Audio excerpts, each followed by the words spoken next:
Well, good morning and welcome to day 3 of the 2025 Australian Open. And it is the 56th edition of the Open era of this magnificent event. And it's men's singles first round action here at Melbourne Park. Zhizhen taking on Holger Rune of Denmark. 38th year that we're playing here at Melbourne Park since that 1988 contest that enthralled us all. What a final that was, and cannot wait for day 3 to get underway. We've been blessed with magnificent weather. We've got 2 shot makers who will be front and center. This man from Denmark who's been flying the flag for his country, and of course Zhang, who has set so many different records for Chinese men's tennis. My name is Robbie Koenig, delighted to have 10-time major champion alongside me in John Fitzgerald. Fitzy, I think we're in for a cracker today. Thank you, Robbie. Yes, look, I like watching both of these players, and I've seen Triple Z. I like Zhang. that name. Yeah, I like it too. At the United Cup. Yeah. He started the season a little bit slowly, but he showed glimpses. And of course, Holger Rune. Hard to believe this young lad is only 21 years of age still. What a long journey ahead he has. Yeah, he is a proper player. He has got some serious firepower, and it'll be interesting to see how this season shakes out for him. Fitzy, he didn't win a title last year. He's a guy who's got high expectations, and I think finally the coaching setup seems to be settled, and I'm glad that he is back with his childhood coach Lars Christensen, who I think is brilliant. He has got a very interesting past, and we'll fill you in about that. But so many incredible things were done together with Lars before he jumped around in his coaching setup. I think we're just about ready to welcome the players to center stage here at the Margaret Court Arena. I'm such a big fan of this arena. It's nice and intimate. Every seat's a good one. Not too big, is it? The atmosphere it creates is quite exceptional. And one of the best tennis stadiums in the world, in my opinion. Just perfect for the right size crowd.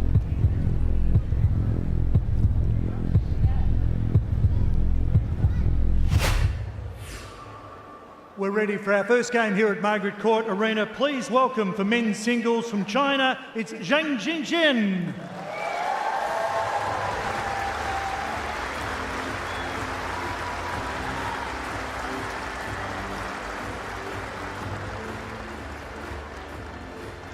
And joining him on court, our 13th seed from Denmark, please welcome Holger Rune.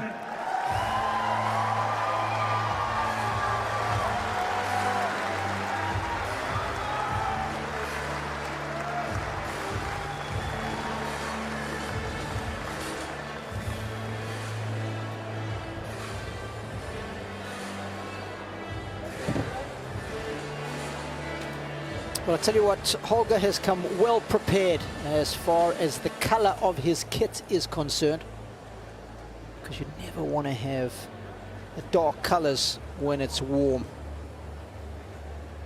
He's gone all light and almost white, to reflect some of this sun that is bound to beat down on them a little bit in this best of 5 set match. Not too hot in Sydney. Did I say Sydney? I meant Melbourne. Wow, that's a faux pas.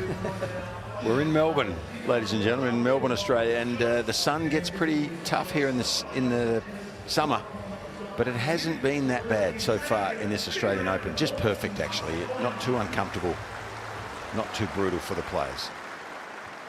Danish fans always clearly visible in their red and white, not too dissimilar to the Croatian fans in their checkered kit. I love that. It's my favorite. This is Xavier. He's going to be helping you. Greg Allensworth is a chair umpire from the States. All right, so after the toss, a quick photo facing that way. Besides that, on this court, clocks all 4 corner. Time starts when I announce the score. Please remember you are responsible for your own towels. Red, please, for your towels. Blue, please, for your towels. Live electronic line calling.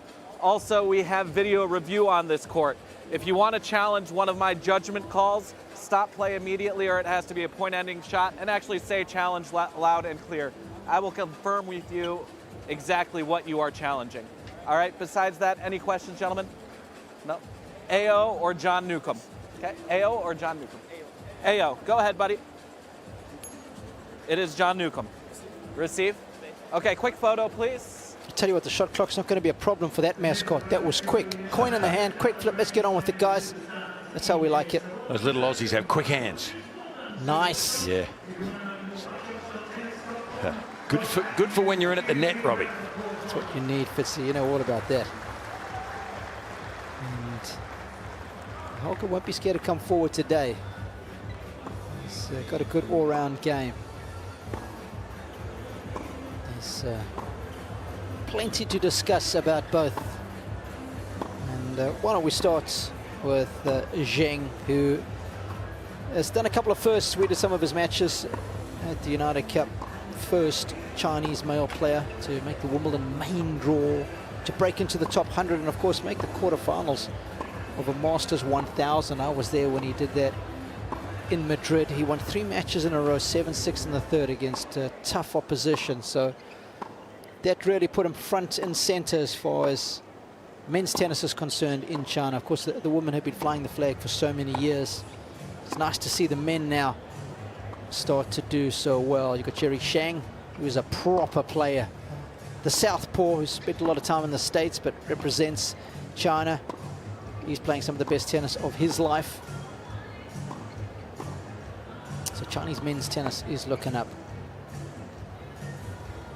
This guy, well, one of his former coaches was Kenneth Carlsen. He was the flag bearer for the men's tennis as far as Denmark was concerned, but Holger has already surpassed so many of his career milestones. And you just reminded me, 21 years of age. I actually had to double check my notes because I felt like he's 24. Yeah, me too. And sometimes all of that success at an early age can work against you. You need to retain the fire, don't you? And I just hope he's done that. He's probably leveled off a little bit in the last season, but maybe he's just readying himself for another launch towards the top. Yeah, let's hope so. You're right, Fitzy. Remember the tail end of 2022 when he won the Bercy Masters, beat 5 top tennis in a row, and Stan Wawrinka.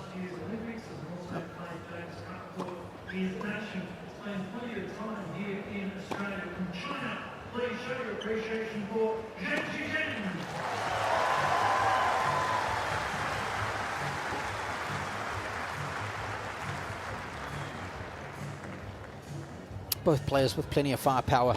It's going to be fascinating how they are going to look to dictate respectively with their strengths. 2 minutes. Conditions are nice and warm, and sitting courtside, I am delighted to speak to our good friend Yen Sen Liu, otherwise known as Randy. Randy, it's Robbie Koenig and John Fitzgerald. First of all, welcome to Melbourne, and give us your thoughts on the matchup. First time that Triple Z is taken on Holger. What's the game plan? Give us some insights there. No, I mean, it's just first match for both of them for the Open. So, I mean, I will just remind him to keep aggressive and, you know, myself is always stay in the match as long as he can. And I think best of 5 sets, everything can happen. And he just need to bring the level and to play against all these top guys today. Yep. Well, Randy, John Fitzgerald here. His coach, that's you I'm talking about, Randy, was very good over 5 sets. So surely you gave him some good advice. I just wonder, in Perth I saw him play in the United Cup. Yep. And I wondered about his condition. Like he seemed to be a bit, not sick, but he seemed to run out of gas a little bit in one of those matches. Is that just the new season starting? Yeah, I mean, some days happens. You don't feeling good in the day, but I mean, we just adjust every single day, and I hope and we believe. I think he should be fine today. Yeah, good. Good to see, mate. We wish you well. We want this to be a great match. Good luck to you and to him. Thank you so much. Thanks, Randy. Thanks for chatting with us. Yeah, he was such a good player. You talk about a guy whose physical conditioning tough. Was top, Ladies and gentlemen, top this tier. match is the best of 5 tiebreak sets. It was the Challenger King. I think he won the most challenges ever won the toss and on tour. I captained an Australian Davis Cup team that went to Kaohsiung in Taiwan, and he was the #1 man, and he was tough. He was. Yeah, you didn't take Randy lightly. He was a heck of a player and nice young man. Yeah, Zhang is lucky to have him in his corner. Those are the kind of coaches and that so good to have, so much experience, and so well respected. He did look to me like he ran out of gas in Perth though one time, Robbie, and I was concerned, you know, like just watching him. He looks $1 million as an athlete, doesn't he, Zhang? He certainly does. But maybe he just wasn't feeling good that day. This lad is precocious. He's beyond his years in terms of his approach and his physicality. It's rare that you get a 21-year-old this big, this strong, this precocious. So there is a lot of red on display, and Fitzy and I are hoping that both players will be red hot simultaneously. It's nothing better than when both players are playing well at the same time, because knowing the shot making that these two possess, it could be a feast for the eyes. John Fitzgerald alongside me, Robbie Koenig. Ready. Very much looking forward to this one.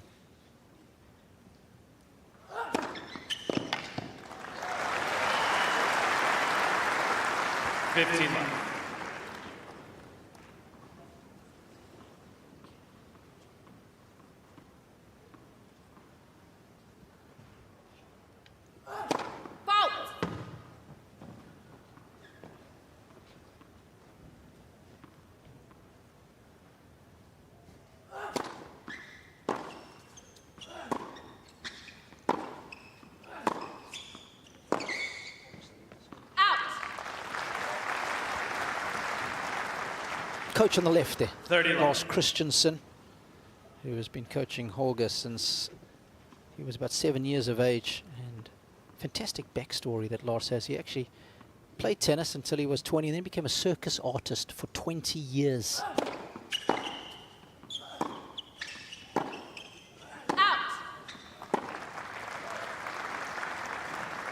And then went back to coaching. And of course, at the club where he was coaching, that's where he met Holger, and he could see the talent and of course all the discipline that he had used as a circus artist, he was able to transfer to Holger.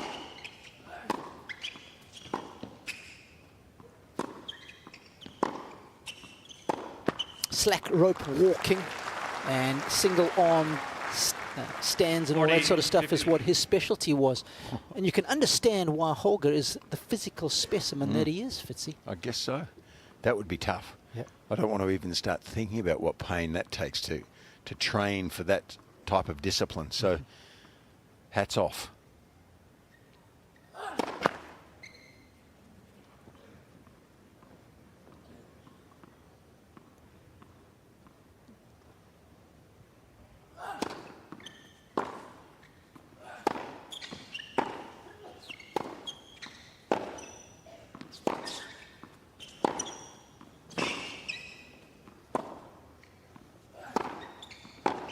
He likes that forehand, doesn't he?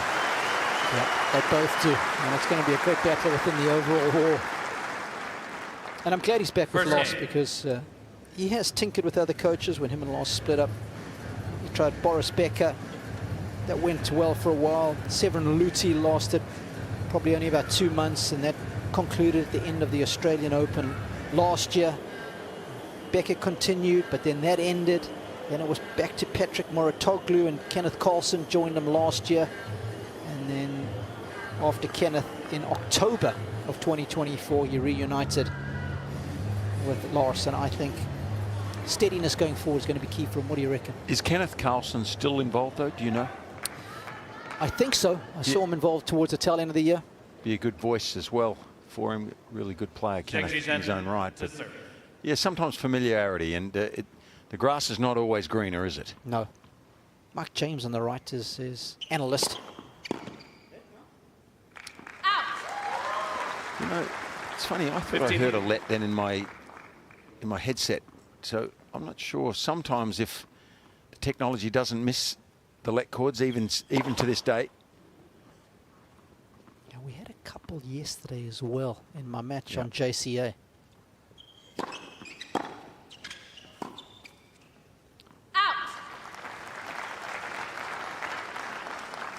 15 on. Holger looks sharp to me. He's ready to go, the youngster.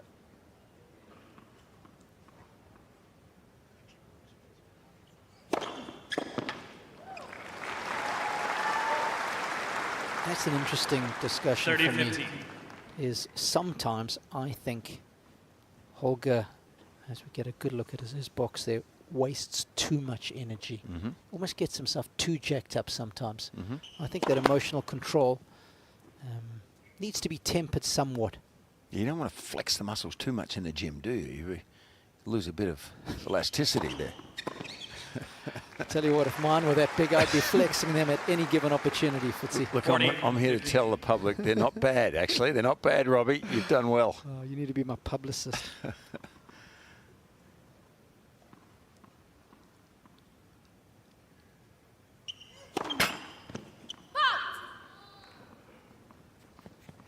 Well, not just me. My son wants to write a book about you. I think he might.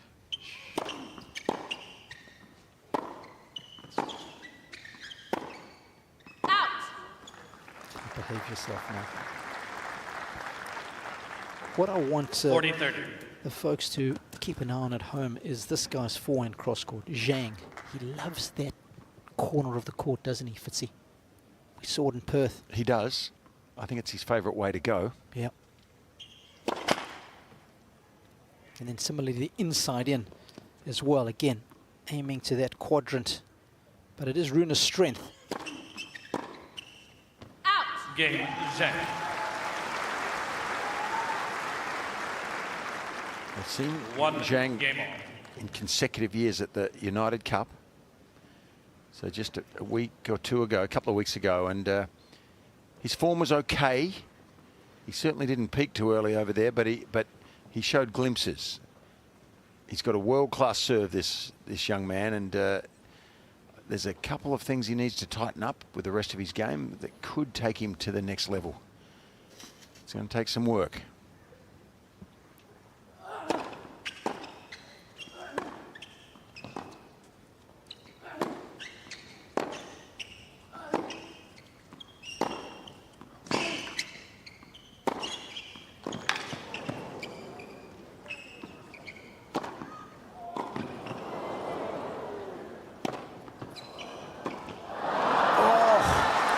Almost got out of that point, did Rune. I don't understand that mentality.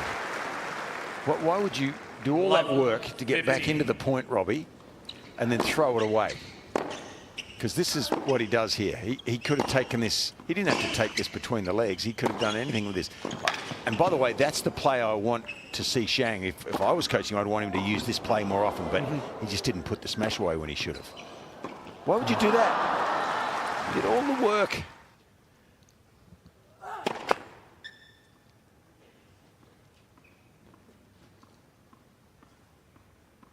Maybe it's because he is 21.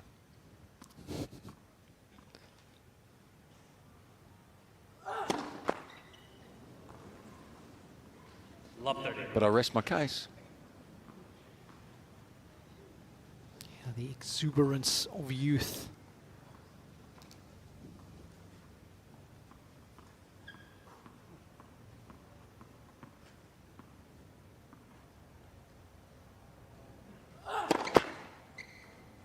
Sun looks like it's awkward.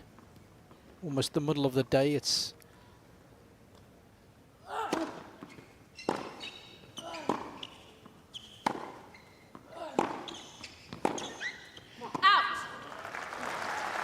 The Rune forehand is heavier, isn't it? So it's a beast. 15. So if Zhang keeps hooking that inside in out to the Holger Rune forehand, it's probably not a great matchup, really.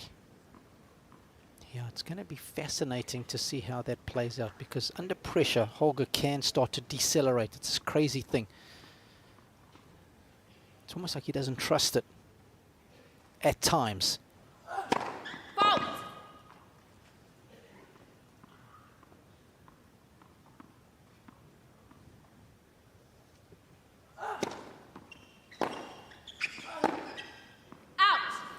And I remember specifically a match here in 2023 against 15, Andrei Rublev, round of 16. He started to cramp the fifth set, and he was pushing the ball around. As soon as the cramps started to come, he just started to rip everything as hard as he could. Got to match point, then got scared again. Right. Got all tentative, Right. cost him. Well, I think the one between the legs should come back to haunt him there a little bit. It set the tone for that poor game. We'll put an asterisk alongside that one, Fitzy. The first break goes the way of Triple Z. He leads 2-1.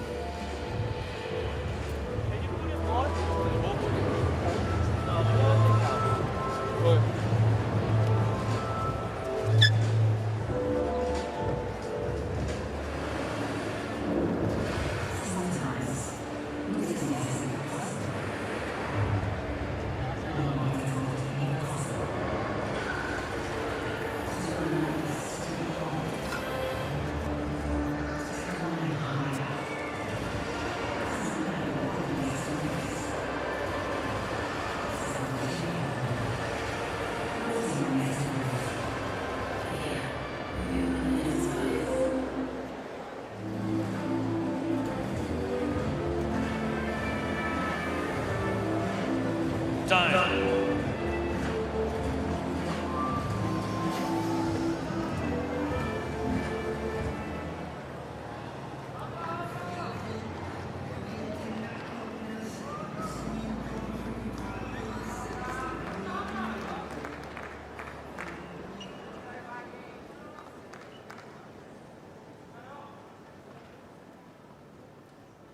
Break to the good, just checking the sun, serving from the tough end.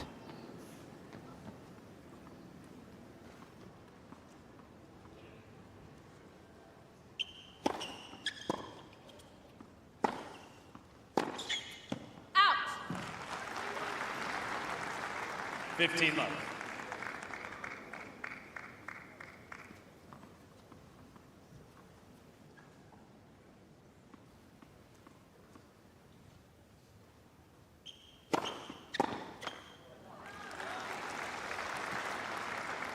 Thirty left.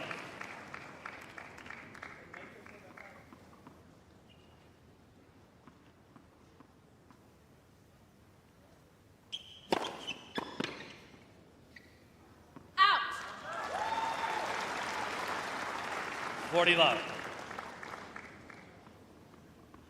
Fitzy was speaking about the serve.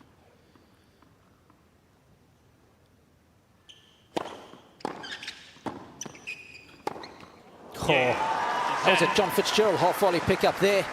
And of course that little statistic that you saw there of Zhang leads winning the 3-1. set after getting an early break. That's in the opening 4 games. That's what that alludes to.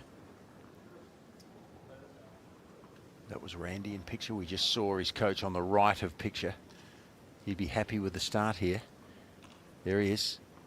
Gee, he was a good competitor. Oh, Used to wow. love watching him. He was a tough guy and really a great, fair competitor. Of course, 2010 made the quarterfinals at Wimbledon. 15 left. Beat Andy Roddick along the way there, and an epic. I think it might have been 8-6 in the 5th. There you go. He knows how to play 5 sets, or he knew how, didn't he? Yep.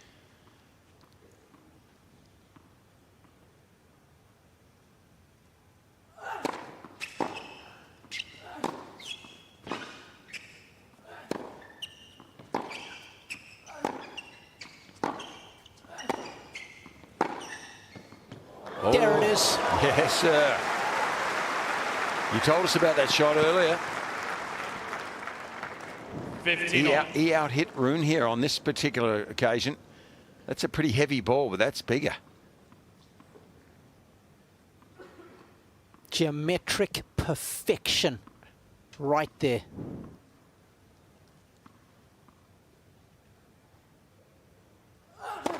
Fault.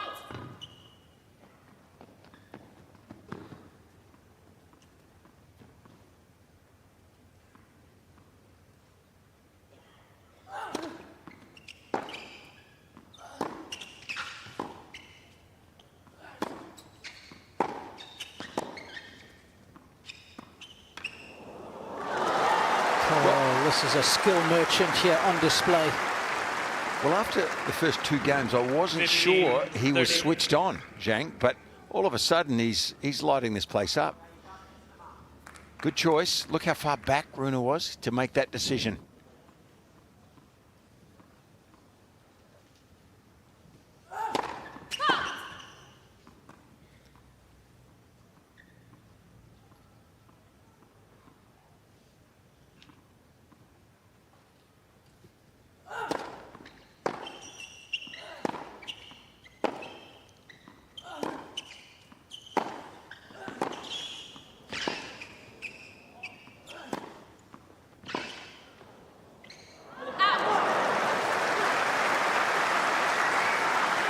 the importance of this game. He's got to keep it just to that single break. 30 all. You see the players just hanging at the back like that in the shade. Any reprieve that they can find, they will get. Heading towards the high 20s today, I believe.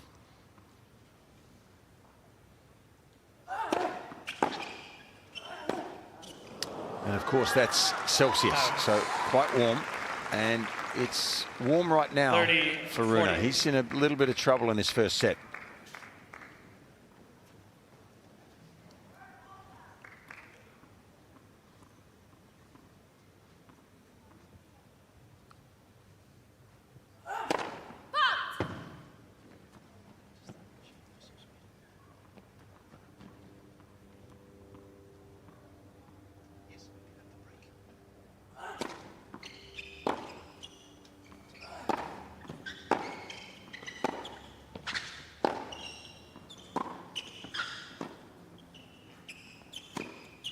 Too short. Poor slice there, got him into trouble. He did all the work, did Zhang. He's playing a bit safe, I think, mentally there. He didn't want to make a mistake, which is understandable, but he just got a little light with this backhand and drops it short on the strength of his opponent. This one here, too short, and that's gone.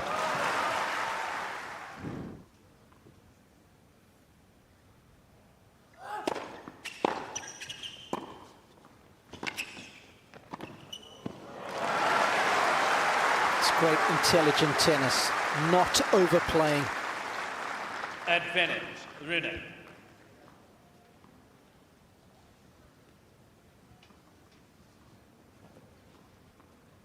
Used to see another Scandinavian player use that pattern so well. The bunt, forehand down the line and then come to the net. Oh, don't tell me, one of the greats. You know who I'm talking about? Oh, yeah. Won this tournament a couple of times. Yeah, Stefan Edberg. Game. That's seared the line. That's an important hold for Holger. Reduces the arrears, but he's still down a Zhang break. leads 3 games to 2. Two more white towels if possible. Yeah, 2 more.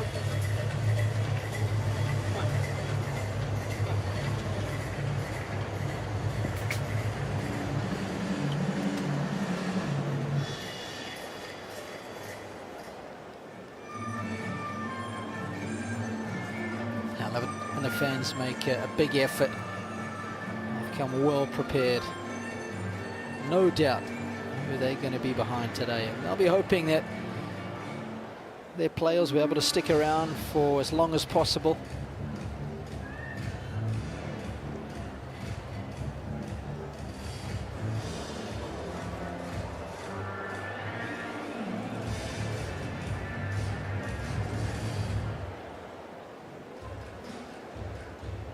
Time.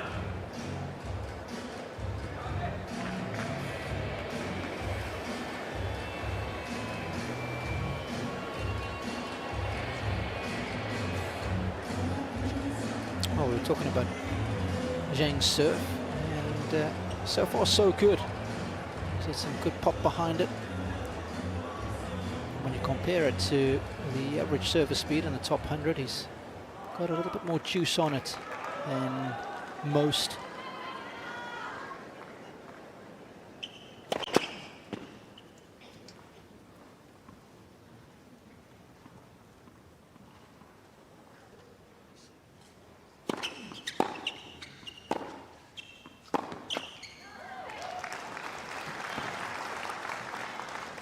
Love.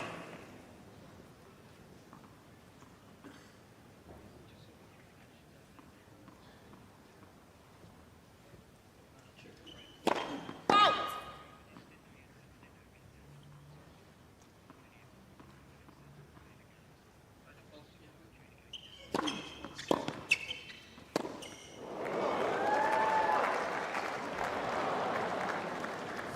All.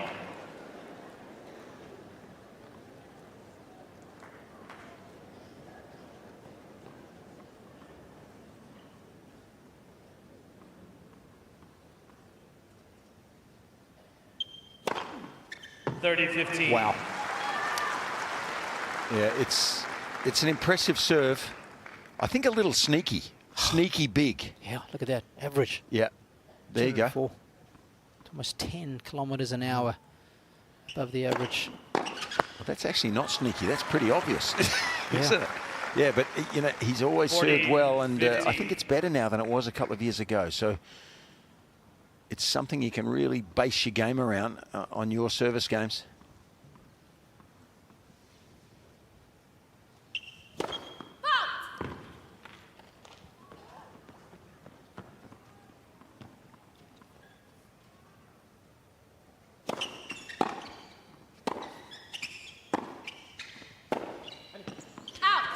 He can mishit that forehand. Yes. It comes on him for no reason. 40, And 30. to me, if he could fix that in his game, it would go a long way, I think, to making him a better player. He gives away a free point out of nowhere for no reason to me. And I'm comparing him to the top echelon. Yes, So it's a tough school. of course. But that's, I think, what he needs to do to go to the next level. Part of it, certainly. Let's for serve. And I think these top players that only want to be judged by the highest of standards, right? Well, I think so. Yeah. You've got to aspire. Game. See, that serve holding up well for now. Yeah, his career high of 31. Plays here at 49 in the world. Zhang leads 4 Zhang. games to 2. And that career high, Fitzy, came in July of last season, so he's close to playing some of his best tennis. And that serve will be a nice platform to work off of. Inspire plenty of kids, and certainly back in China. Take up the game, grow the base. Let's for serve.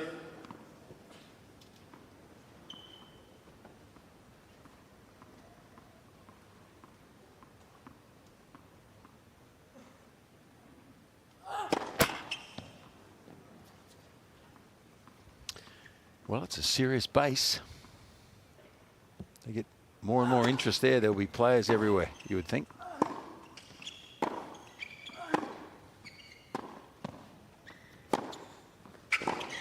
Good play. I like that for a young 21-year-old to incorporate that. I think the 15 great up. players have to be all-court players, generally. There's no set rule, but it's a good sign for me when a young 21-year-old is prepared to take that forehand down the line, come in. It's a good addition to his repertoire.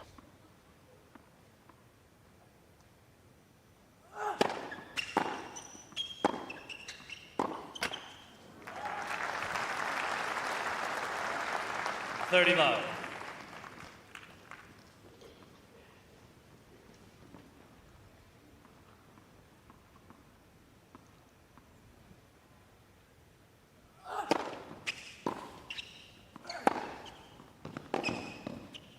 And again,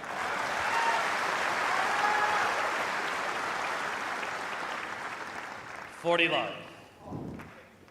has many advantages, this, because your opponent doesn't know when you're coming in to start with, so it puts a seed of doubt into his mind and just gives you more flexibility, more ways to win points. Good game. Rune. New ball, That's please. right out of the top draw. Zhang leads 4 Four and a games to rich 3. quality for Rune. It's 4-3.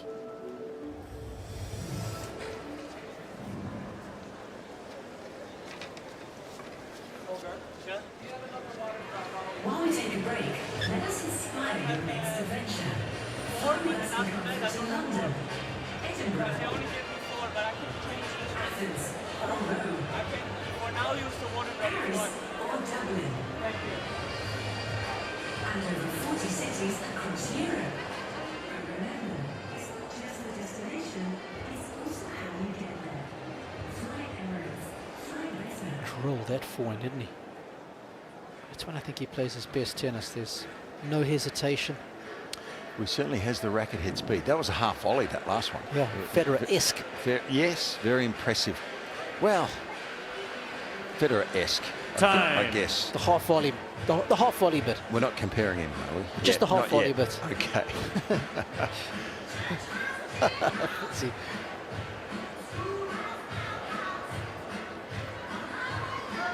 Well, we all have our moments. I saw you hit a couple of half volleys that Lou Hode would have been happy with. Yeah, those were But half we volleys, just- not ground strokes. we can't assume that that's going to stay with us every shot. I've always heard so many things about Lou Hode that when he was playing his best tennis, he could beat anybody. Yeah.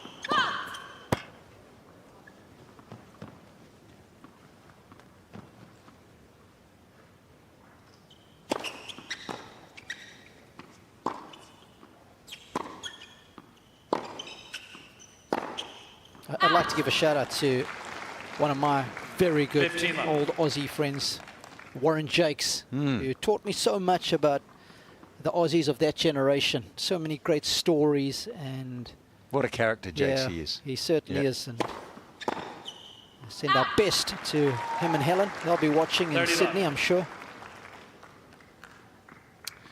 Yeah, we miss them. Taught a pretty good countryman, or coached a pretty good countryman of yours too. He certainly did. Back in the Wimbledon final, 80s. yeah. Yeah. Kevin Curran, Steve Denton as well.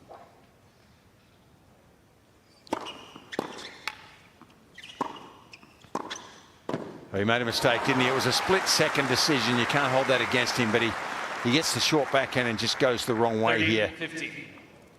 into the strength and allowed Rune to swing at that forehand. That puts your volley under too much pressure.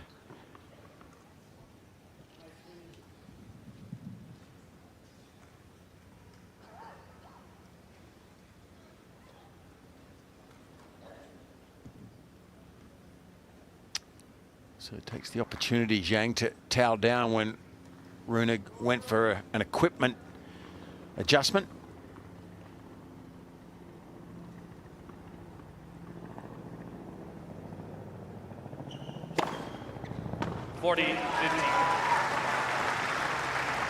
It's an abbreviated swing, this serve, but he really does get into a nice hitting position before he makes contact. So uses his whole frame, about 6'4" of it.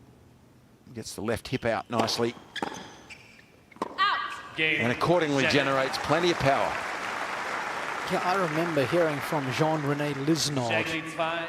where he trained for about a year with Jean-René at the same time that Daniil Medvedev was at the Elite Tennis Academy there in France. And when they were both younger, this was the guy. He was the man. He was much better than Medvedev. Athletically, so much talent, but just didn't quite have the same discipline day in and day out. Okay. 15 left. Well, there's plenty of guys around that don't get the most out of their career. In fact, some of them, we know some of them well. Yes.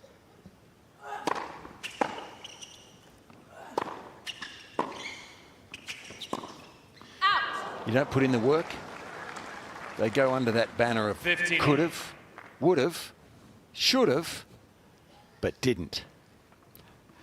Well said. Very well said.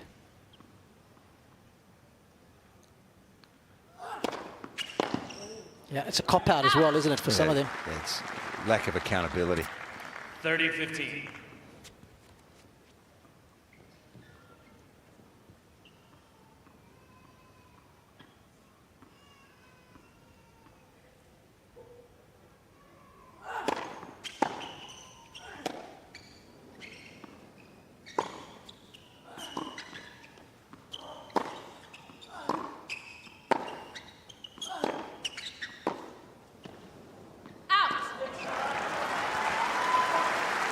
What do you think? Triple Z's a little older now, a little wiser. Maybe. 40, I hope so. 50. And, you know, 27 is the new 33. 28, actually, isn't he? But he's, I think, a young 28 and has time still. Game Rune. Hanging on in is Holger. Zhang will serve for the opening 5 set games to after the 4. sit-down.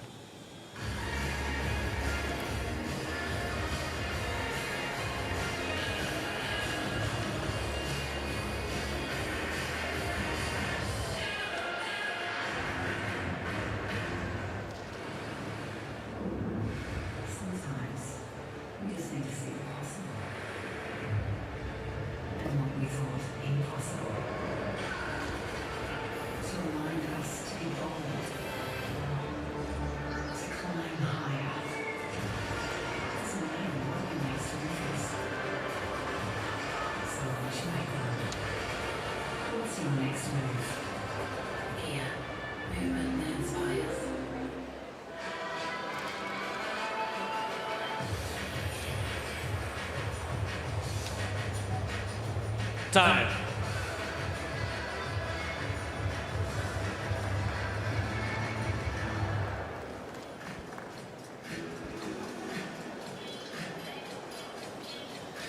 Fitzy, I was always interested to know what your thought process would be when you're stepping up to serve out a set. Did you think of anything differently, or were you just trying to keep the same mentality often when there's that little bit of additional pressure on you?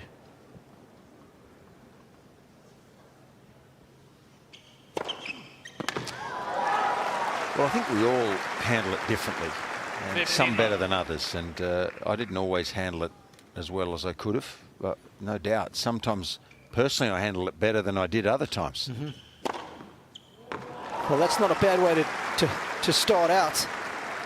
2 aces. I always used to tell myself the first point was incredibly important. Yep. And, hey, not to get too disappointed if you went down love 15, but it made a big difference. It was a 2-point swing right at the start of the game. Instead of being 1 down, you're 1 point up. It gave you a bit of momentum, I think, towards that finish line.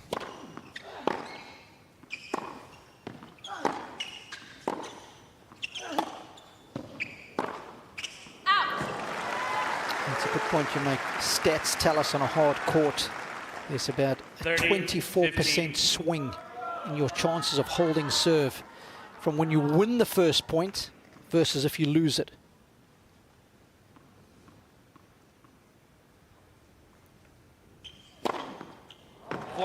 It's been a serving masterclass, and Fitzy, I must say you highlighted that when we were talking about Triple Z's game.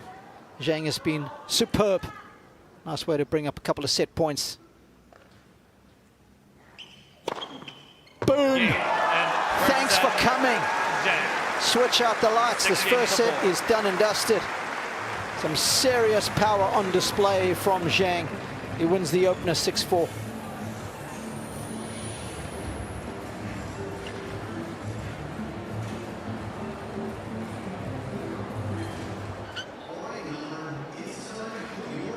If I'm scoring him out of 10 for that opening set, I'm probably giving him a very healthy 8.6. On every point when he landed his first serve, it's 15 out of 15. Those are the raw numbers. And when you're serving that well, you can be probably not as effective behind the second serve because you're so dominant with the first. And serving so well that Holger wasn't able to fashion a single break point against him.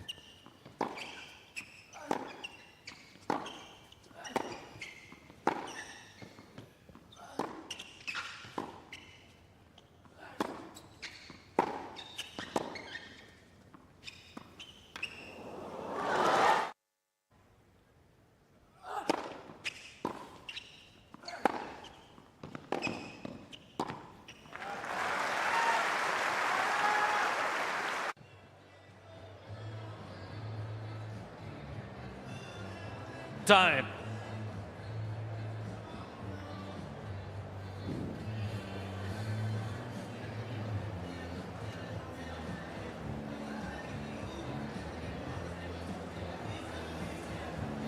Well, when reflecting on that opening set, I'm just having a look at the little asterisk that I was told to make note of, Fitzy. It's easy in yeah, we got it right, but it's easy in retrospect. It just set its bad tone, didn't it, what you're referring to? Yeah, you picked it. Which is? Yeah, the tweener. 1-all, love 15 down on Holger's serve. When he could have stayed in that rally, he did well to stay in it initially. Played a tweener, and he probably could have got the ball back in play. Yeah, I got a feeling it was the first point of that of his opening service game, and he could have been the second, but he certainly set the tone early in that game. And guess what? He's down a set. That contributed to him losing his serve, in my opinion. You've got a memory like a horse, Robbie. Do they have good memories, horses? I thought it's the elephants that have the good memories.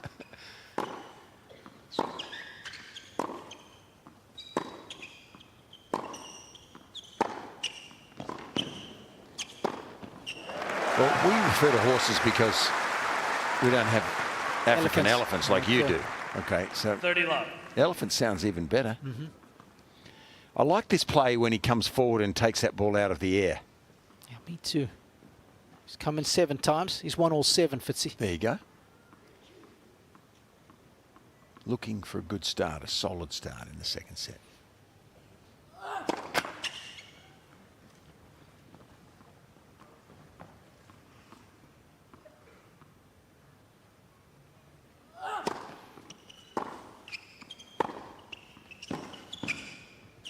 Out. 40 love.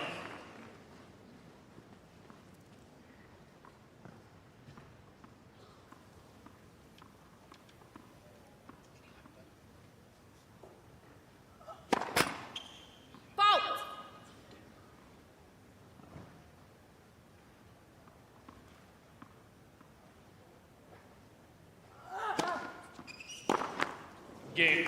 Rune. Okay. Holger's up and running in the second set. First game. Second set.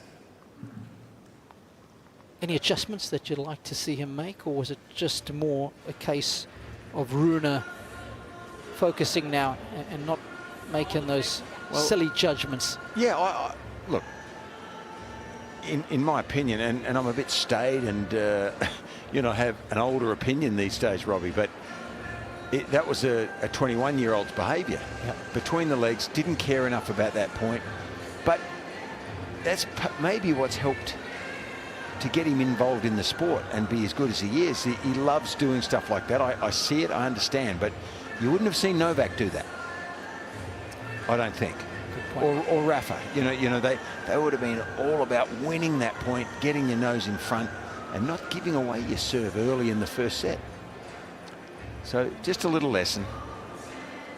But this man has taken advantage of it, and let's give him credit. He's been good.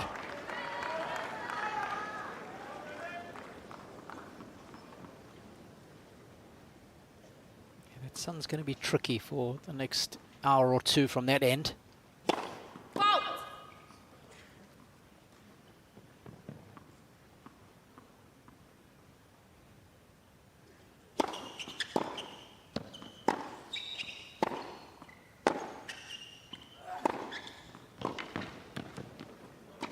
This play I like. Now, he looks like a pro to me when he does that.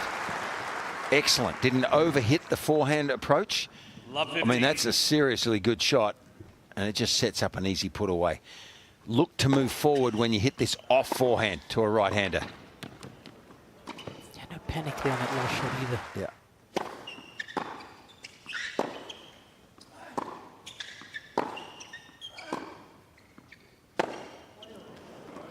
And out of nowhere, why does he mishit that, is my question. Love 30. That's a technical issue.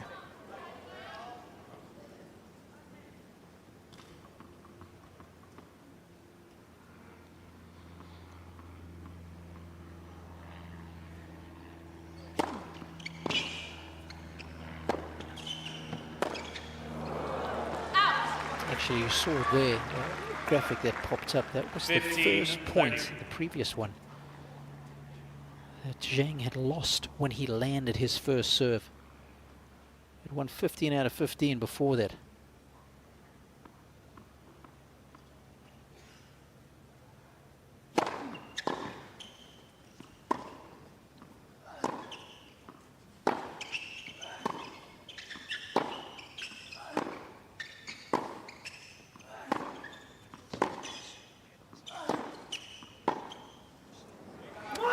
He's really knuckled down in this game.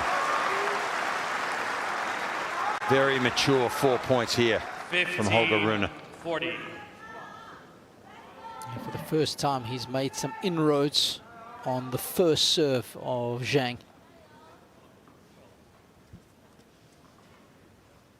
Hadn't won a single point against it in the opening set. He's won 2 in this game alone.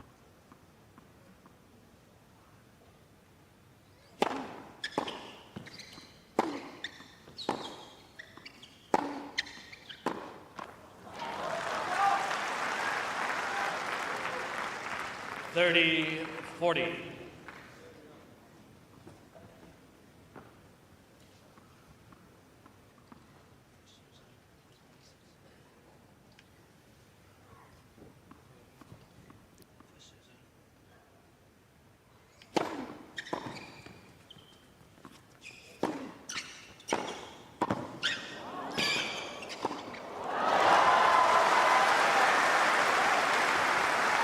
It's not always my favorite approach, but if you are going to come inside in, just move straight for the cross-court pass, and that's what he did. It's good anticipation. That one saved him. Yeah, a little fortunate to get away with that.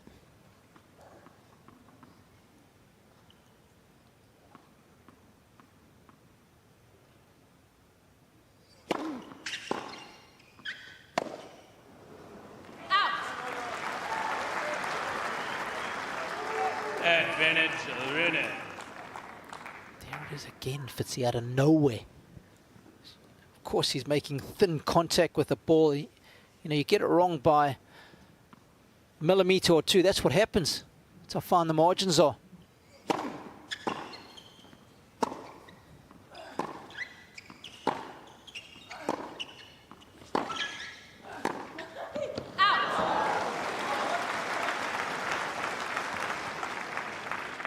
Deuce.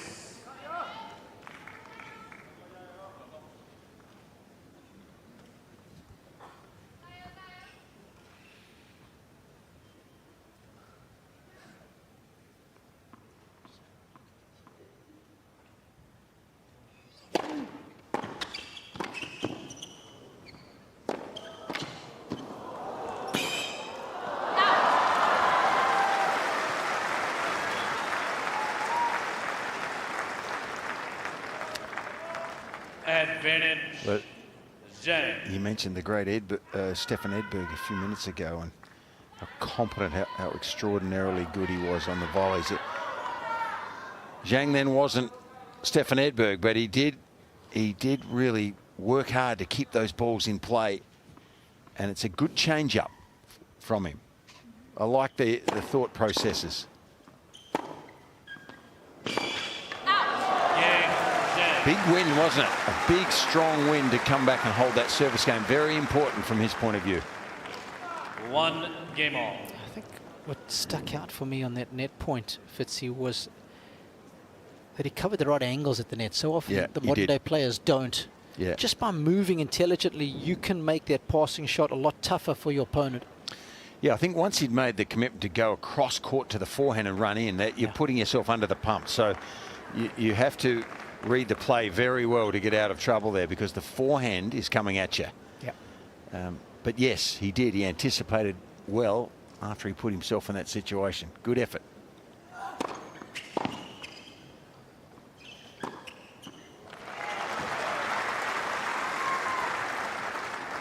$15 I must say, despite the fact that things haven't been going well for Holger so far in this match, his emotional control's been good. There hasn't been any complaining.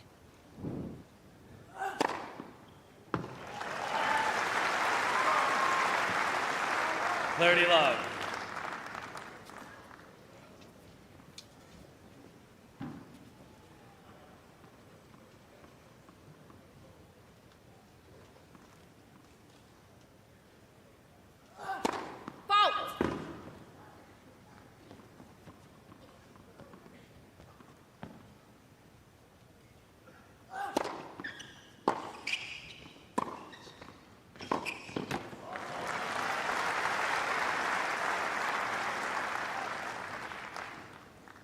$40.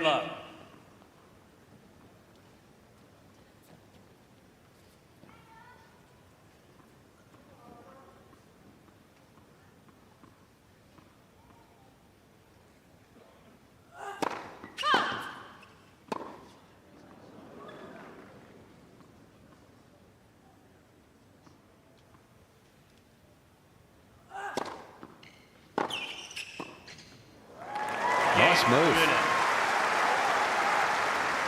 11 of 12 when he's come in, showing us he's got 2 games to 1. plenty of skills. 2-1.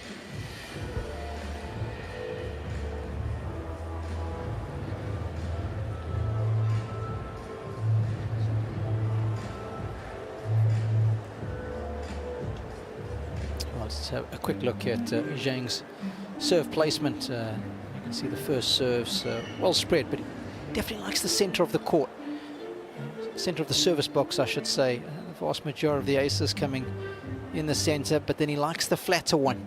So that 78% on the juice court marries up well with the 36% out wide because they're both flattish serves. It doesn't get as much carve on his serve out wide on the juice side like you would see with a lot of other players. He prefers flatter up the middle. It's quite a distinct pattern. Time. If you're going to protect anything, that's what I would be looking for if I was Holger.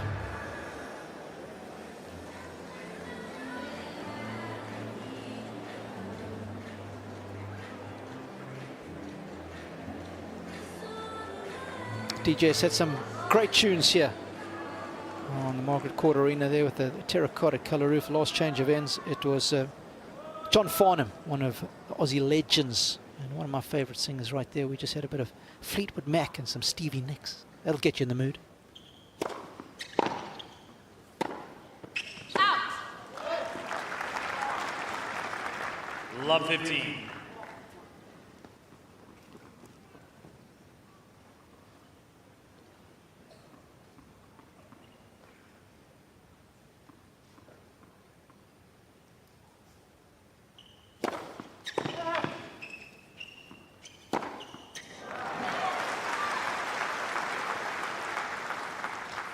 On.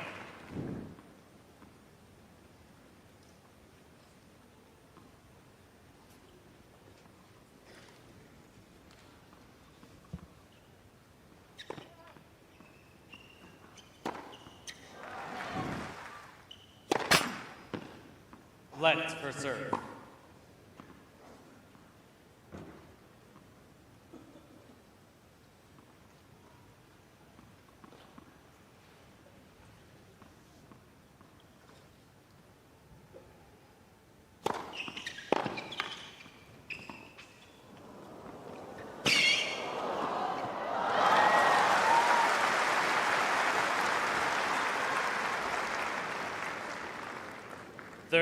He's competing well, isn't he?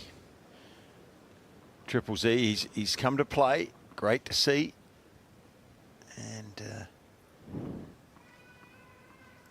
he can be a good player, I think. Don't you think?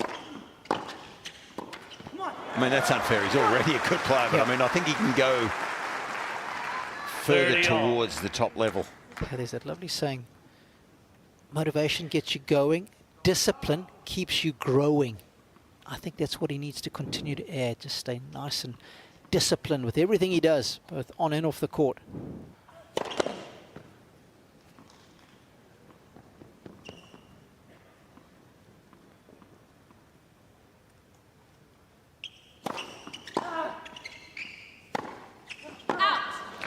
Well, I think if you've been one of those, as he goes down break point, I think if you're one of those personalities that 30, 40.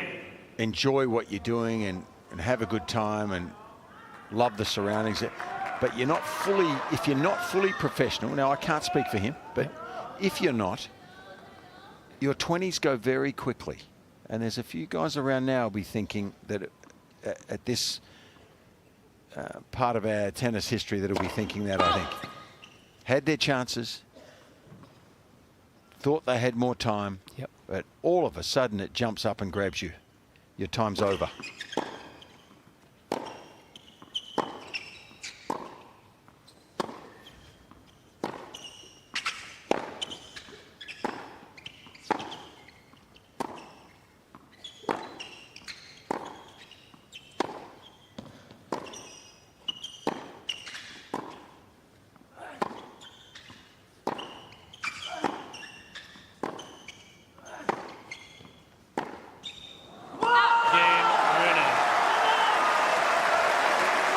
Well, finally, a breakthrough for Holger.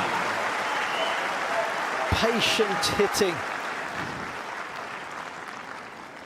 And I think he deserved this, Robbie. He set his mind, the younger player, and he really did commit in that game and the ones prior to that in this set. He's mentally a bit stronger now.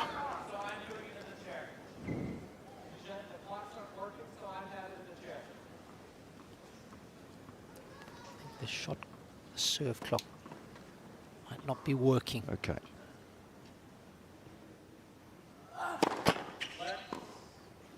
First serve.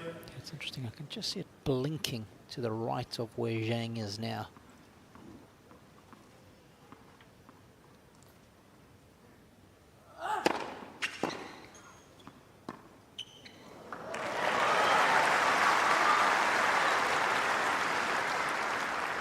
Fifteen love. You've got a forehand as big as his, and if you can supplement it with that shot, it's such a bonus, right? You get them on the heels. Yeah, and if your preparation, it looks like your normal forehand, that also helps because it gives the opposition no idea you're going to throw in a drop shot.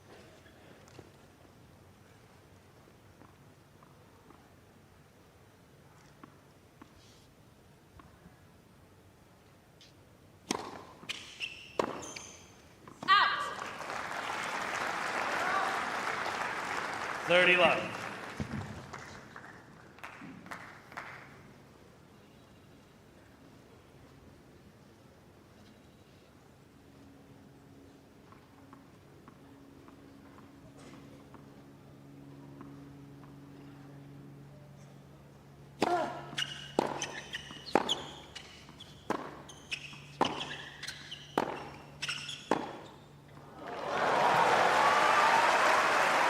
That's a stone-cold killer of a backhand. 40 love. Well, it's throwing caution to the wind a little bit because it is a lower percentage shot. That's difficult to change direction. Look how far back he was, and he laced it. Didn't he just? Yeah, tough shot to hit.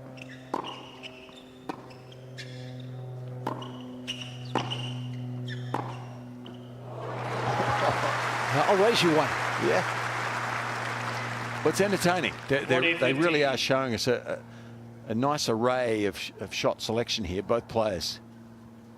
Drop shots, coming to the net, volleying, using the backhand down the line. It's entertaining stuff.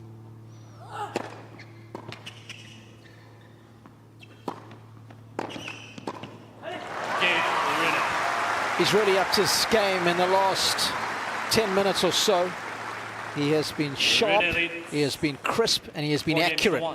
And he leads 4-1.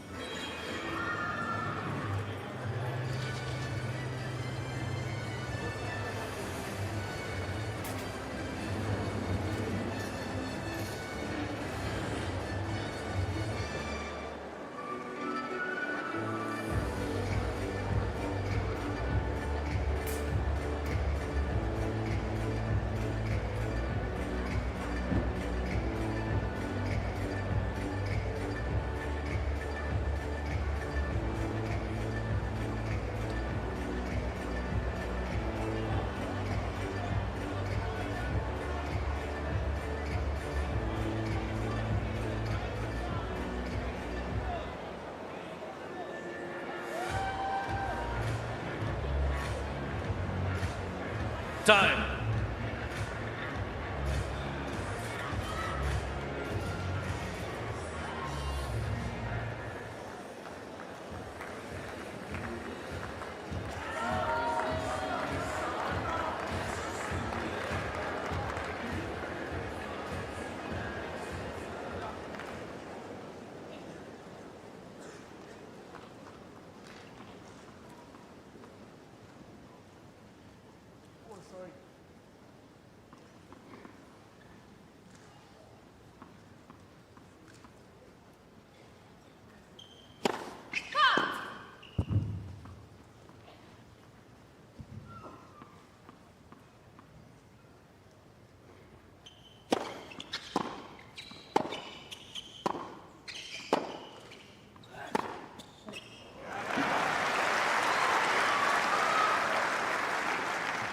Love 15.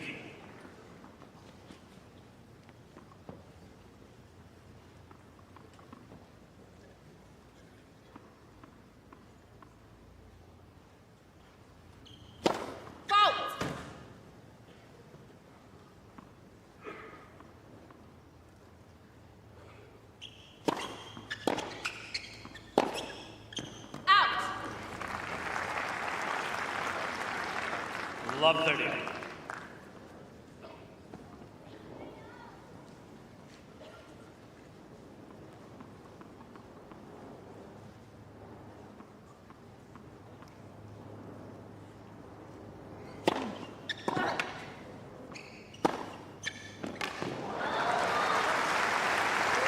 Excellent forehand there. Has been a little 50, erratic, 30. which it can be in this match so far. It has, but this is a beauty. He sets himself here, really prepares well. That's as good as you'll see.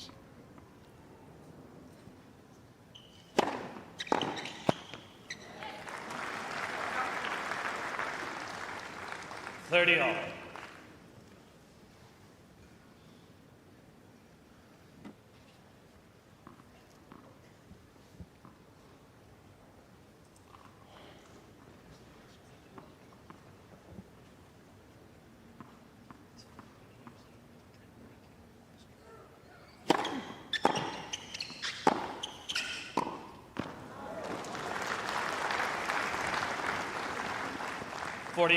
Sometimes with Holger, like there's a miss there. It's bottom of the net. He's there. I don't understand that. Chip the ball back in the middle of the court. Remember that first. In fact, they're both tiebreakers with Sinner yesterday. No fancy shots. He got in trouble a couple of times. Just chip the ball back in the middle of the court. Ask the question. That's why he's the best. Yeah.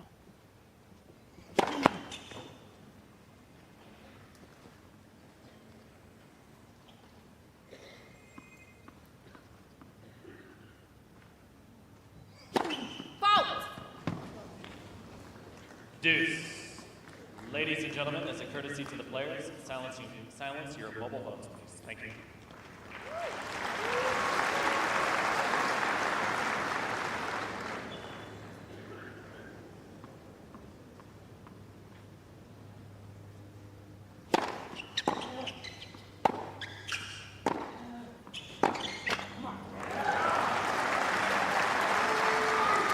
Do you think his heaviness of shot, I'm talking about Rune now, is that affecting Zhang's performance in this second set a little bit? Yeah. I mean, he does hit it hard and heavy, doesn't he? Doesn't he just?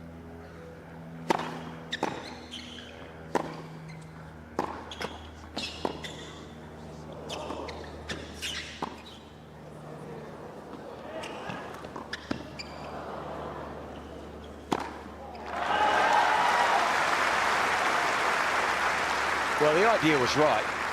He did the percentage thing then, Rune, to get back and throw up a high lob. He just dropped the high lob a bit short. If that had been another 4 meters deep, he would have probably got himself back into the point here. Good lob from Zhang. This high lob, I think, is the right play, but it's too short.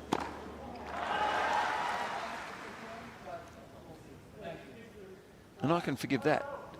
I like the shot selection. Yeah, totally.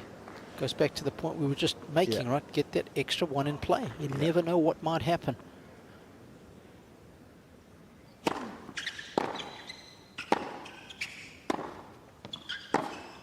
Whoa.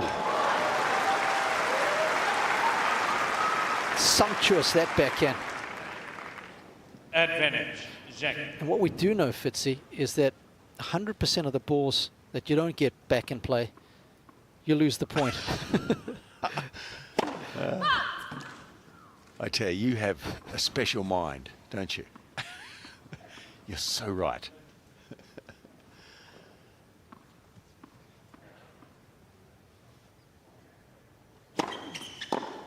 Game shot.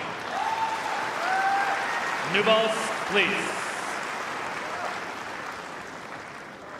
Rune leads 4 games to 2.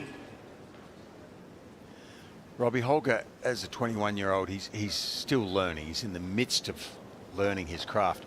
But you're right, he does miss some balls by a long way, doesn't he? Yep. And I think that's part of tightening up your game, improving the percentages. Like, he's got all the shots. He can hit spectacular winners. That's all good.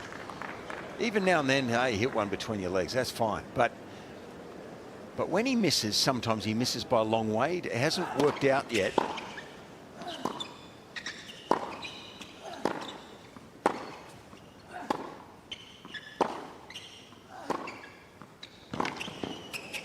That's beautiful.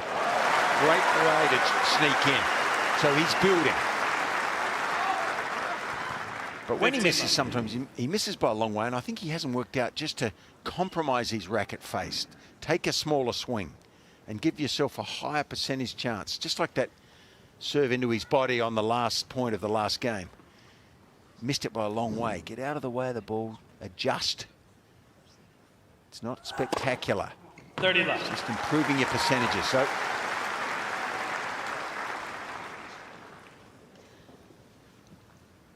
yeah, that's exactly what Fitzy was talking about. Both guys have actually done well. They've shown good variety. They've come in with good success, but Rune even more so. He's come in more regularly. He's only lost 2 points in the forecourt.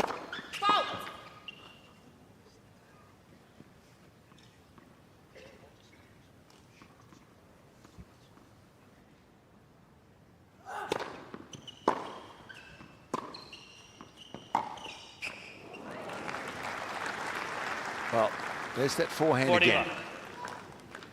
There is definitely a technical issue there. At the highest level I'm talking about, it's a pretty darn good shot, but he misses it, and when he does, he mishits it at times. And Rune is giving him a steady diet of them, Yeah. just to feel it out. It's been a good set of tennis. Holger has been ruthlessly efficient to lead 5-2.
Time.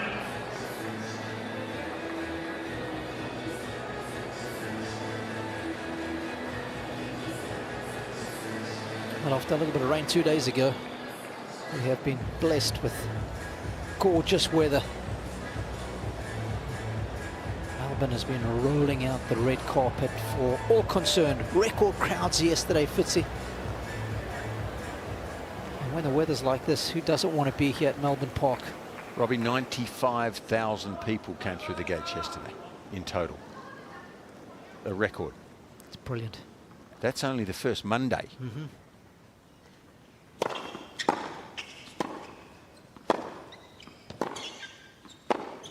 Whoa. Step up there in performance. Love 15. Almost half volleying those, crushing those forehands and backhands.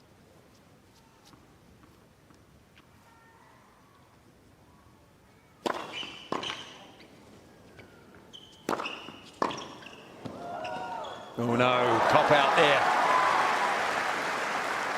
This set disappearing quickly. Love 30.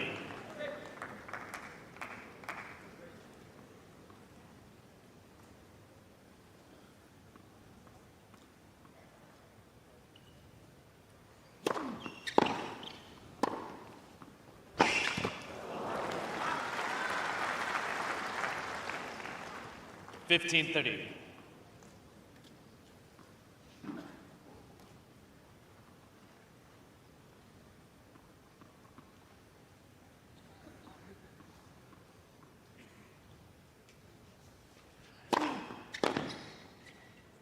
Out. 30 all.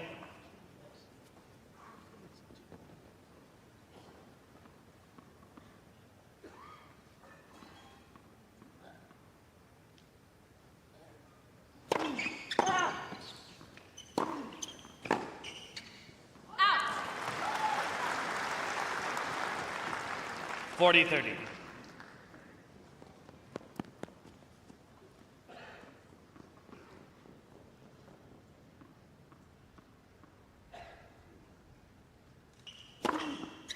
Game, Zhang.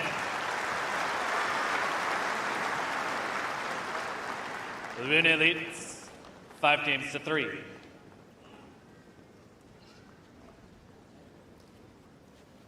Okay. He's been rock solid up until this point, as Holger. This is what I'm interested in now. Fitzy, how well does he handle perhaps the expectation of trying to serve out a set from the tougher end as well?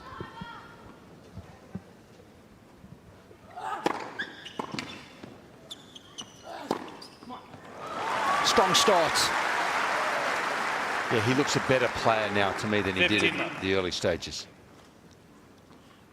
Well, in fact, he started out pretty well in the first few games, but in the back half of the first set, he's a better player now than then. I mean, 14 winners in this set. Fitzy, just 3 unforced errors.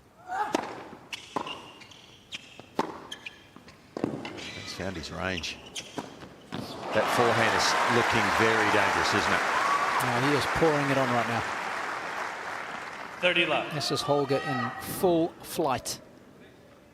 Catches that ball right at the apex of the bounce. Can be a little bit more aggressive with it.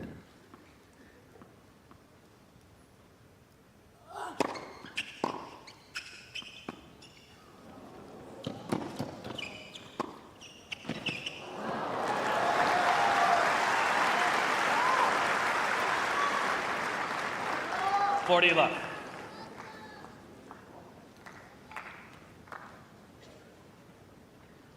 Three set points.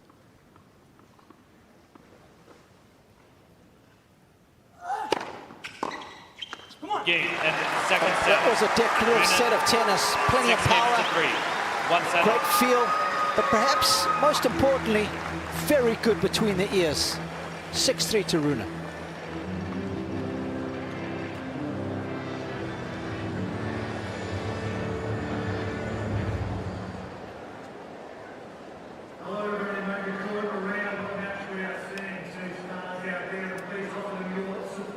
Well, what a well-rounded set. And we know he's got the skills, but for me it's always been, you know, putting it all together on a regular basis, and I think that comes from the mind, Fitzy. And despite the fact that he wasn't making inroads, early stages of the second set, I thought he might get upset, but he didn't. He held it together, and he was rewarded for that. Yeah, I mentally, between the ears is what you said. Look at that 100% line there. That's when he puts his second serve in, and it means he won every point then from the back of the court. And so he was a lot better in terms of his all-court play in this set. And yeah, he's turned this match on its head right now. And the beginning of this third, if he maintains that level, it's going to be hard for Zhang to stay with him. Yeah, no kidding. Winner of this match will take on either Berrettini or Norrie. It's a tough little section of the draw, this. Everybody trending towards Jannik Sinner.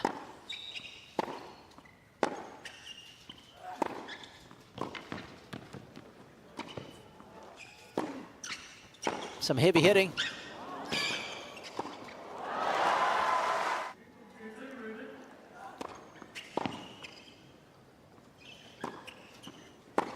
Yeah, was lighting it up with the forehand, was Rune. Picked his moments to come in as well. That was something that we've seen Carlos Alcaraz do so well. And this guy's got the movement. It's nice to see him using that athleticism in an offensive manner. Yeah, those Danish fans would be a lot happier after the conclusion of the second set. That would have been uncomfortable after the first. Missing a lot was Holger. Too many unforced errors, but boy, he has kept the second set watertight. Zhang's just looks like he's gone for a toilet break or bathroom break. Just a mental reset before the start of the third.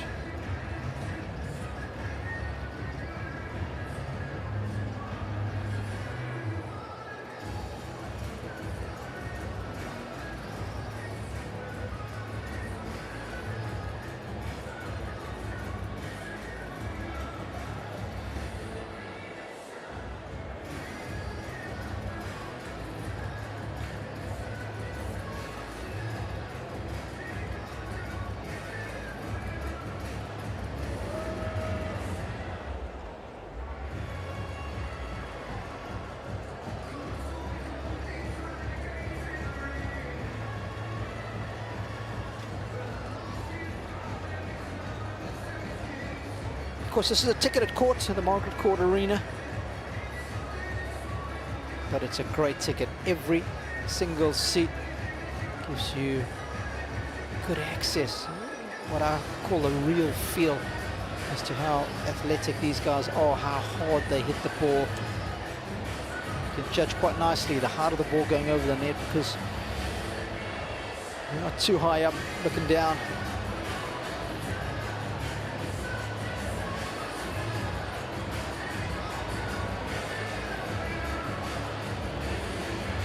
A little bit more subdued, the Chinese fans, so after that second set they will know that they have seen some really good stuff from Rune. And they'll be hoping that he can't maintain that sort of level.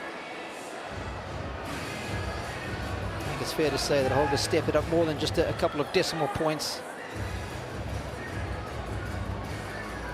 Probably give him 6.8 in the opening set. He was at least in the mid-8s, 8.7 in set number 2. Cut out the unforced errors, loaded up on the winners. You throw in the good all-court tennis that he was playing, and he'll want to just continue in that same vein.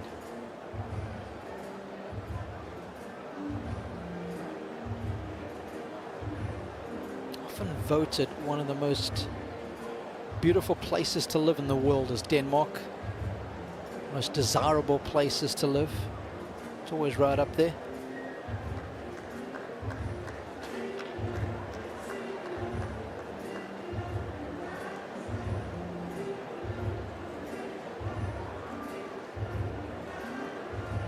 Yeah, they've come well prepared. They've got the kit, they've got the gear. I mean, even the Oakley sunglasses there. Red and white. It's next level. Next level dedication.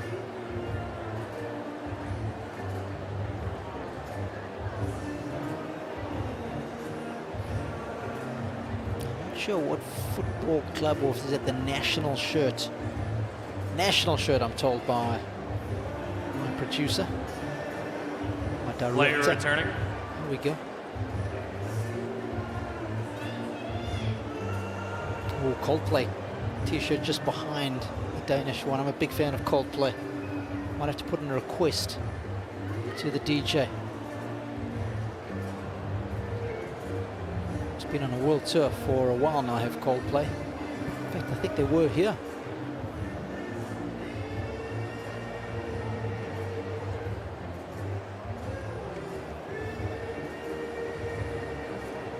Okay, fresh kit. Time. Zhang's good to go.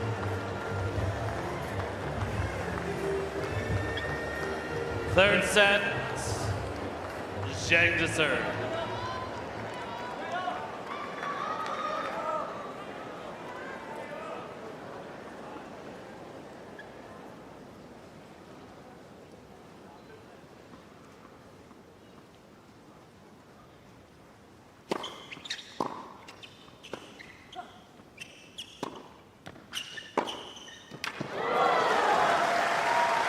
Pure strike. 15 left.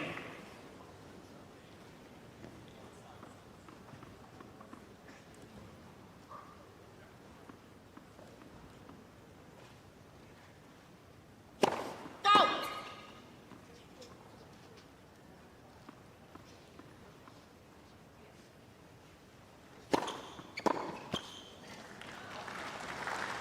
$30 left.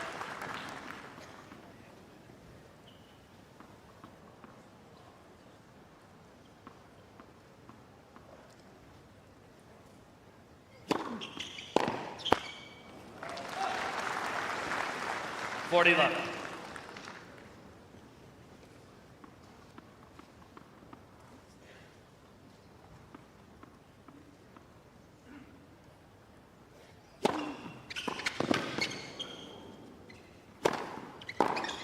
Oh! How about that for some brawl power? 40-15.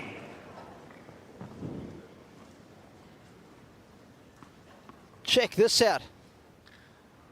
Boomski.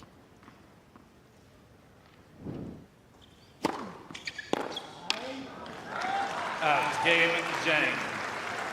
First game, third set. You should have bonus points when you produce a shot that's, I don't know, over 100 kilometers an hour winner. That should count as 2. Something spectacular. I often reckon if the rally went over 20 shots, it should be worth 2. Worked so hard. Always wonder who developed the scoring system in tennis, because they're either the genius or the devil in disguise.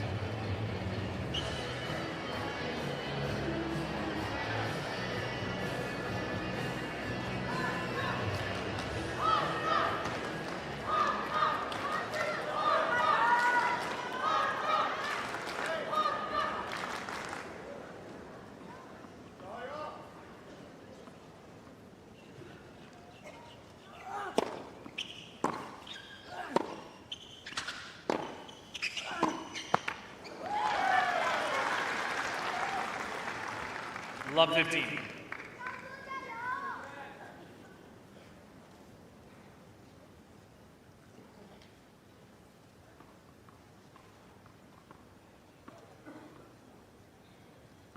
Please, your mobile phones, thank you.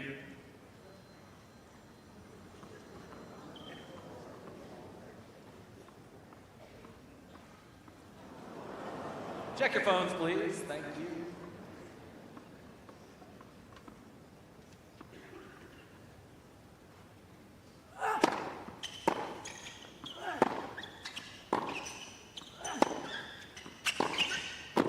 Ooh.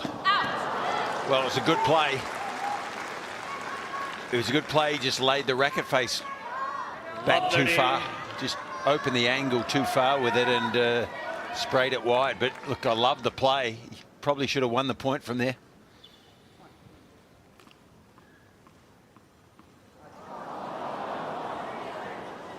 Ladies and gentlemen, please, as a courtesy to the players and your fellow spectators, make sure your phones are on silent mode. Thank you. I'm a bit torn with this. I mean, it does affect a tennis player's psyche, because everyone else is quiet and the phone goes off, so it sounds really loud. Yeah. In a football stadium, no one would hear it. No one would care. Yep. So I can understand some people thinking, well, toughen up a bit, you know.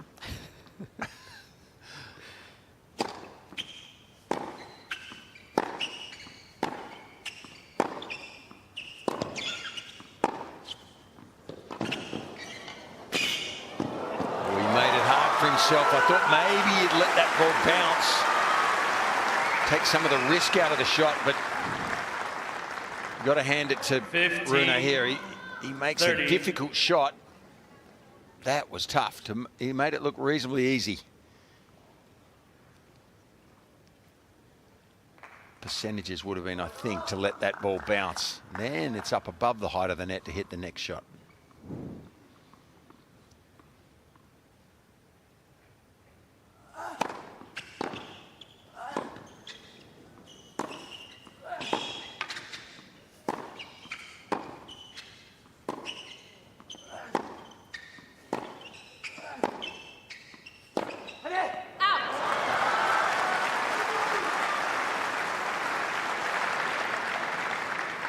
All.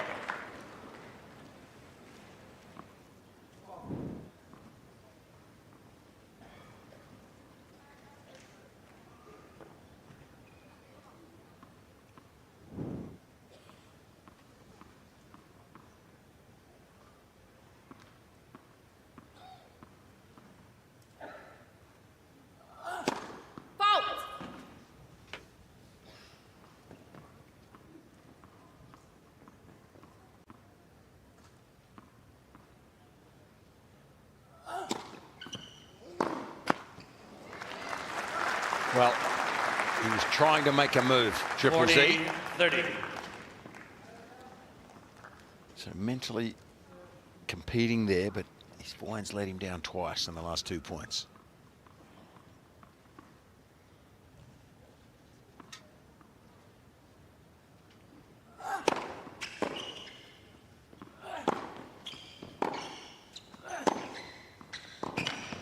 Game. Rune.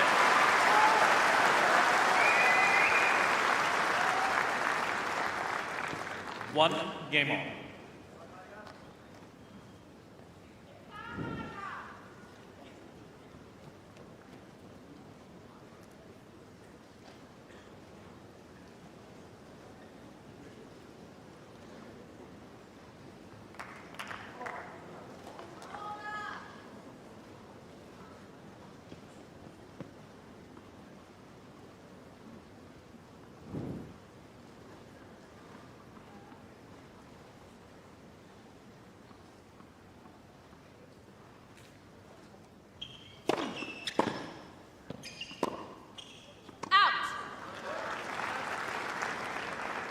Love 15.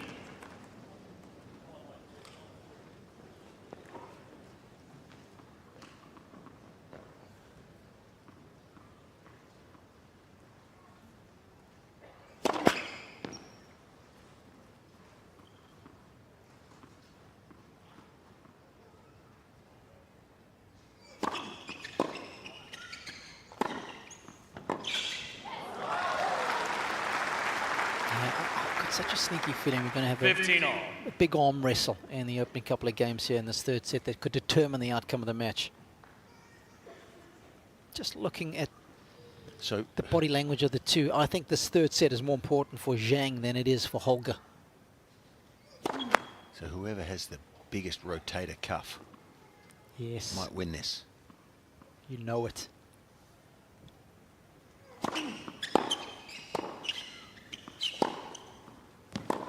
He hammers that forehand, doesn't he? He's a strong young player. Quick racket head speed 15, generates the power. 30.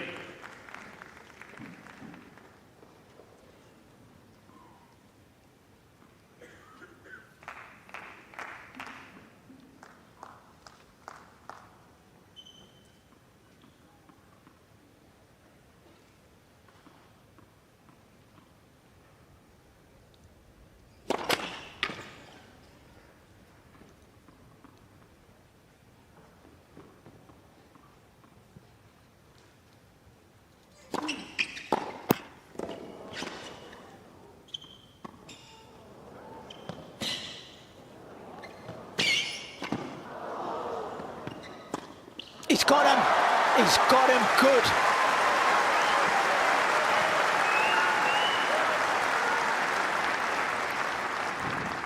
$15, 40.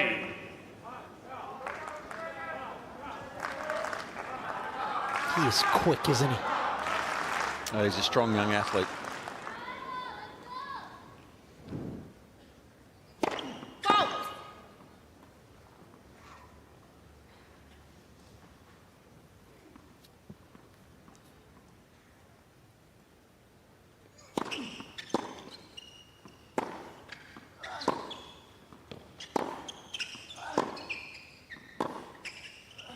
Game. Rune.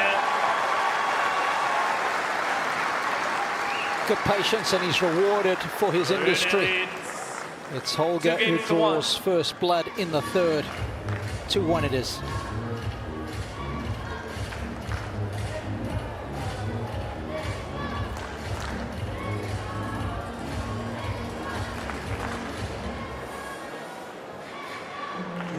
Once again, a good mental effort. Down love 30 in his previous service game.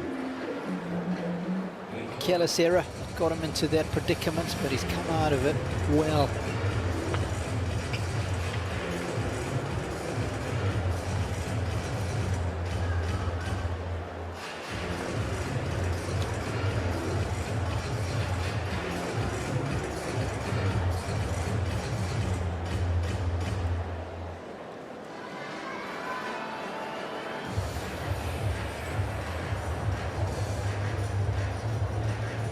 Time.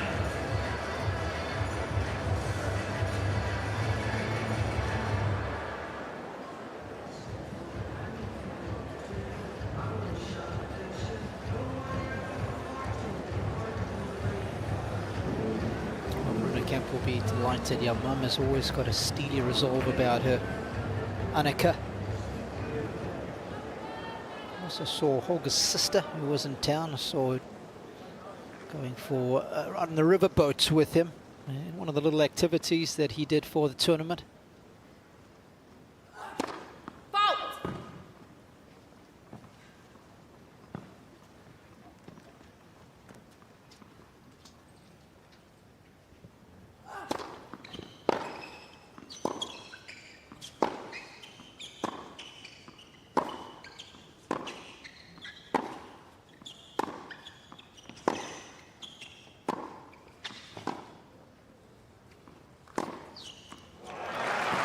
Just the control that he's got on the tennis court at the moment. It's just superb. So fun to watch. You don't feel like he's having to redline his game in order to hit winners, because he is so precise. He's just sending Z coast to coast, and he can't keep up.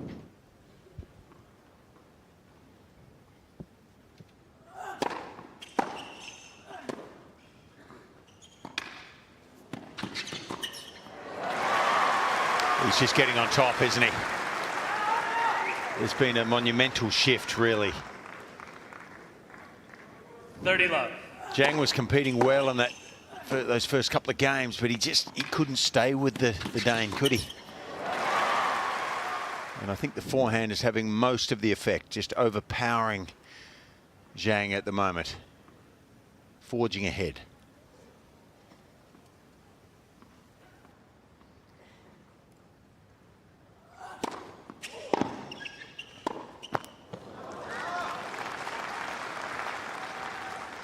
$30-15.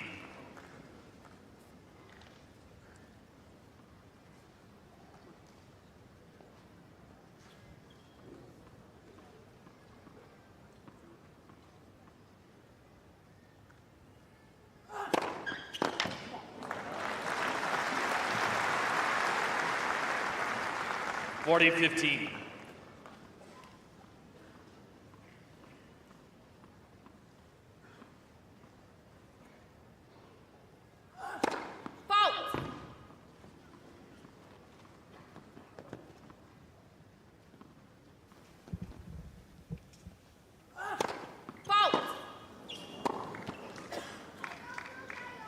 $40-30.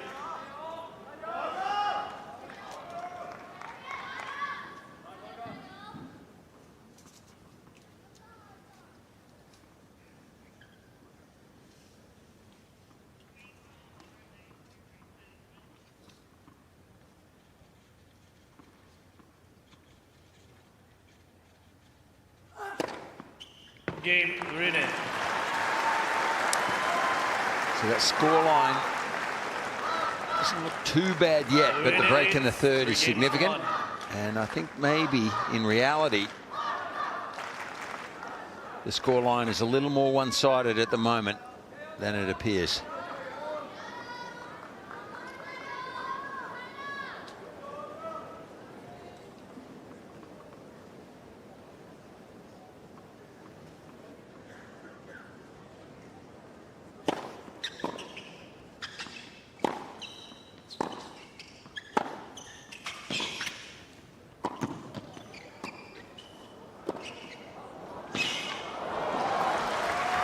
Clean, but it was clean enough.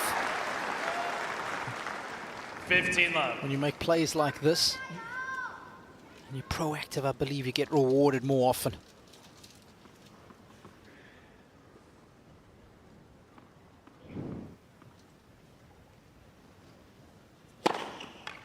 $30 love. I like to call it the karma of being offensive. Just seems that the mishits go in when you're offensive. You get a little bit of luck.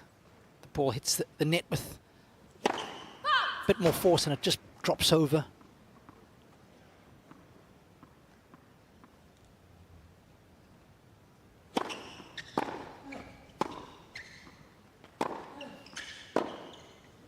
Out. 30-15. Gee, there's some positive body language up this northern end of the court, which is where Holger Rune is. He wants this badly, doesn't he, this opening match?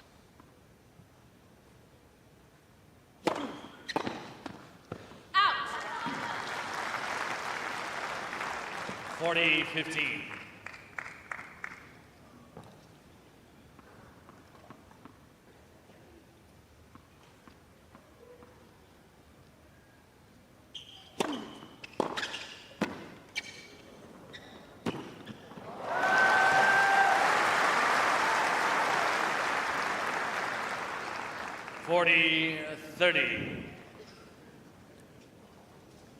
Well, I like the serve and volley, but all it takes is to get that serve just half a metre wrong in direction and you're made to hit a very difficult volley.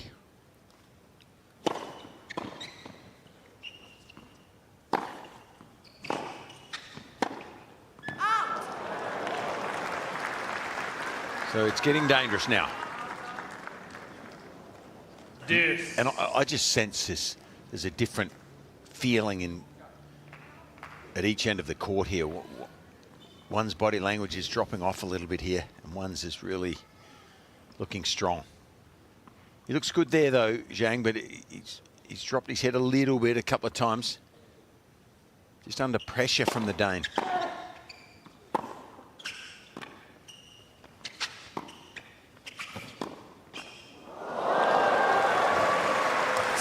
The net on the way over. It's one of those shots I think it was always more over than in the net. You know what modern rackets have done, I think, to that matchup? When you slice a ball as an approach, it's a lot more dangerous to move forward now because of the ability the rackets have to go through the air fast and create speed. So the pass it's like a mismatch. The approach and the pass are different levels of ability you have to make them. If that makes sense, you can't get enough on the approach shot you try to nullify the passing shot. Yeah, you try hit that passing shot with a 65 square inch racket that weighs 450 grams. Yeah, not as easy. Yeah, can't accelerate it that quickly. In the olden days, the passing shot wasn't as effective. No. Or it was a similar effectiveness rather than just being a faster shot.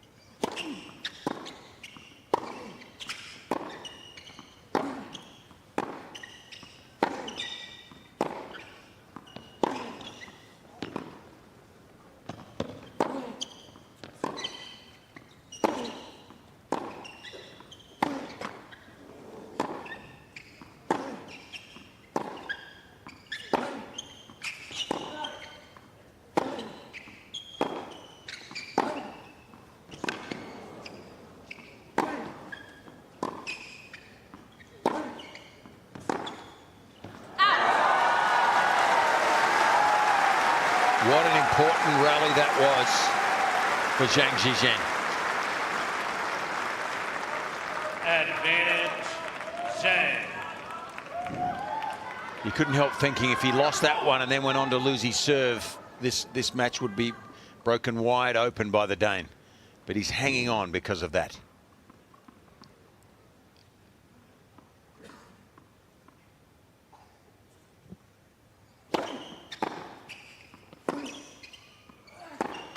Game, Zhang. He's done well there. A meaningful hold in the context of this set for sure. But he is still down a break to Holger.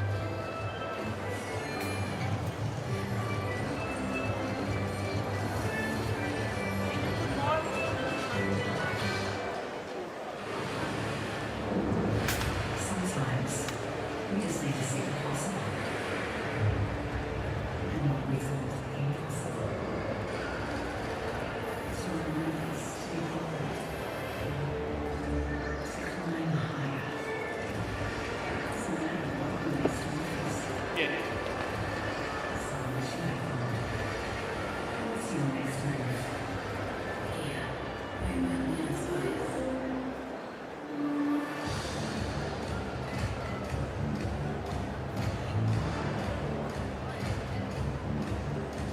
Time.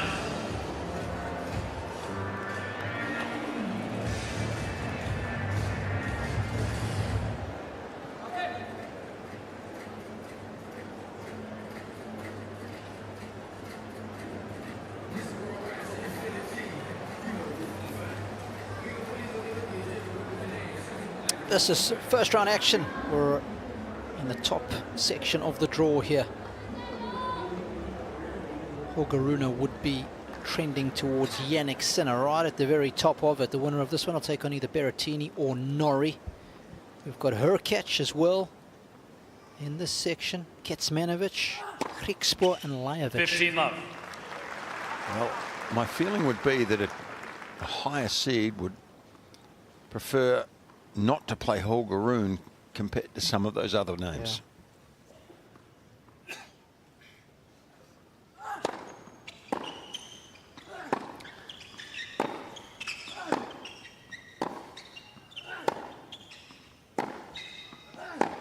Oh, yes. Gee, that's a bomb. There's some great players, some very, very good players in that section, but this man is as dangerous as any of them you would think.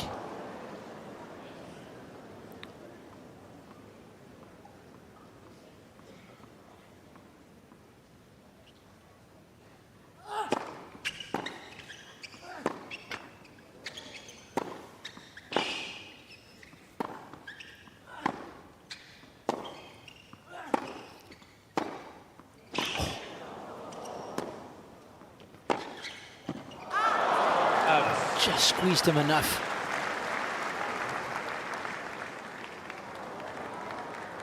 (30-15).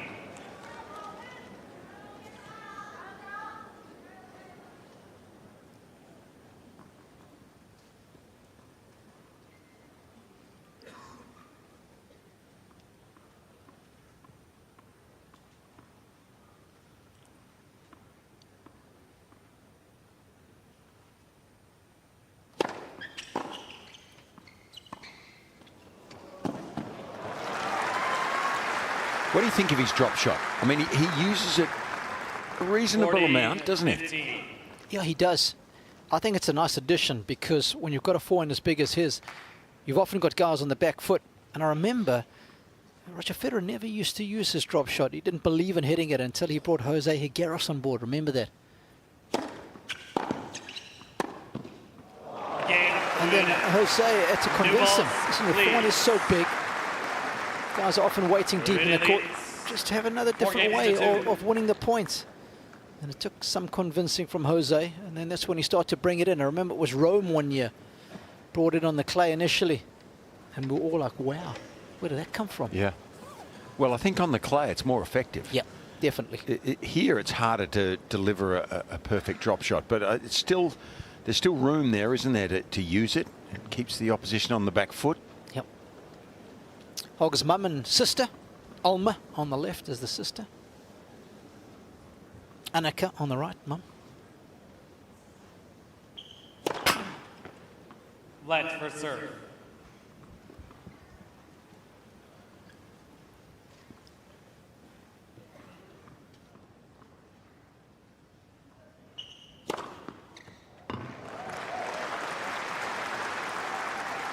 (15 love).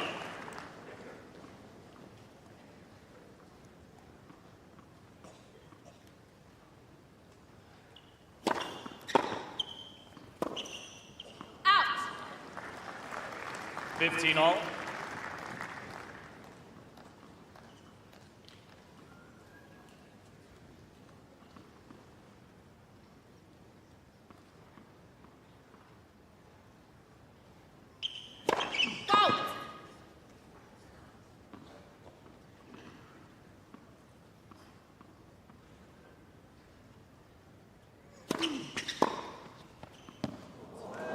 That's got a piece of the line. Oh, he's done so well to maneuver his body. 15-30.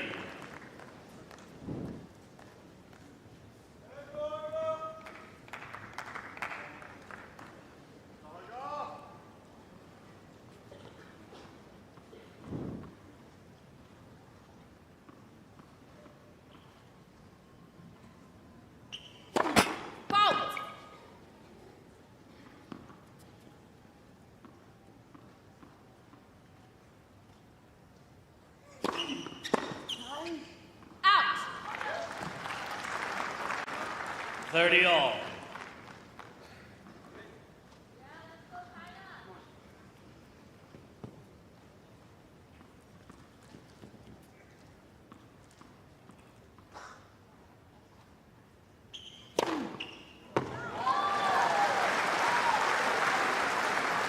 40-30. Yeah, that serve burned through the air. Sort of keeping him in it a little bit, isn't it? He needs it badly here because Rune is trying to make another move. Game. Zhang. Great exhibition there of serving. Yeah, staying within touching distance. Fitzy Rune leads 4-3. just got to hang around, be a menace. 4-3 third set.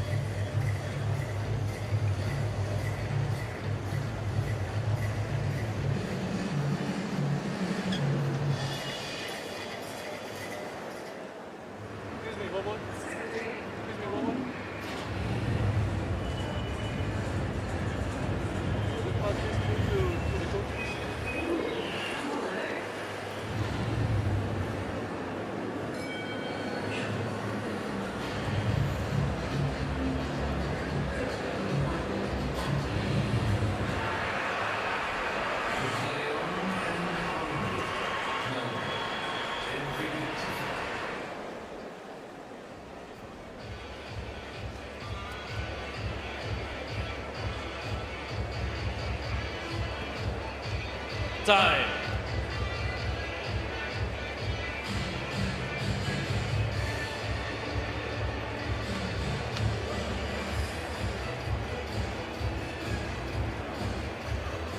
So there's a picturesque precinct of Melbourne Park. That's the rusty orange coloured roof there in the foreground is Margaret Court Arena. That's where we are. Rod Laver Arena just behind that. The MCG in the top left screen, the big 1956 Olympic Games venue. And Holger Rune is gaining momentum. 15 love.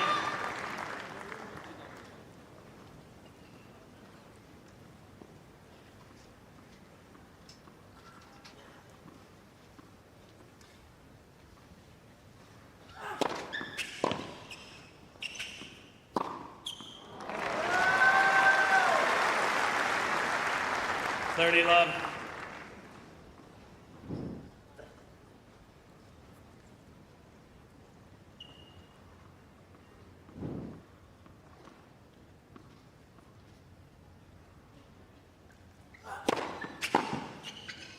Out. 40 love. Just get the feeling here Rune is holding his serve with a little more ease, and Zhang starting to have to push every time he steps up. The serve has saved him in recent games. Fault.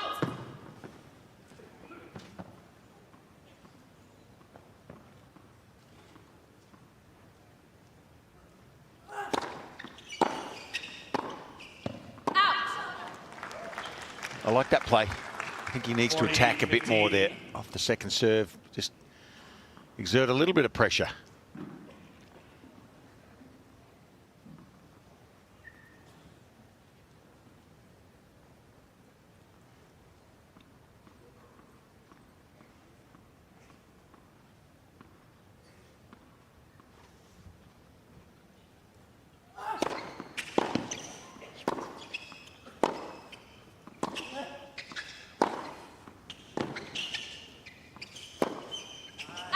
Game, Rune.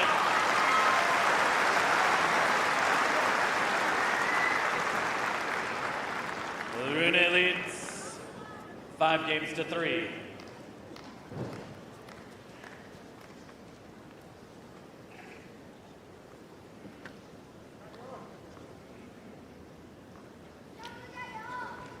You mentioned an arm wrestle earlier, Robbie, and it is a bit of an arm wrestle, and it's starting to look a little obvious which way it's going. Please. There's never any guarantees in a two-horse race, is there? But oh, that's taking a risk. I don't mind that. 15 love.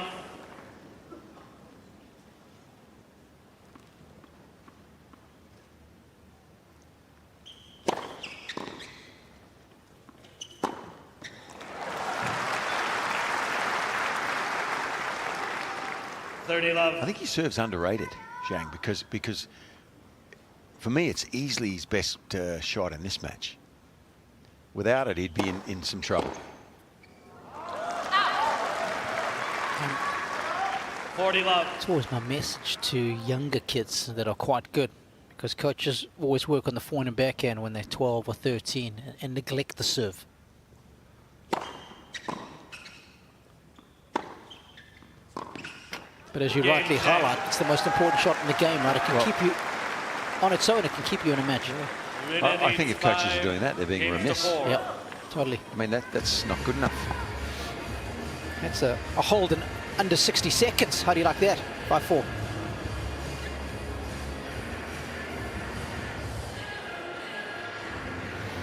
Well, we've been talking about weapons, and we know that one of Holger's big weapons, Fitzy, is that forehand, and he spreads the court so well with it. Yeah. Oh, yeah. So he doesn't go up the middle too often, does he? That's sets 2 and 3. So the ones that he's been dominant in, there's a rally ball, there's a winning ball. But a lot of those rally balls also would end up winning the point. You know, they'd draw an error. Yep. And it's a nice distribution of the winners, right? The pulsating blue balls. Well, the ones on the right of your screen, the 49%, that's what you've talked about with his game. He's got that inside in, we call that, hitting across to the right-hander's forehand. So he likes that one a lot. But what I like about the other one is that he can incorporate that not just to hit some winners, but he can flatten it out to hit the winners, and then he can use it to come in as well. Yes. That gives him more dimension.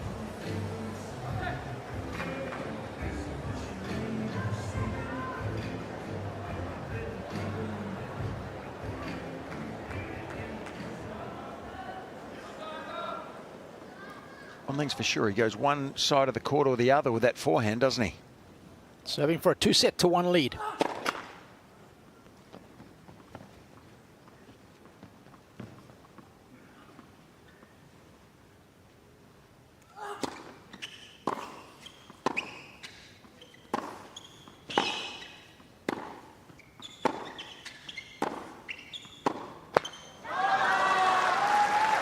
So this time, Zhang gets the first point to give himself a chance here. And we'll see how the young 21-year-old reacts.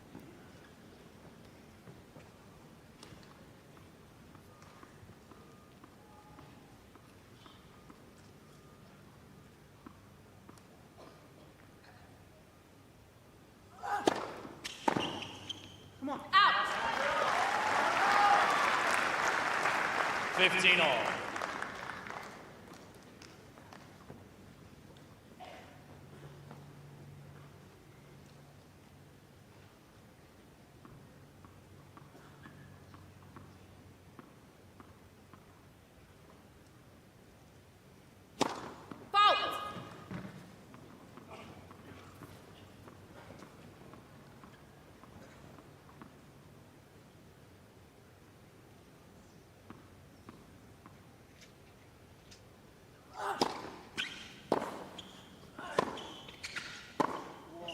Oh, that is such a big point. When you talk about the probabilities of holding serve, 15 all.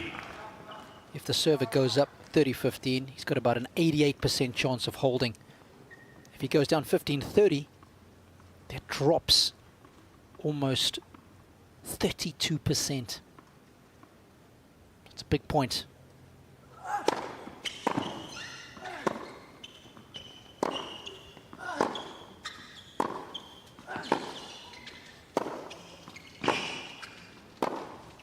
Just a bit too loose.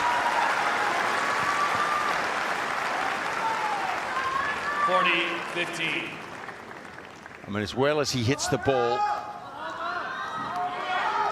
he needs to prolong that, or those numbers. He needs to keep the ball in play longer and wait for the right one. But he's just given a couple of free ones here to Holger while he's serving for this set.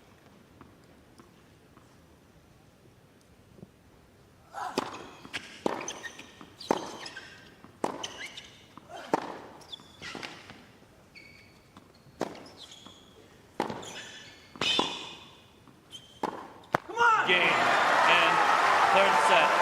Rune. 6 games to 4. Yeah, it's been rock solid when it's mattered most. And that's been the case for Holger in sets 2 and 3. And he is looking large and in charge of proceedings now as he wins the third 6-4.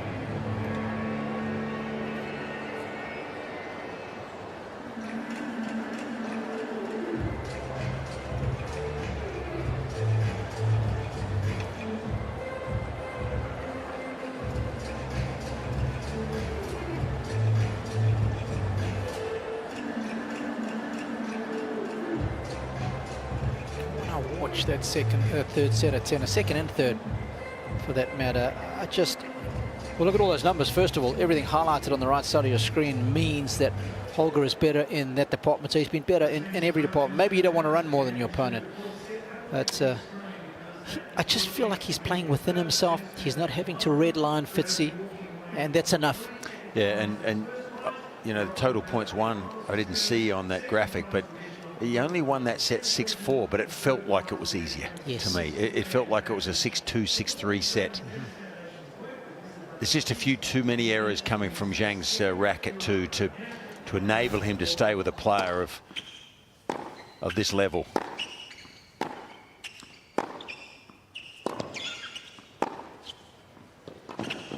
His biggest strength, Zhang, has been serve. Probably his biggest weakness, the erratic nature of his forehand at times. But Rune really wanted that. He competed well in that set and the one previously too after he got down the first set. He's been the better player so far.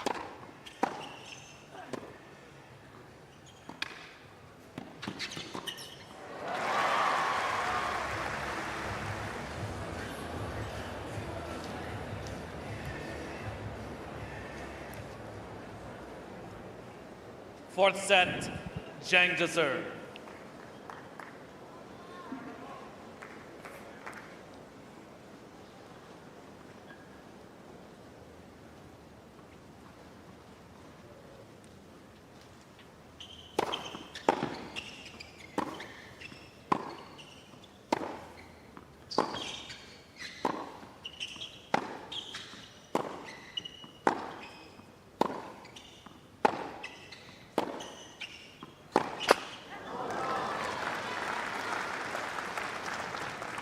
Love.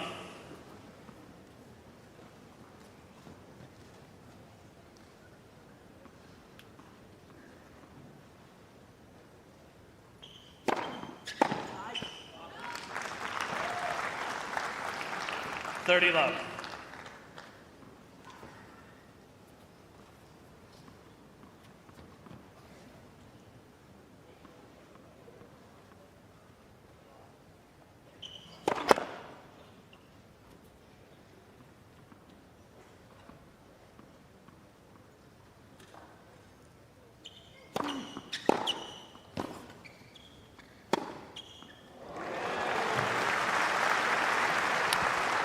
Need some strength to hit that shot, don't you? With 30-15.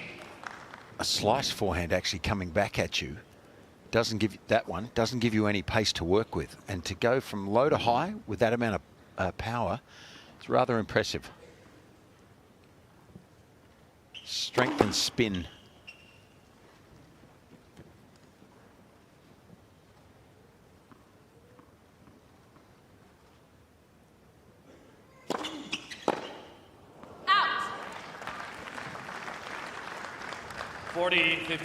Look at Holger, you can see how strong he is. But I tell you what, I've seen him in the gym, he's incredibly flexible as well. Normally it's that thin, leaner body that you associate flexibility with, but he's got both. Got the big muscle groups and flexibility.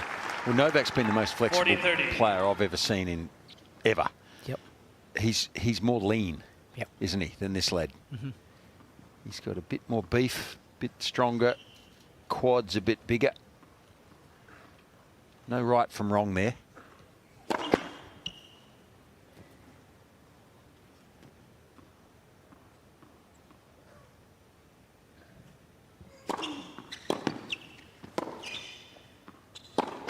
Game Zhang.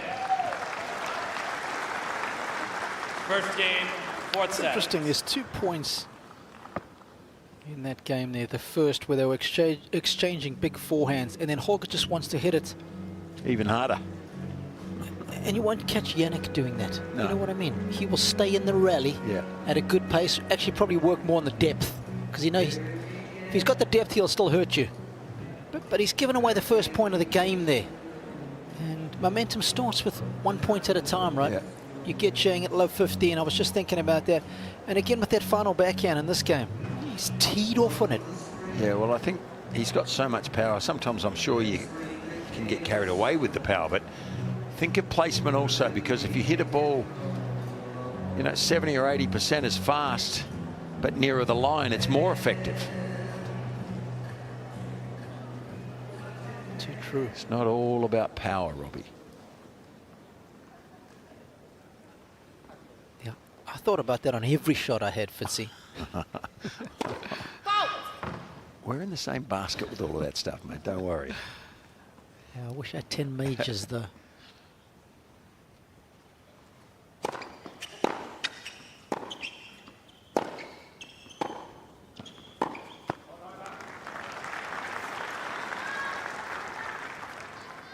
Love.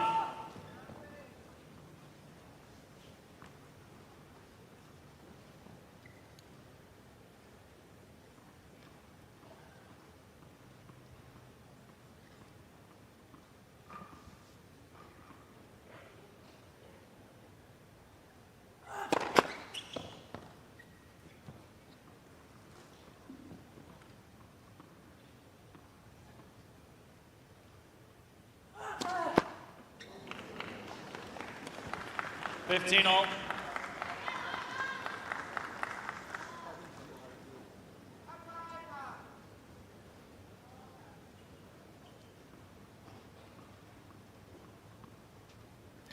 Served pretty well. Just his third double there for the whole match.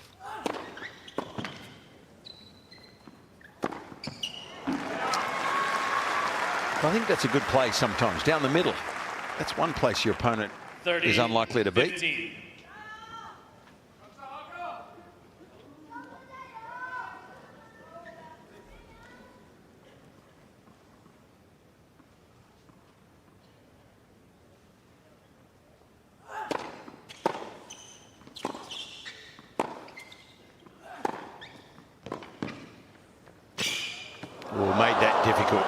Now, he got away with one of those earlier.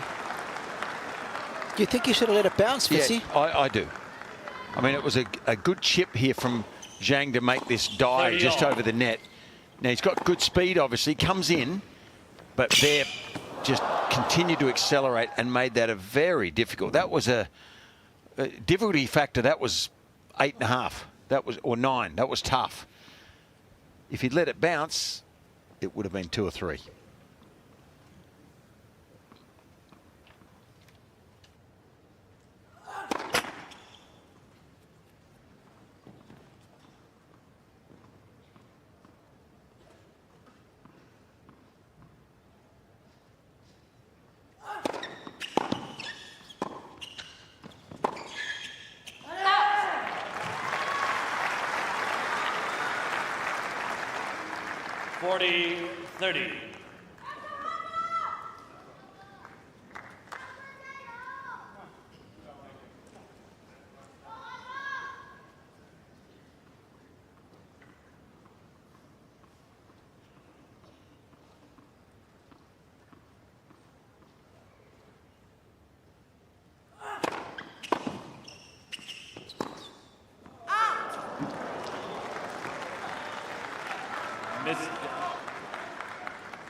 Well, I can't believe he's wanting to have a look. He was looking right up the line there. And in fact, we are too, Robbie. We're on that side of the court looking.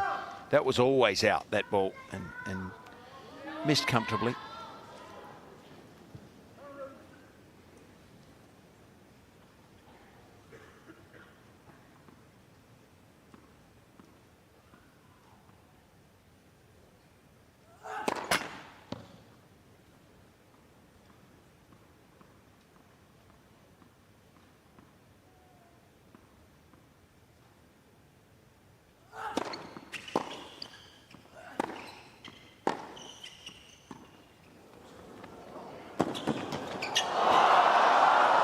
Good speed.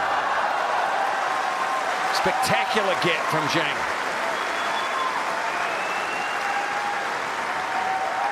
Trying to make his move here. Advantage. So Zhang. it's always flirting with danger when you drop shot on a hard court, Robbie. As we know, the ball gets up high. And Zhang there does well. Great foot speed and wonderful control. That was a bit of wizardry, wasn't it? It wasn't an easy shot. Earns himself a break point.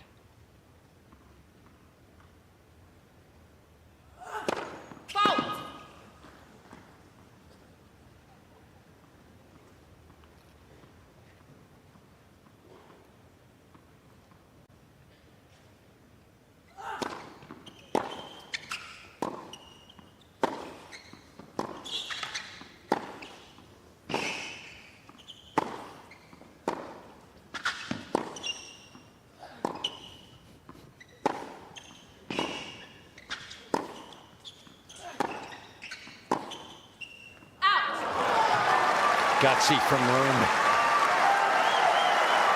From both of them, in fact. Oh, a big arm wrestle to win there.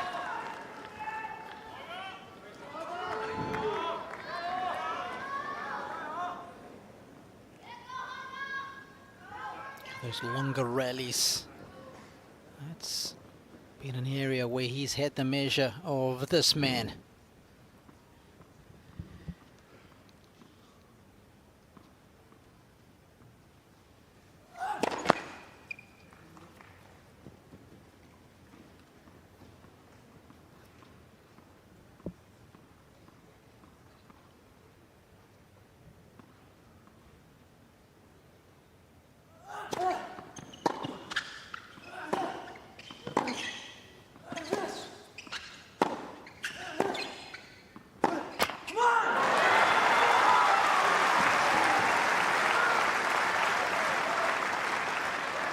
Advantage.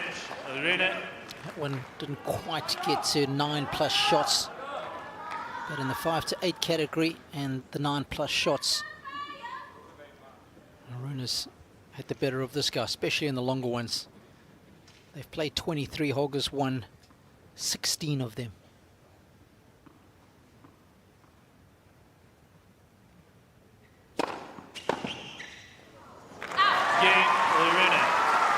Hard hat hold.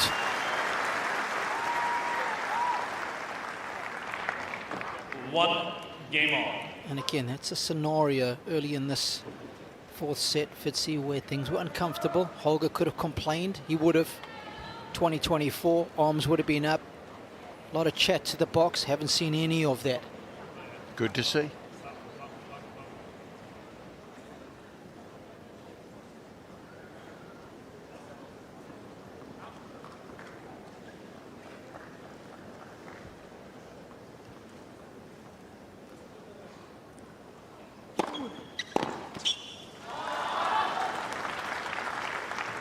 $15 left.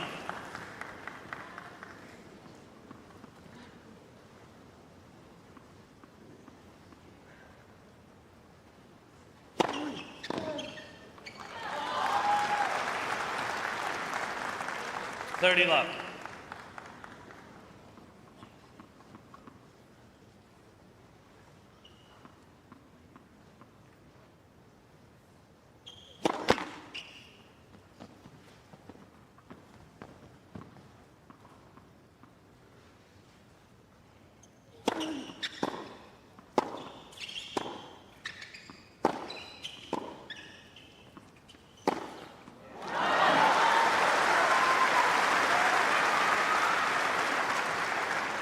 $40 left.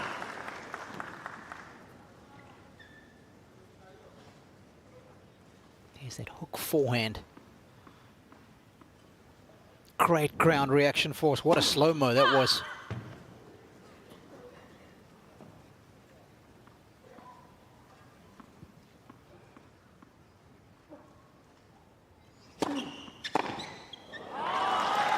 Game, Zhang. Okay. Rune's had enough of that game. Zhang leads. He wants to sit down. 2-1. Zhang leads 2-1 in the fourth.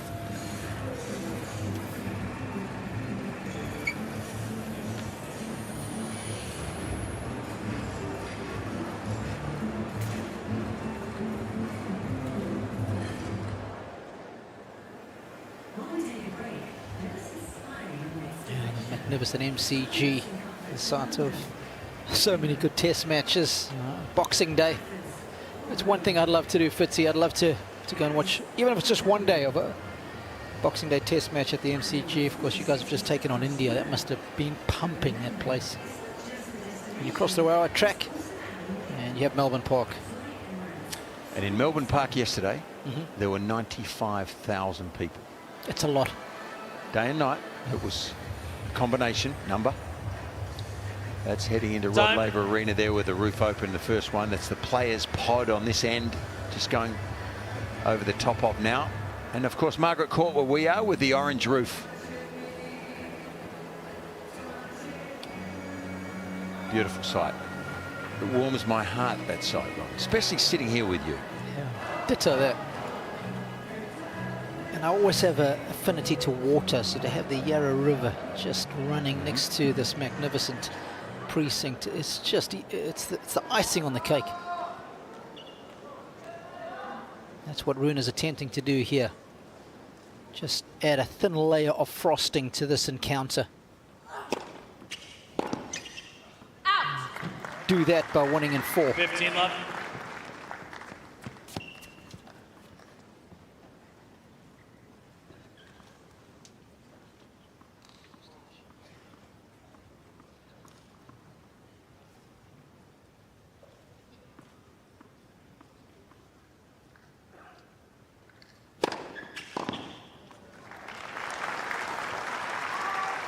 Love.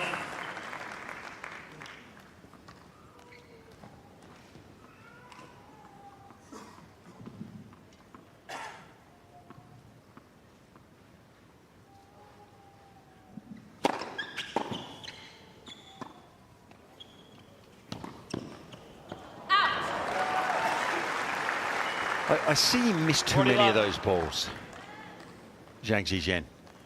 You know, there's no reason for him to miss that. He was there in plenty of time. The drop shot was only just okay. And he had a chance to push that down the line.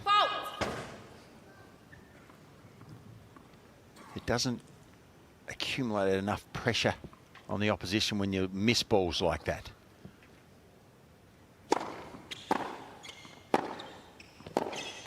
Game, Rune.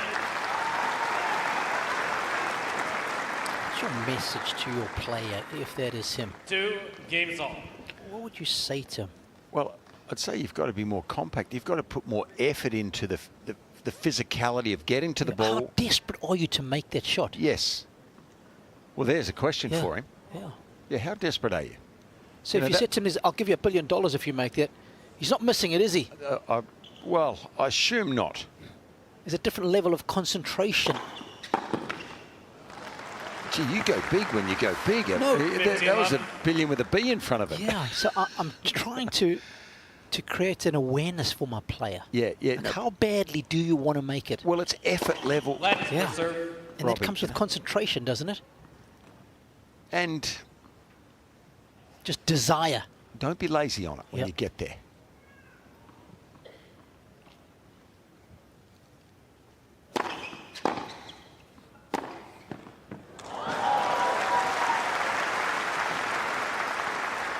Execute that play on a couple of occasions.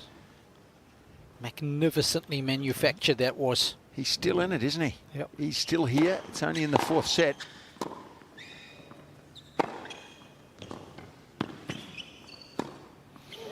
He learned from the previous one, didn't he, Fitzy? I think so. Let it drop. Well, the odds 30-15. go way up. So if he volleys this ball, it's going to be a tough shot. Stops, steps back, easy.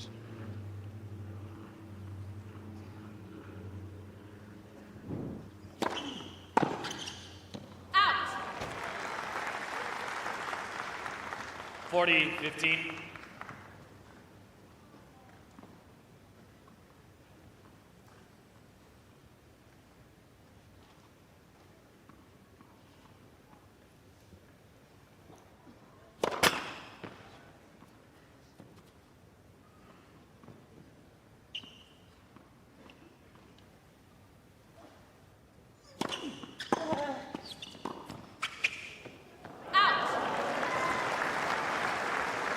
favourite patterns of play. Tommy Paul 40-30. does it so well.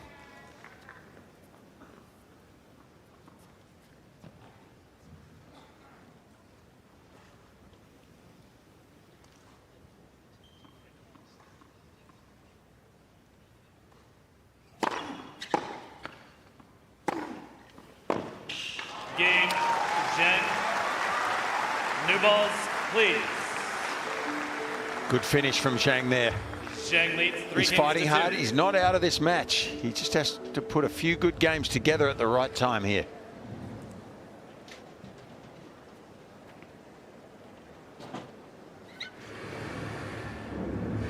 Sometimes we just need to see the possible. And not always the impossible. To remind us to be bold. To climb higher. So that what we next face. I mean, the beauty of one-on-one tennis is that we don't know who's going to win this match. Not yet. You might believe one's a bigger chance than the other. If you're leading 2-1, that's pretty logical. But Zhang is close. He is not far away. If he could just string some good games together here. Time.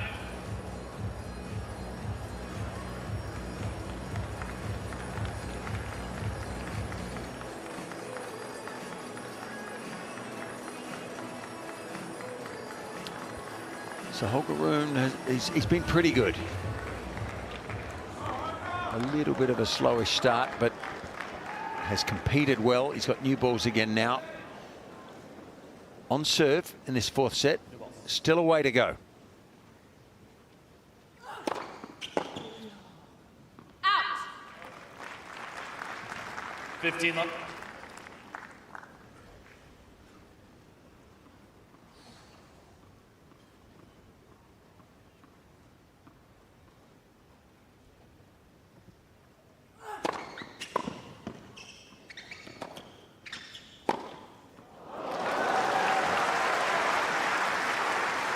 So, tactically, 15 all. not the right play for me. No, never. That's just a shocking move. Sorry, Holger, you've got to improve that. Yeah, that's where Mike James, his analyst, has got to step up. There we go, the arms. What was that? Back up the line, keep the ball on the same side of you. Yeah. Right? If you're forced to go forward, okay, increase your margin for error to win the point.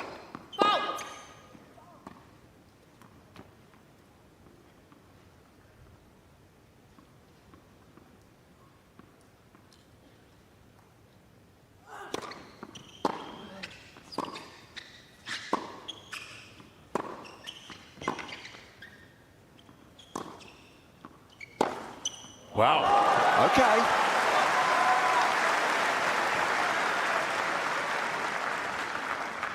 If he breaks through here, 30. we'll definitely say this match ain't over.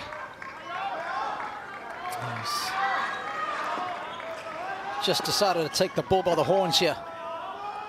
He's defending for most of the rally. Gets one look, boom, makes it count.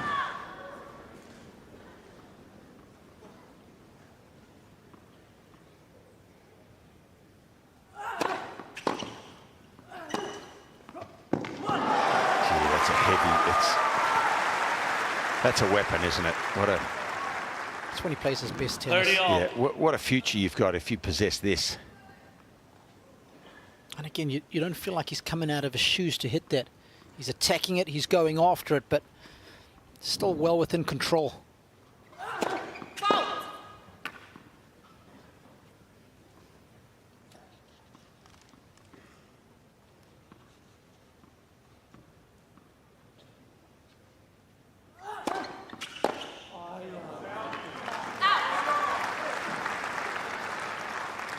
Forty, 30.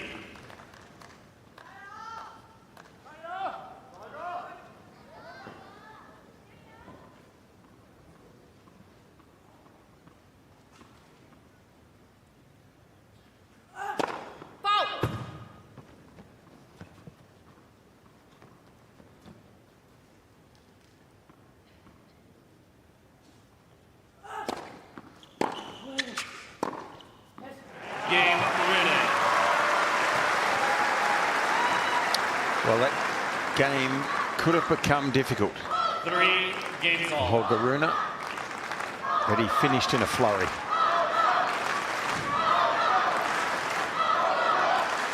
Total winners for the match for Holger is up to 44 now. And that's been offset by 23 unforced errors. So when you're posting those kind of numbers with that differential, Thank you. Players are ready. it's testimony to the fact that he's playing some good ball. 15 love. Numbers for Zhang, fortunately, it's the unforced errors that outweigh the winners by 3. 33 unforced, 30 winners.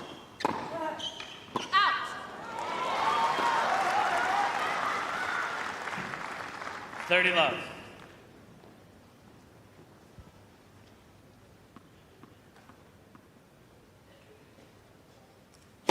Fault.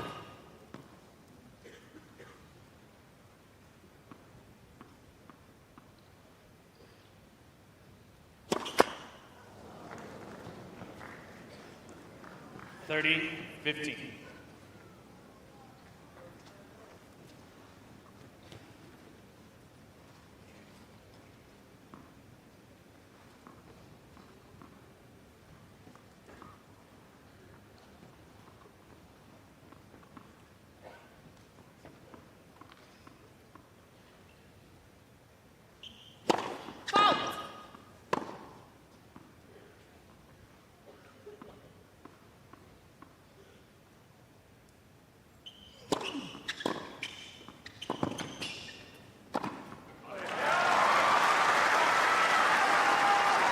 Good signs from the youngster.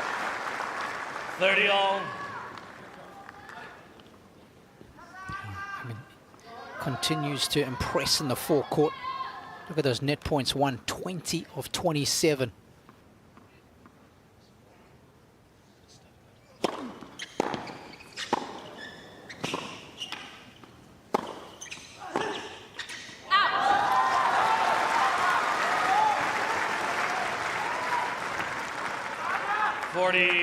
$30. I just got the feeling here that should be a ball in play shot.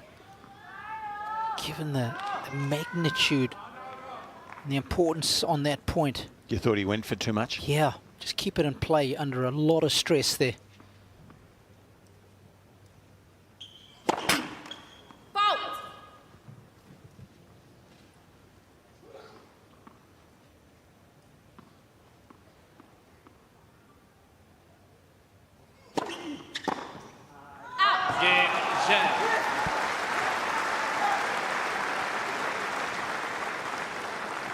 Zhang leads 4 games to 3. Zhang keeping his nose in front,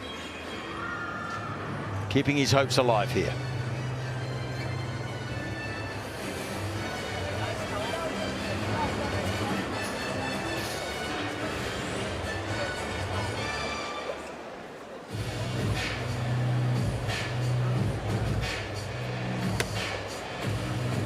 Starting to warm up here at Melbourne Park. Mid-20s now on the court surface. It'll be significantly more than that.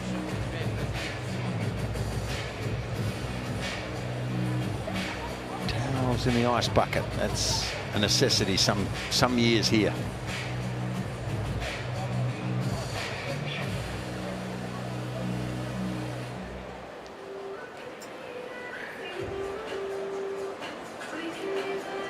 Time.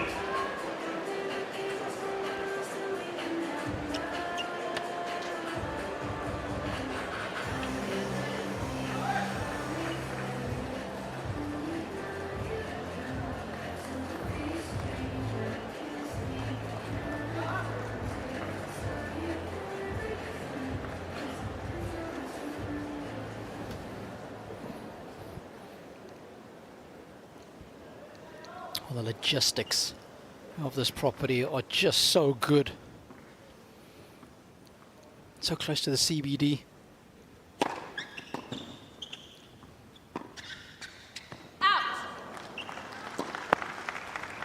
Easy to walk from town to the grounds. It's another jam-packed day here. Record crowds yesterday.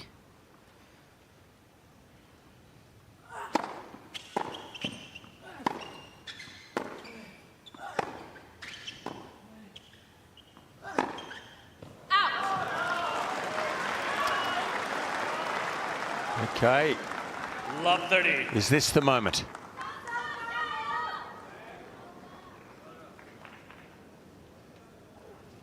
The moment Zhang has been waiting for, relatively patiently.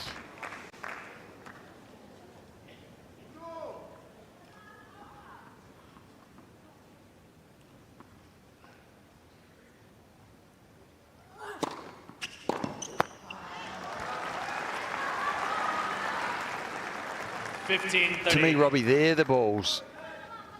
I'm not sure if I can put my finger on the explanation exactly, but that's an easy miss at a bad time. It really is. 4-3 up in the fourth. Love 30. He missed an easy return. Well, not easy, but a simple. And that one too. That was a bit harder. He had to stretch more for that one. Yeah, what about the chip return, right? 30 all. How often do we see the top players do that? Yep. Like you said, make him play at love 30, surely. That's like gold when you're serving down love 30 like this.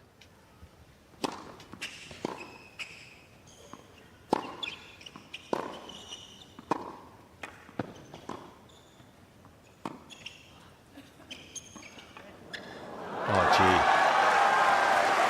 Holger's just hit a junior shot. I think he changed his mind, Robbie. 30, with this 40. slice, I think he changed his mind. And I mean, that's just asking for trouble. And just to go back to the start of the point, what about the chip return there to get it back in play, right? It gives you a shot at winning the rally. Yeah. Here we go.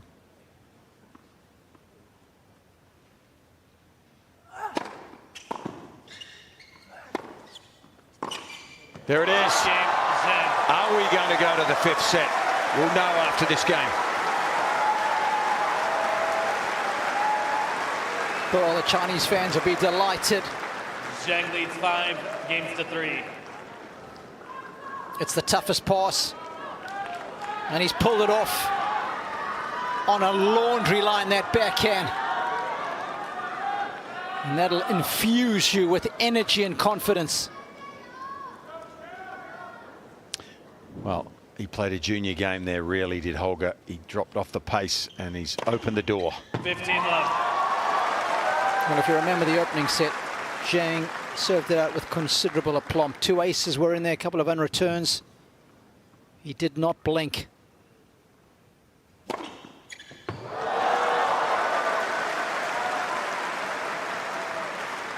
$30 love. More of the same.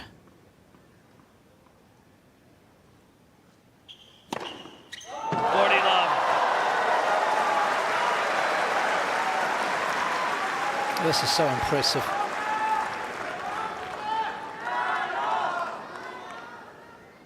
Three set points.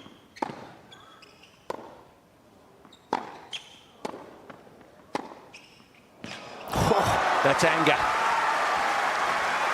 He's annoyed at himself, Holger Rune here. 40-15.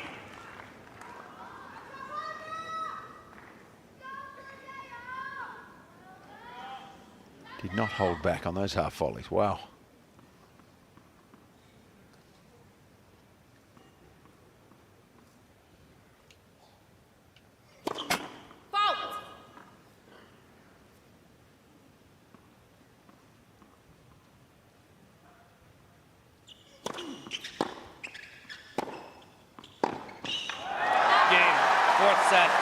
Zhang will take us the distance. 2 sets all. For the 7th time in his career. He will have to go to 5. For Holger, it'll be the 8th. Who has got the strength? Can't wait to find out.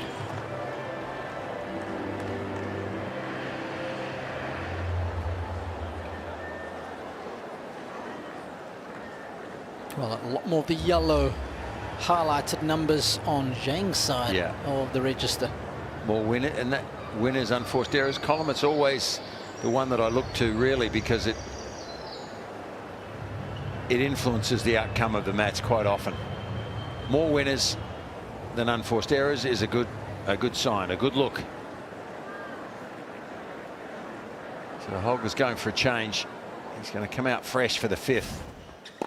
That one ordinary game there at 4-3 down has put him in this position, and give Zhang plenty of credit. He hung in there. There were times that looked like he might have been out of this match, but he's had moments of brilliance, and he served very well, which has been his main asset.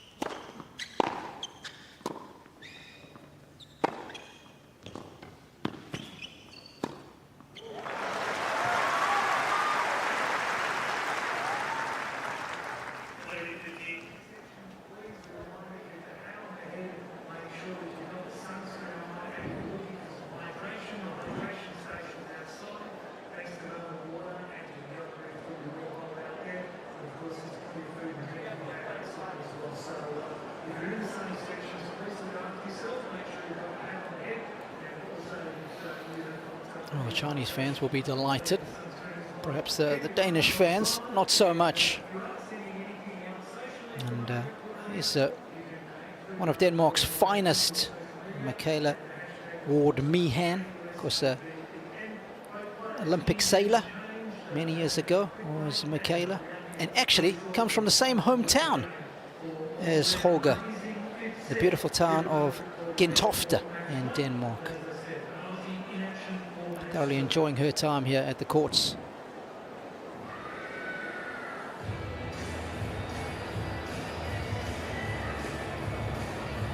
I love these super slow-mos. You get such a good view of the athleticism, the technique.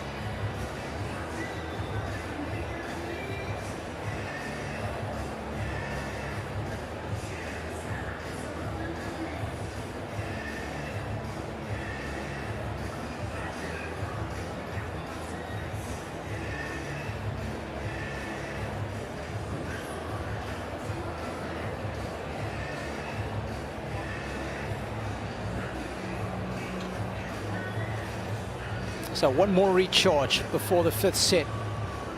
Both players have left, yeah, I think both have, Fitzy. They're entitled to 2 bathroom breaks over a 5-set match. Zhang's already had 1. I'm sure this one for Holger is to change some of his gear. Get out of the wet stuff. Get some nice dry shoes on.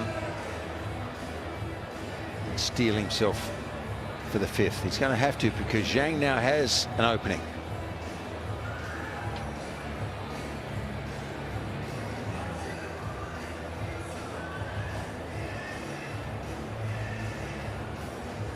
Well, the fans have been thoroughly entertained. We've seen some good shot making.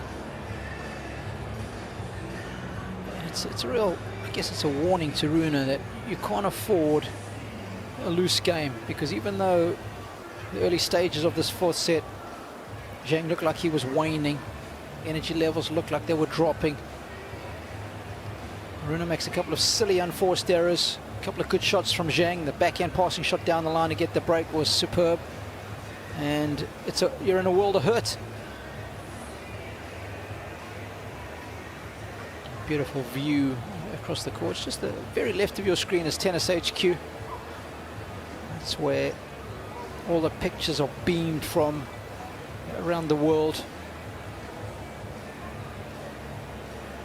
The main entrance, bottom left of your screen, Garden Square.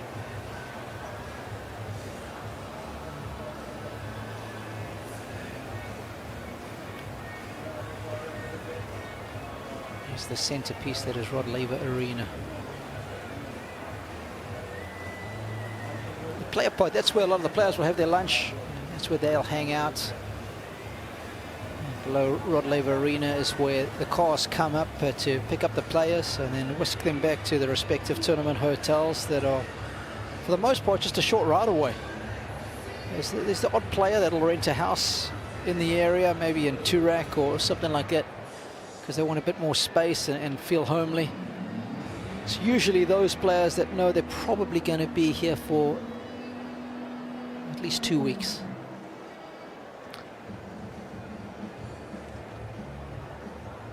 It's a big break, isn't it? A long break here. Always seems too long to me. I mean, this is 5 sets, though. I forgive that, but time since the last point. There you go. 6 minutes now. I don't mind this so much. It's after one set that was 6-1, and once someone's favour, they go off for 5 minutes. Yeah, or that 6. shouldn't be allowed. That should not be allowed. Yeah, but I've used a lot of energy here so far. I've been on court for 2.5, at least 2.5 hours.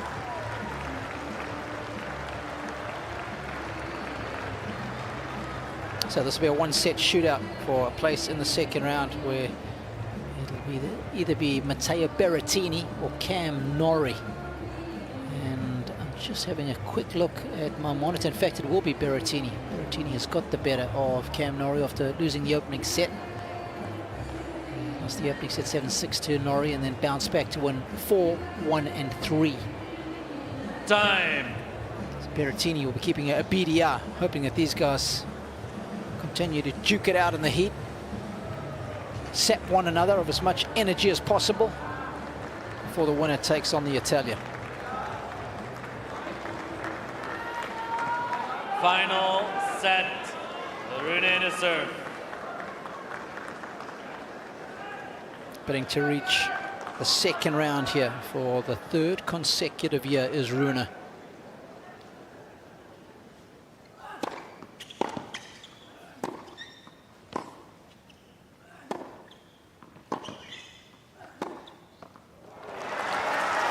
Zhang, of course, trying to get round number 2 for a second time. This is his 3rd Australian Open appearance.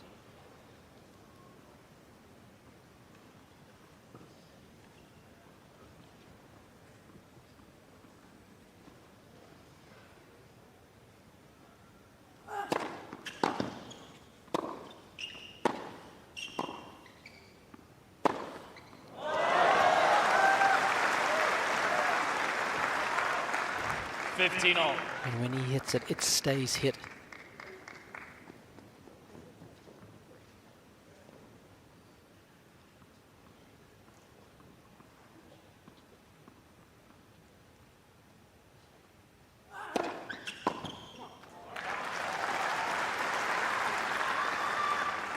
Well, he certainly opened the door, didn't he? Holger Rune with the game he played at 4-3. It's only a couple of points here and there, isn't it, at times? But now Zhang, after winning that 4th set, he's going to believe more, I would think. You know, it's only 1 set left now. It's a race to the line. He's got to believe now more, and so that actually exerts a little bit more pressure on Rune than he really needed.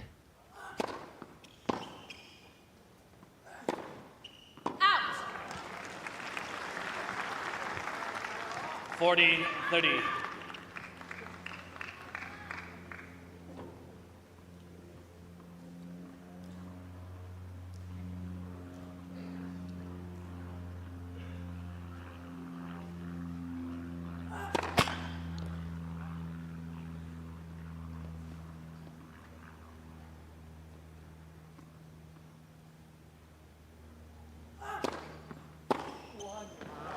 Game, Rune.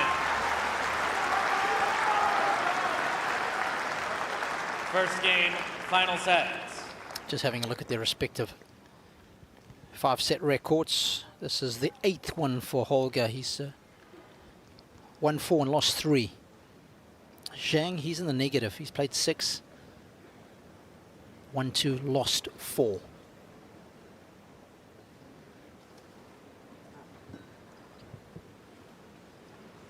So neither player particularly experienced in playing 5-setters.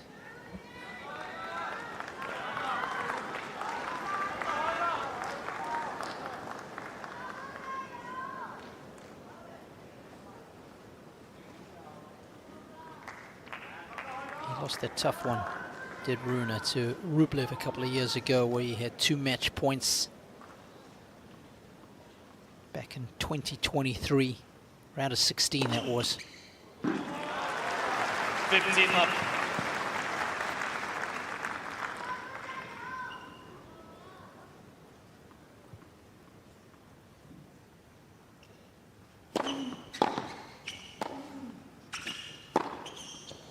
Whoa. See, when he gets set there with the early 15 all. preparation, he certainly is imposing with this forehand.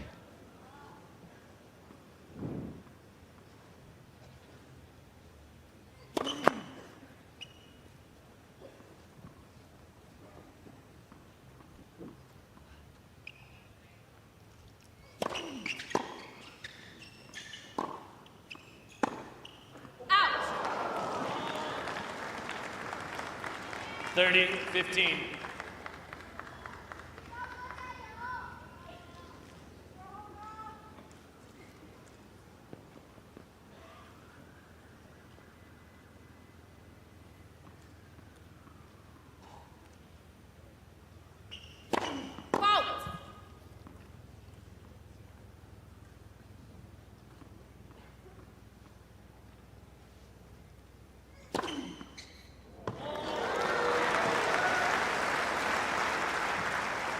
Forty, 15.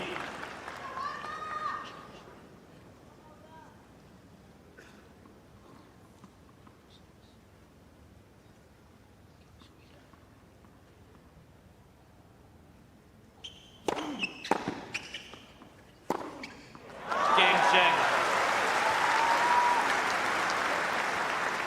It's such a big plus. 1 game on. Been playing for almost, what, 2 hours and 40 minutes, and you get those comfortable service holds. Helps the energy levels, helps the confidence.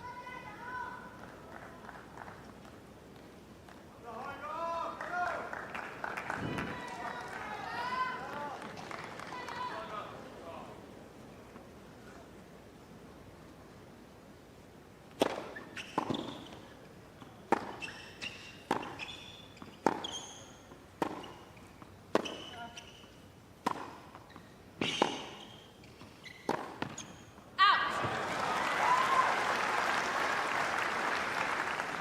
15 left. Sort of tough to pick a winner now. I mean, all along, I think we probably felt, Robbie, that Holger Rune was favourite, but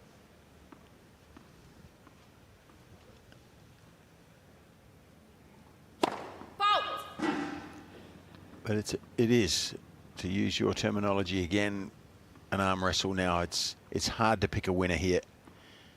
We've seen everything we're probably going to see from both of these players in terms of versatility. I guess it's about execution under pressure, right? It is now. It may come down to a few points here and there. And even though he's got a losing record over 5 sets, Zhang, the good news is that he's won his last 2. Okay. He went back-to-back at the US Open, beating JJ Wolf and Casper Ruud in 5 sets. Wow. You remember those?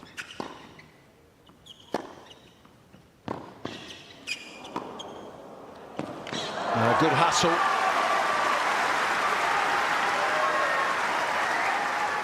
Still plenty of physical ability left in both of these athletes. They haven't really run themselves into the ground in this match. The 4 sets have been tough, but not overly so.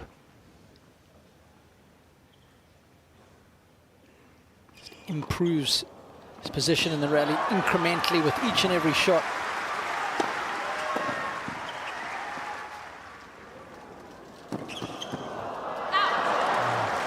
Good feel. Well, I'm just having a look at Holger's 5-set record. 40-15.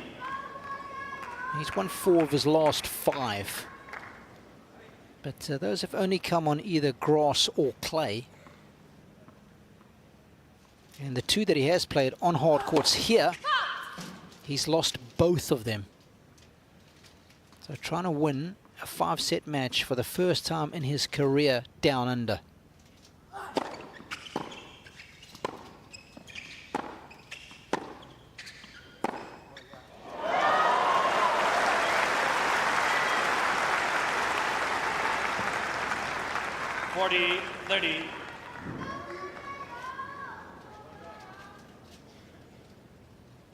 Here it is again, that power zone on the cross-court forehand. It's too good.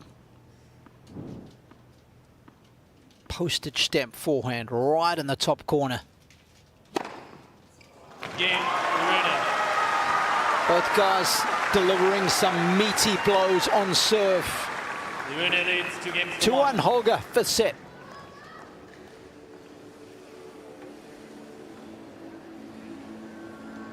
Yeah, and of course with both players serving well, it's going to put a premium on returning. And have a look here at Zhang. This is the average return hit points. First and second serves. This is sets 1, 2 and 3. You can see it's between 2 and 3 meters depending on his first or second. But in set number 4, he's made definitive change. He's been a lot more proactive, especially on that second serve, Fitzy. Well, his second serve for the first 3 sets was further back than the first serve, where he was standing to receive, and he's reversed that in the 4th and had a good result. Yeah, let's see if he can. It's been subtle, I think. I haven't noticed it a lot. Yep. But Time.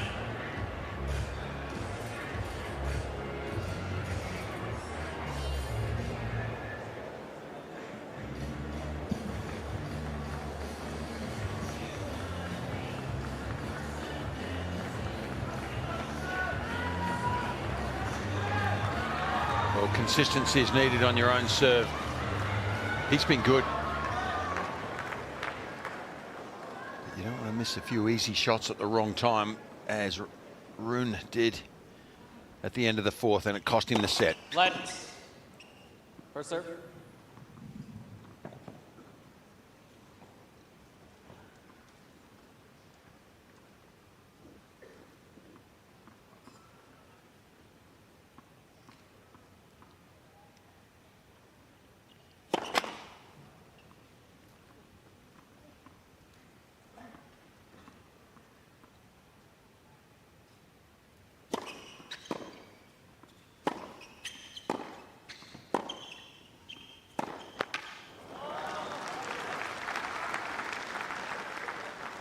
Love.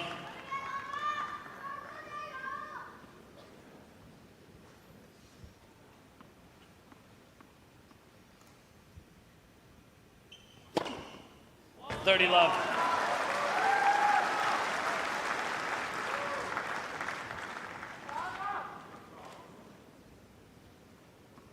Three aces already in this set for Zhang.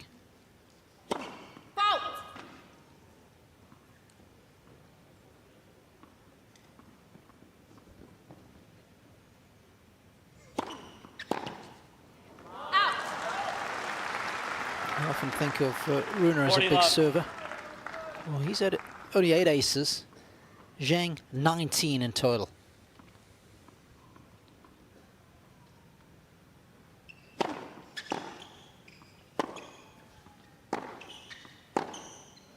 Out. 14-15.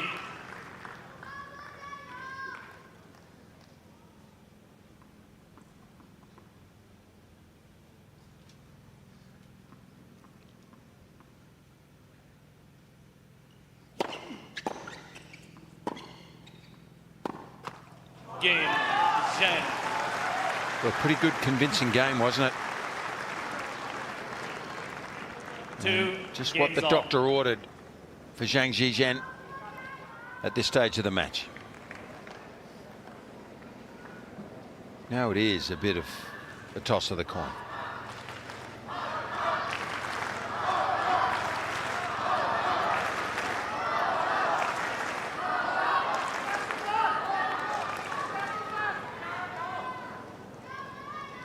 Please, players are ready.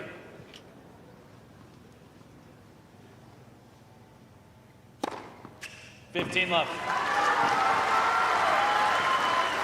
Just having a look at the overall serving numbers from last year on the serve ranking list. Holger was 31.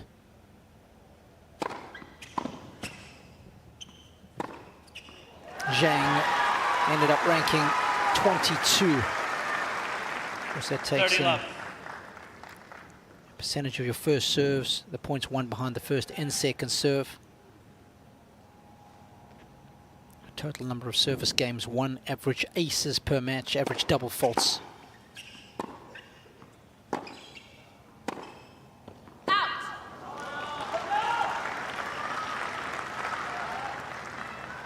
30-15. So you would think that Zhang has the edge in that department, but let's scoot over to the return numbers from the last 52 weeks.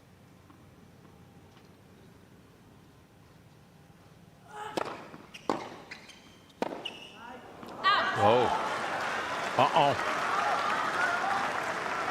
Trying to get some adrenaline going here, 30-all. Holger, and this is another one of those moments.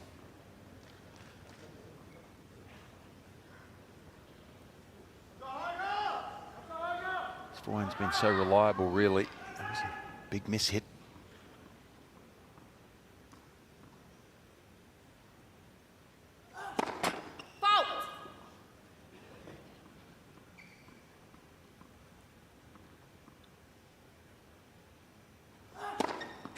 Wow. Well, we saw him falter in the previous set.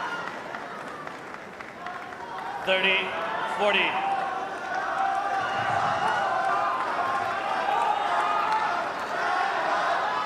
And from 30 love here, he looked like he was cruising. Thank you.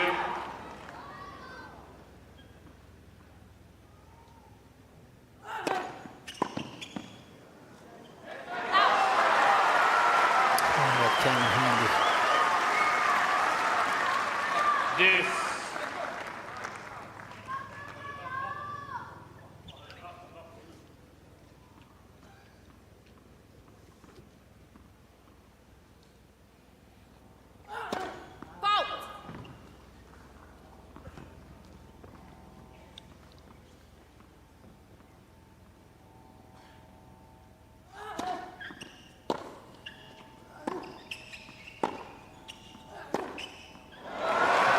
Going to be so key for Holger that he keeps going after that forehand when it's begging to be hit.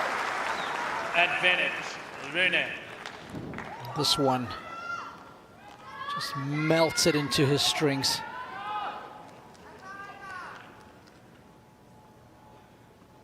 The full extension of the right arm as he makes contact with the ball, maximizing his leverage.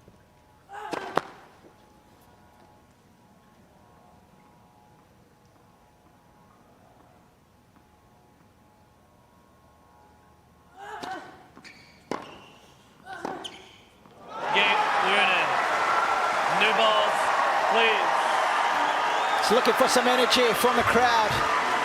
Back-to-back winners to seal the fifth game. Things are heating up nicely in the fifth.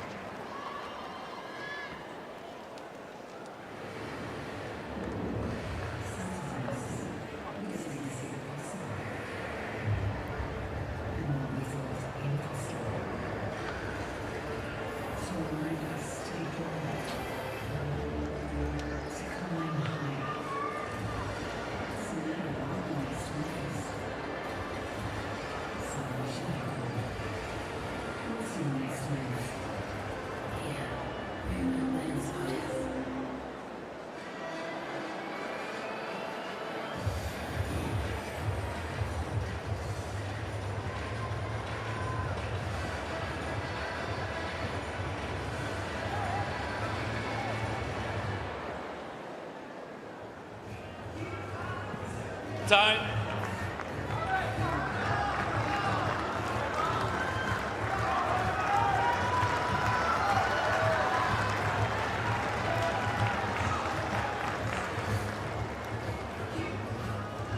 So not long to go now, and we'll have a winner out here on Margaret Court Arena. It's been a battle.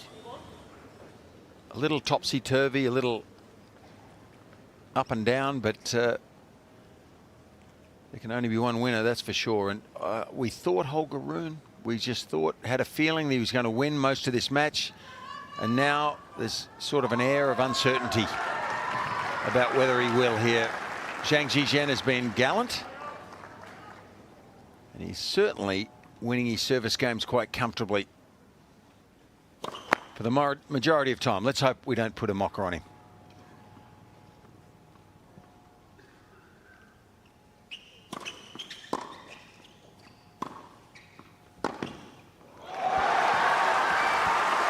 It's 3 in a row now when you go back to the previous game.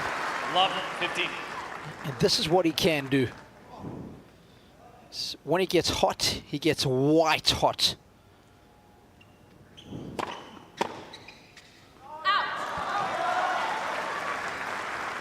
15 all.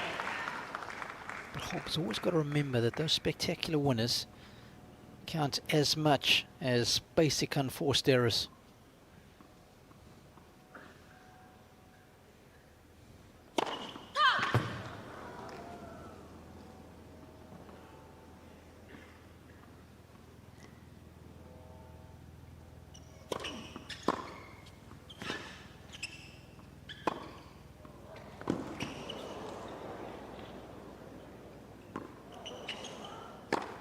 Oh, wonderful lob. You may not think it's spectacular, but what a good lob that was. 30, at 15. that moment, and it made sense. Yeah, he's having to smash into the sun. It's subtle brilliance. That's what it is. Thank you.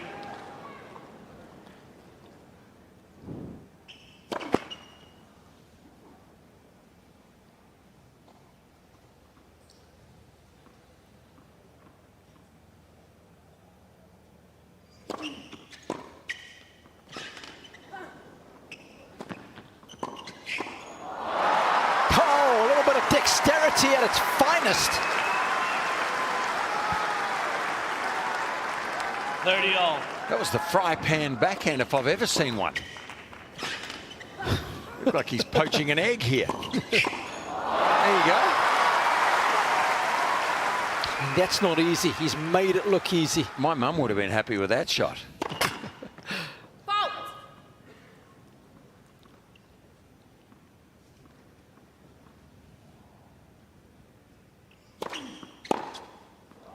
Well, he's lighting it up. You said it, Robbie. Goodness me. 30, 40. Hasn't done a lot wrong here, Zhizhen.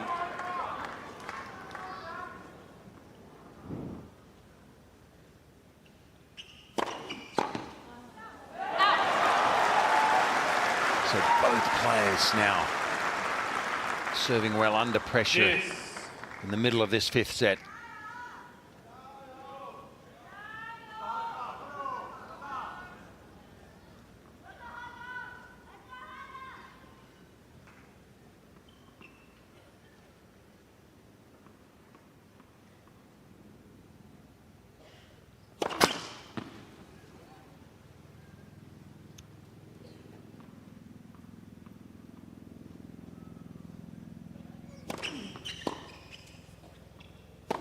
Oh no, a big miss. He was so ready for that forehand. Advantage. Rune. Oh, Randy can't believe it. Yep. That hurts. Conversely, it also highlights just the fact of putting a ball in play. You never know what might happen.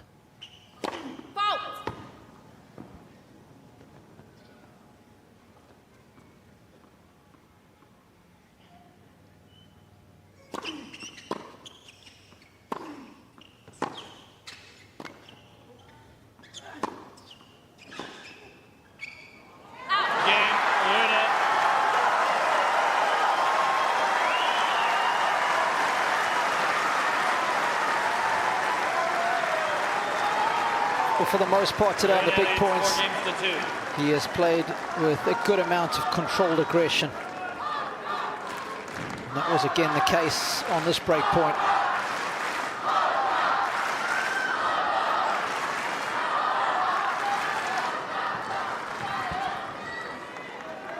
Boy, would he love to cement this break right now. Serving from the tougher end, looking up into the sun.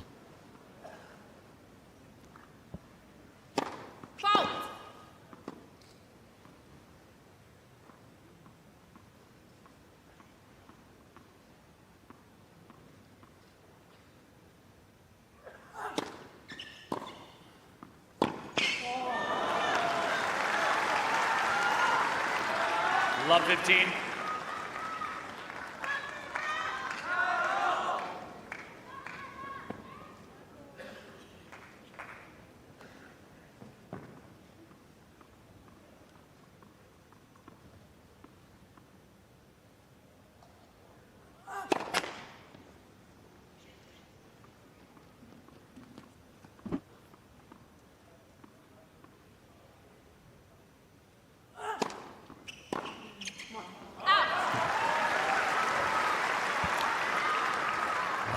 Second serve has to be into play.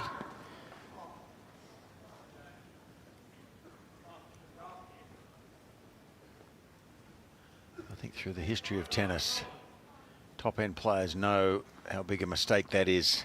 Second serve, do your darndest to get that back into play and increase your chances dramatically.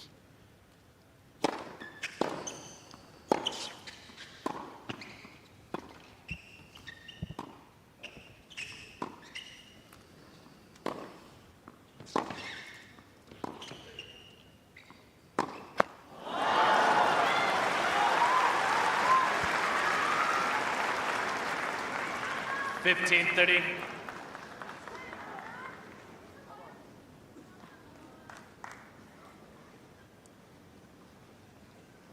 I like the way he kept the rally alive with some of those chips.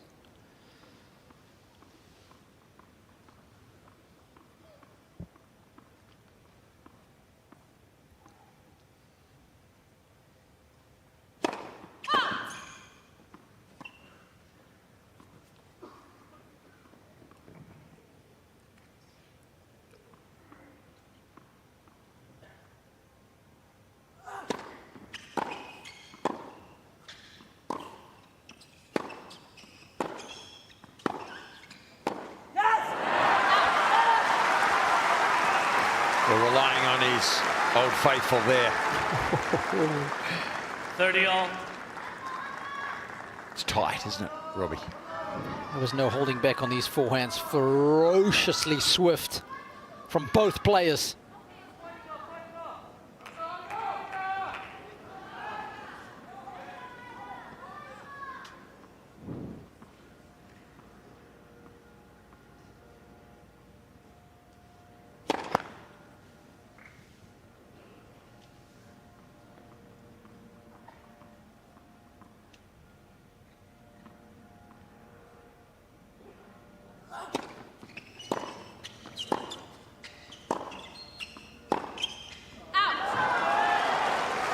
Well, you live and die by the sword. 30-40. He's not out of it. I love his fighting spirit here, Zhang. And if he just looked over to the other side of the court, he would have seen Rune just flexing. Yep. I think the right groin. I've wondered the last 4 or 5 points.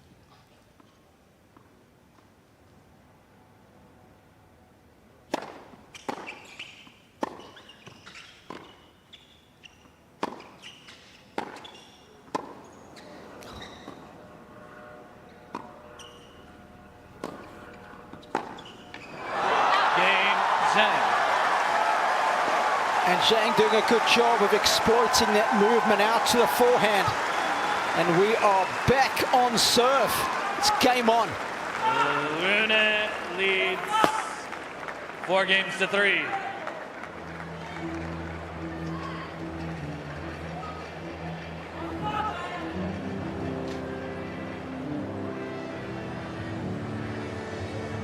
Well, there's some discontent, there's some anger in Holger Rune at the change of ends. We don't know if he's got a little niggle there or whether it's just the disappointment of holding a break of serve and then handing it back. Well, not so much handing it back. Zhang really did his part there in reversing his fortune. So back on serve. Triple Z is still a chance.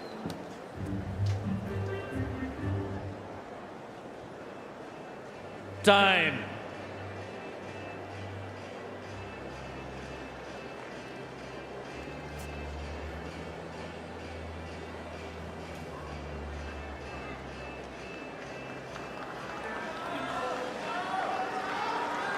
Well, it's a match with plenty of pitfalls and possibilities for both of these guys. That was such an important game. 5-2 psychologically. It's a long way to come back in a fifth set. But now Zhang is back on serve, looming large in the rearview mirror.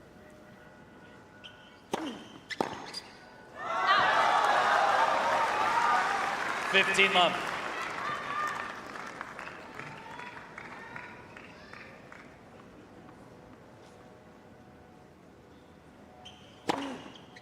Love.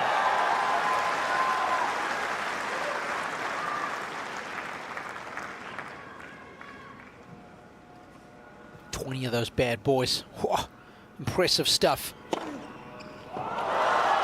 because he served so well, Holger knew Love. how much that affected him to lose his serve in the previous game. He's tough to break again, is Zhang.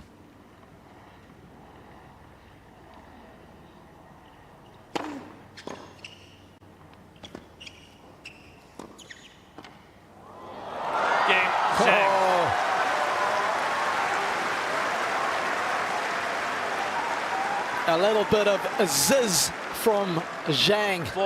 That'd be a quadruple Z. Yes.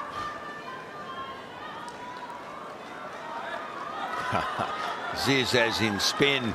Yes, a sound that it makes coming off the strings, that thin contact. Well, certainly put some work on that ball, and he's back in it, Robbie. Yep. Balanced on the width of an atom, this one.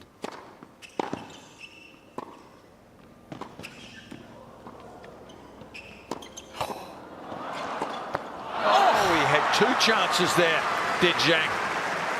How did Rune get out of that point? 15 love. Holger had two of his own as well, didn't he?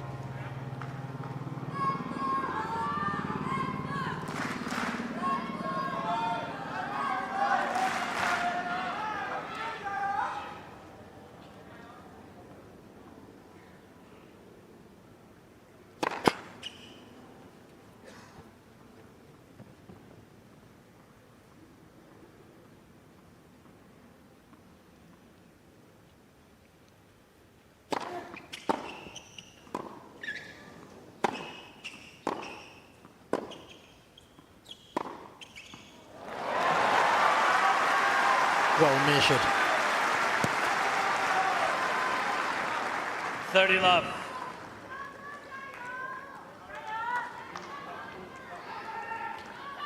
Well, it is probably going to be a flash of brilliance or just a drop in tempo that is going to influence the winner here.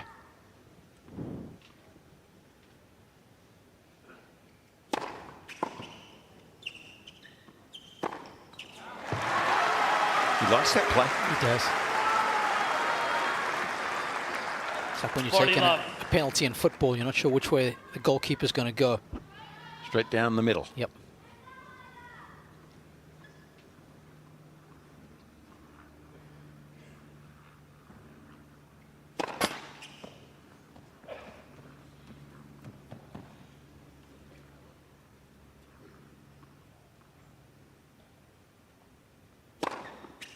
Game, Rune. Well, a perfect time for a love hold. That'll help Holger sit down with plenty of confidence and renewed energy. 5-4 in the fifth.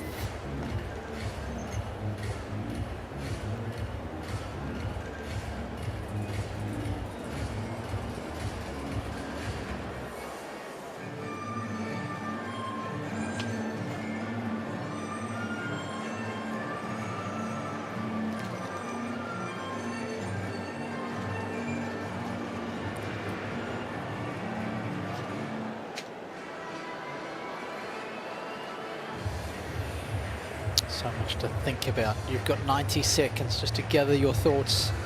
Some players like to switch off completely, not think about the game.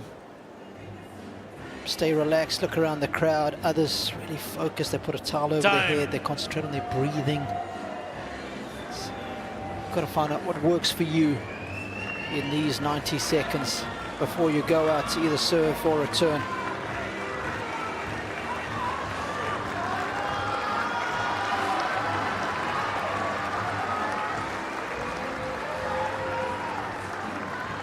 We've been going at it for 3 hours and 7 minutes here on the Margaret Court Arena. It's the first match of the day.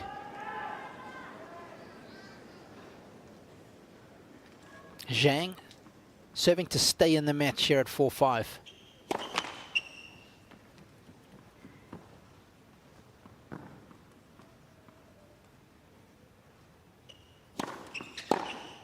How about that? Spank you very much. Love 15. I love the reaction from Lars, just the fist emoji.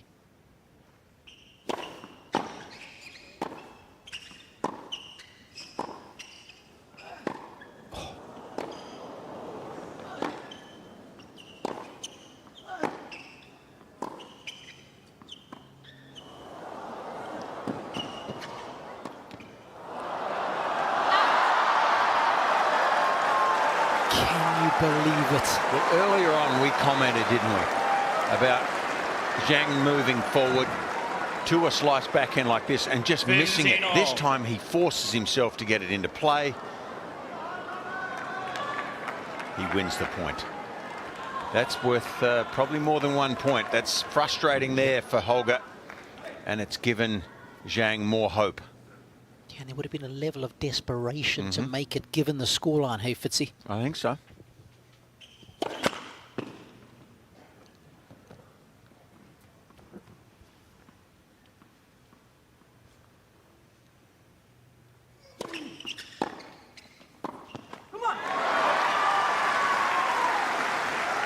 He's executed that pattern of play well on a couple of occasions today. He's gone after that second serve with the backhand, pulled it back down the line. There's a few players who like that on tour.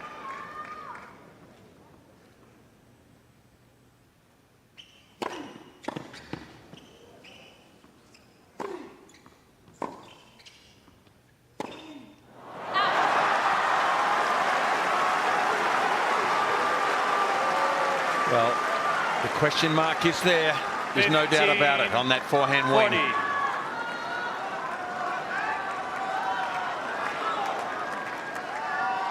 Not the right moment. Match points.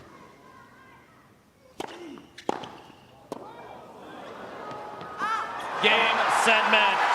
Rune.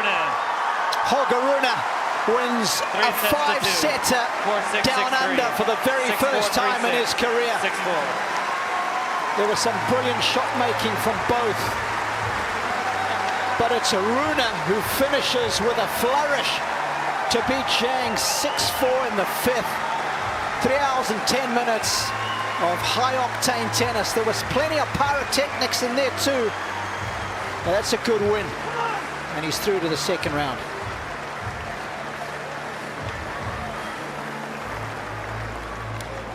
Well, he relied on his hitting ability, didn't he, at the end, when it matters most. Family there taking a deep breath. I mean, that was, he was on the precipice of going out here, Holger Rune. But he just backed himself in the end. He is a pure hitter of the ball. That's probably how he's going to play most of his tennis through his career. A few subtleties can be improved, but as a ball striker, well, he's up there with the best. He showcased that magnificently. What about that first return of the game? Wow, flushed a couple of big forehands in that final game of the 5th set. Well, I think that stood out to me, Robbie, to set the tone. And then the forehand miss at 15-30 hurt. It hurt Zhang there. Just pretty cheap, wasn't it? It was cheap. It was not. It's a big point. Everyone's nervous at that stage, but he tends to miss-hit it a bit at times if the technique breaks down. So that hurt him. He was gallant, though. I hope he can continue improving. We want him to be at the top of the game, I feel. A great effort, but no cigars today.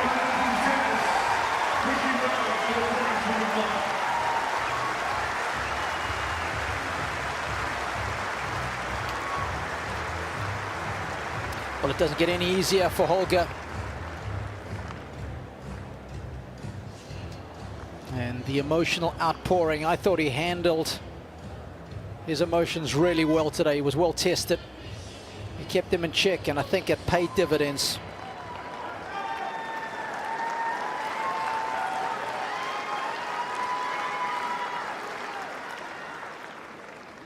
So a good time for us to go down to Ian Cohen, who is with the winner, Holger Rune. Holger, congratulations for the third consecutive time through to the second round here at Melbourne Park. But wow, 3 hours of hard work. Yeah, I think it was definitely an incredibly tough match, you know.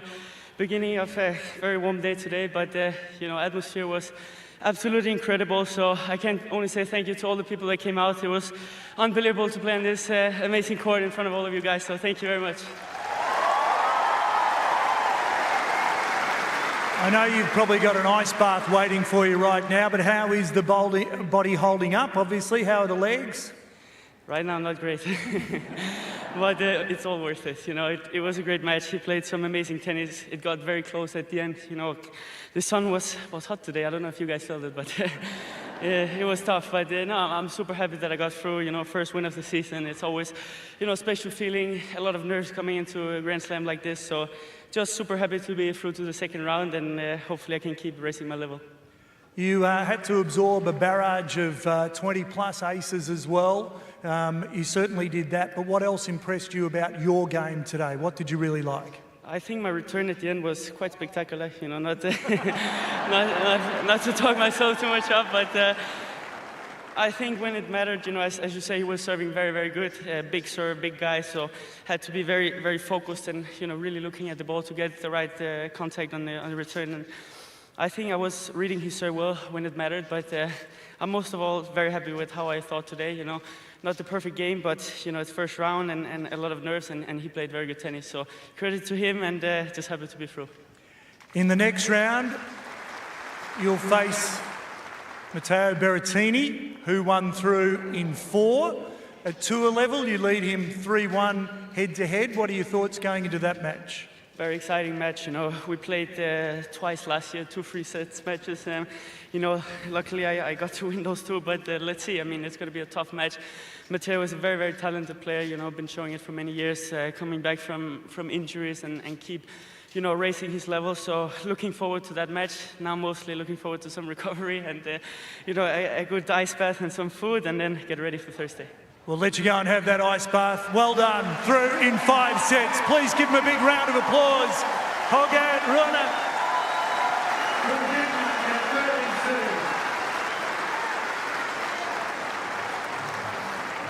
Well, the Danes are delighted. And so they should be. Yeah, he's beaten Berrettini on 2 occasions last season, both incidentally on hard courts, both at big events. The Masters 1000 in Cincinnati, he went 6-4 in the 3rd, and on the quick courts in Shanghai, he beat him 6-3 in the 3rd. But he was well tested today, and he came through with flying colors. Quick look at the final numbers, and a lot of the yellow highlights are on Holger's side of the screen, and that's a good thing. Yeah, I think so, but it was tight, wasn't it? I mean, I'm not sure if you can deduce too much from that. Maybe the winners category, and it did have an influence at the end of the match, didn't it? Actually won it for him in the end by hitting winners. So, but you know, the nuances of his game will evolve, this young man, and you can't expect him to be a complete player yet. Came into the net a lot, didn't he? Yeah, did pretty well there in the forecourt. And he'll need to continue to work on that. 24-33 at net. He was actually perfect in that deciding set. Won all 4 when he did come in. And as we said, today wasn't easy. And I tell you what, next round's not going to be easy either when he takes on Matteo Berrettini, who had a good win. He ran away with the win against Norrie. Well, if he's anywhere near his best, Berrettini is a huge threat there. Huge. Yeah, no kidding. And as we mentioned, Kecmanovic with a win a little earlier, Griekspoor and Hubie Hurkacz, the other seed in this section. Yep. I'll tell you what, that was a lot of fun, Fitzy. Thanks. Well, you made it fun, Robbie. Thanks for putting up with me. No, I loved it. Likewise. Hope you guys enjoyed that one. 3 hours and 10 minutes of high-octane tennis. Plenty more to come here on the Margaret Court Arena, but from Fitzy and myself, Rob Koenig, it's bye for now.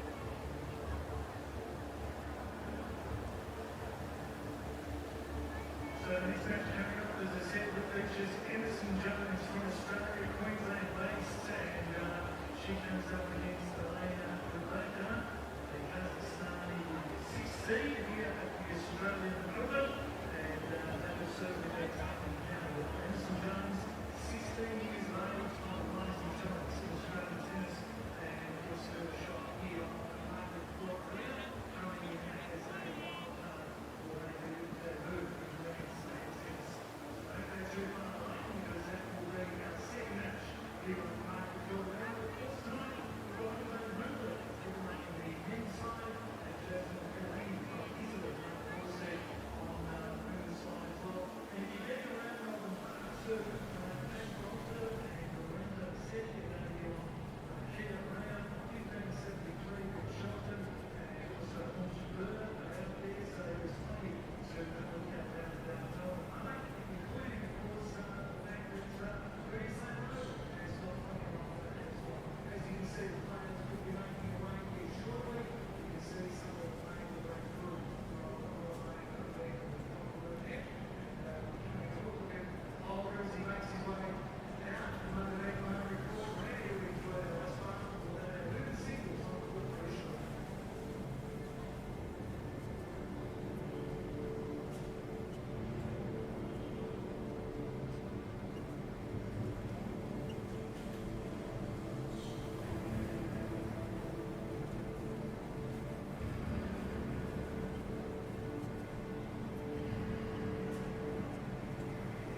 get ready for world-class tennis action.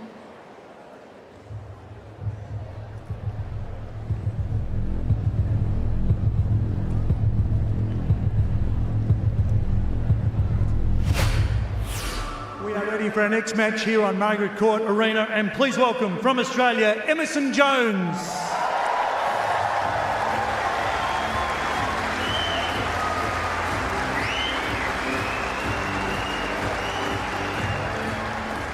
And joining her on court from Kazakhstan, our 6th seed, Elena Rybakina.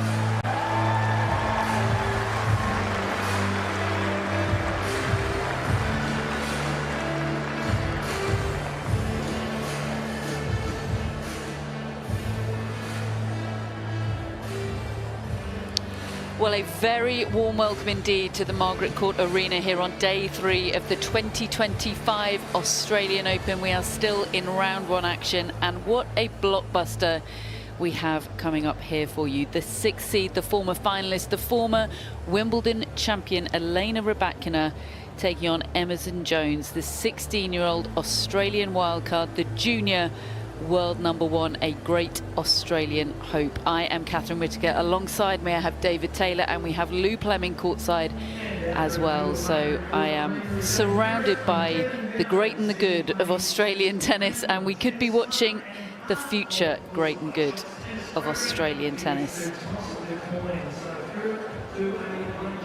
This is Elena. So, just a few things. Best of 3 tie-break sets. The final set tie-break is to 10 points. Shot clocks are on all 4 corners and on the big screens.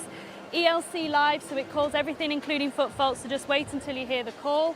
On this court, we also have VAR. So if you want to challenge a call, so not up, touch, foul shot, then you can. It has to be on, you either stop the point or at the point ending shot. And towel boxes are in all 4 corners. Elena, because you're so nicely dressed, would you like to take the red? Emerson, you can take the blue. Anybody have any questions? Emerson, would you like to call AO or John Newcomb? AO, okay. Good. Ooh. Shall we try again? Oh, that was very well done though. Right on the edge. John Newcomb. Serve. Can we just have a quick picture with facing this way? That's it.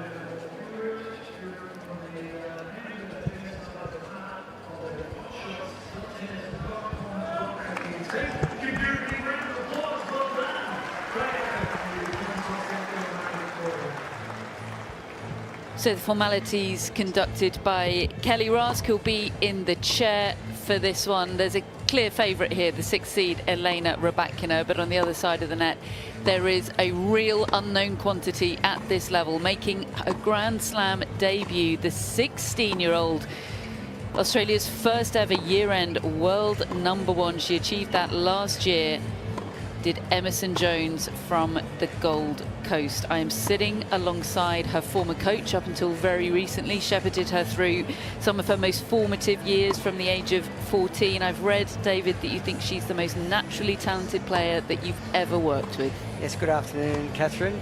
Yeah, extremely talented player. Incredible, I would say, even in the women's tour would have the highest power to weight ratio. You can see she's quite a small of stature, creates tremendous racket head speed, more in the line of someone like a Dominika Sibylkova, even an Emma Raducanu, this type of players that aren't as big as some players like Rybakina out there, but can create a tremendous amount of pace off both wings. So, yeah, very talented player.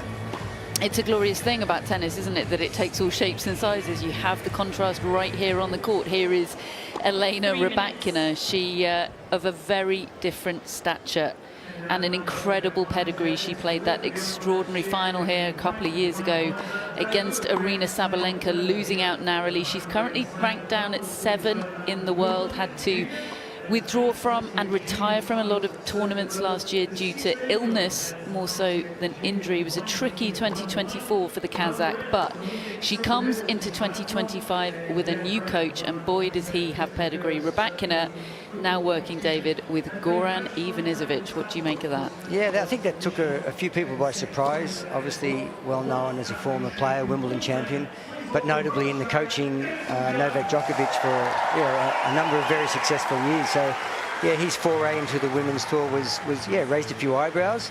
So we'll see how it goes, how it develops. And I think it was a very intentional decision of Goran Ivanisevic's to test himself in the WTA Tour. I believe he declined a number of offers to work with other ATP players, as you'd expect, given his CV of working with Novak Djokovic and before that coach Marin Cilic to a US Open title. There he is. Fared well at the United Cup, this their first Grand Slam match together. And a tricky one for a coach because Emerson Jones is such an unknown for everybody on the tour just now. Yes, I didn't see Goran out there on the international junior tournaments in the last few years, but there's so much data available now, and he would have asked around. Also, there would be a match recently where Emerson played on the WTA. So, okay, then we'll. Goran sat up there electing not to sit courtside today. We can, though, have a chat with Emerson Jones's relatively new coach, Carlos Cuadrado. Carlos, thank you so much for speaking to us. Big day for you today, big day for Emerson. How were her nerves ahead of the match, and how did you prepare her for this whole experience today? Honestly, I think I was more nervous than her. So she is fearless. I know she's going to compete. Whatever happens today, she's going to enjoy. She likes big crowds, and we are just ready to fight and see what happens. Tactically, today, what's the plan? Well, I don't know who's listening. I hope nobody from the opponent team. But I think Rybakina starts the points very hard, so I think it will be important to neutralize the first two shots and then trying to dictate. We will not win if we push the ball. And I think everything is going to happen, and it's going to be key the first 2-3 shots. She'll obviously have the crowd support. Emerson, is that something you think she'll be able to use to her advantage today? Yeah, for sure. I mean, as long as the score is equal, that could be very important, yes. Well, best of luck. I hope the nerves improve over the course of the next few minutes. Carlos, thank you so much. Best of luck. You're welcome. Thank you. Bye.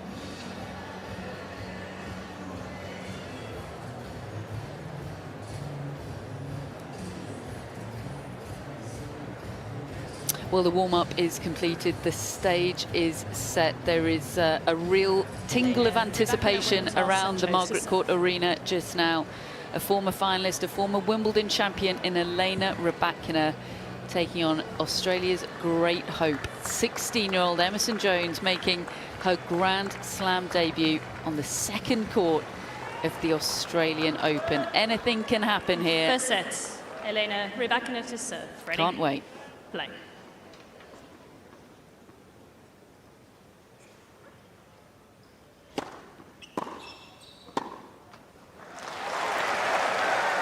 Love 15.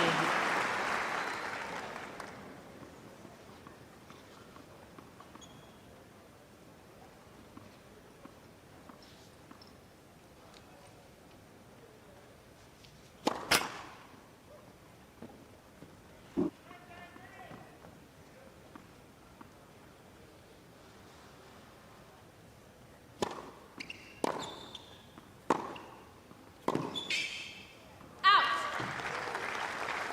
15 all.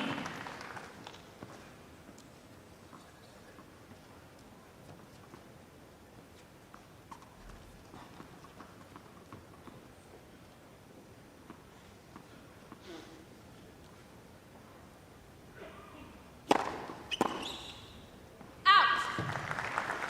30-15.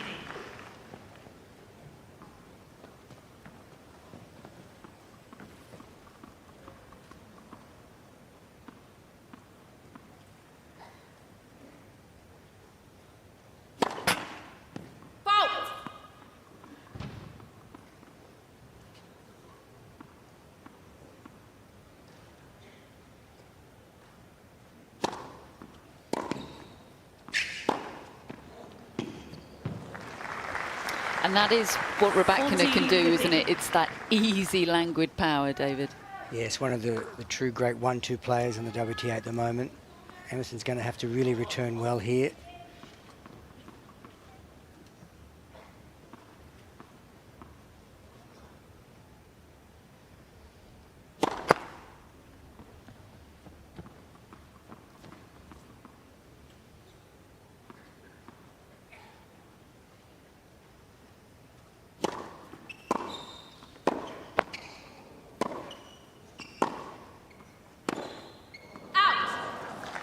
Game, Rybakina. First game.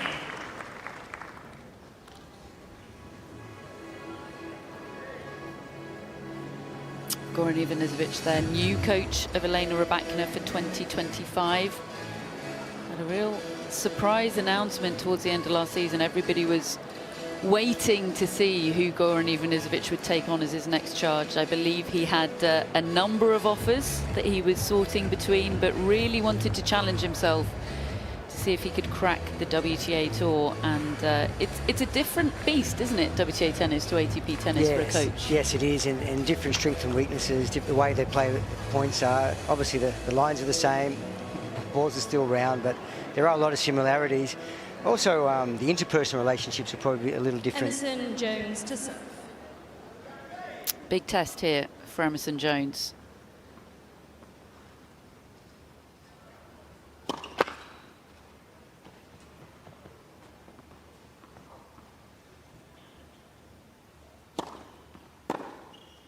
Out.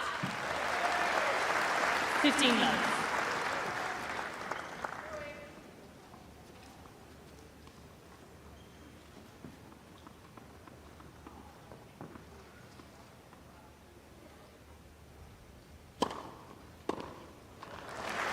It's not the fastest serve, is it? So that 13 precision, hitting her spots is going to be crucial. Yeah, that's right, Catherine. She really needs to be serving at 75% against such a quality opponent. Fault.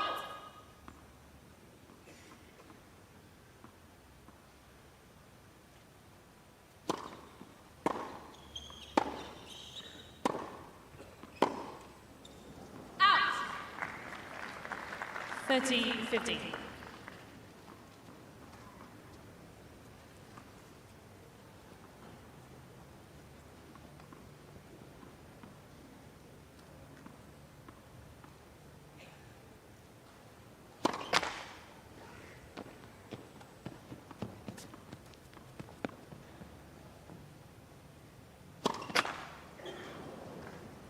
Thirty.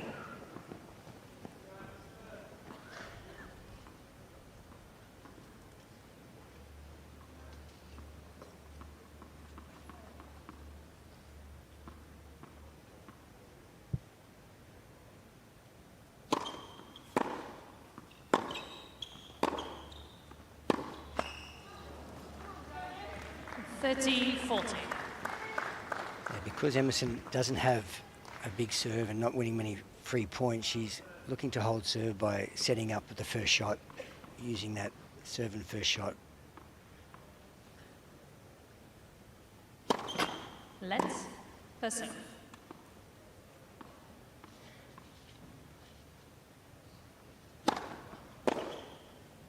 Out. Juice.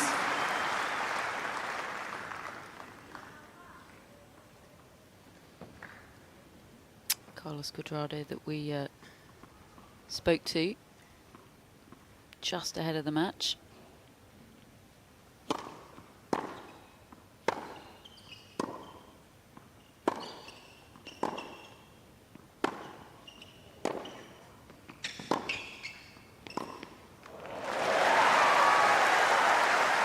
That'll feel good. Yeah, you can see there, has the ability to Advantage, match the Jane. pace of the rally with Rybakina.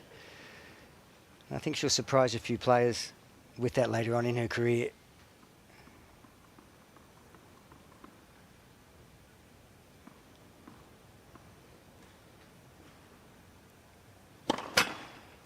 Fault.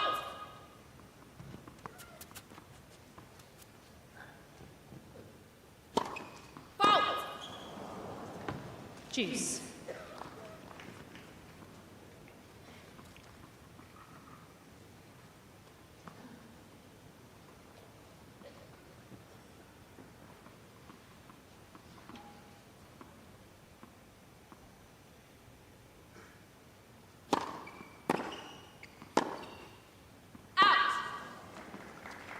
Advantage, Rybakina.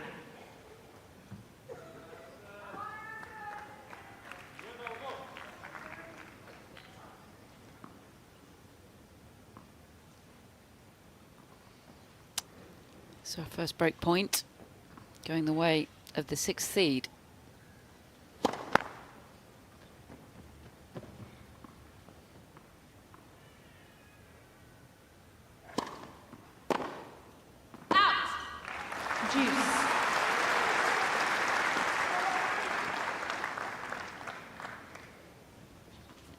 It's not yet full, the Margaret Court Arena. There was a marathon 5-setter on here just before, so some have stepped out to get refreshments, but it's filling up, and you can hear the support already for young Emerson Jones.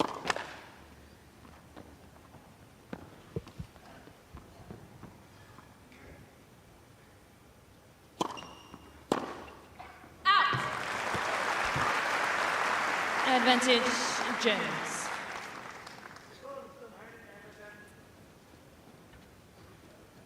Yeah, Emerson can often play very quick between the points, so I like that she's gone over to the towel.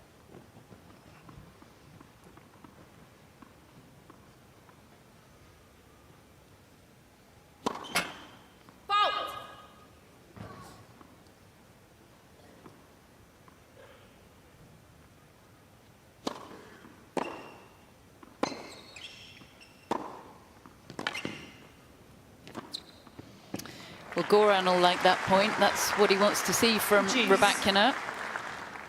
You can see that it would be the natural evolution for someone like Rybakina. The way she can create so much pace, she's going to get a lot of defence. And the more efficient she can become at finishing those points off is going to be advantageous.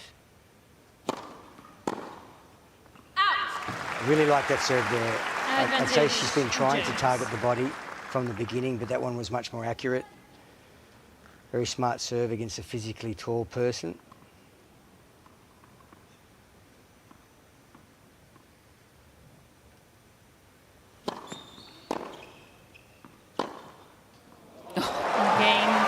That will do very nicely indeed. What a nerve settler for 16-year-old Emerson Jones.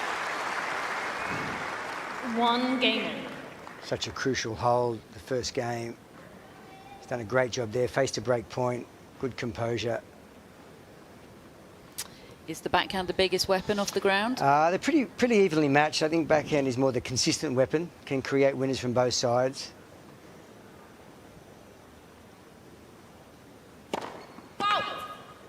Looks for forehands from the middle of the court though, but yeah, backhand very solid.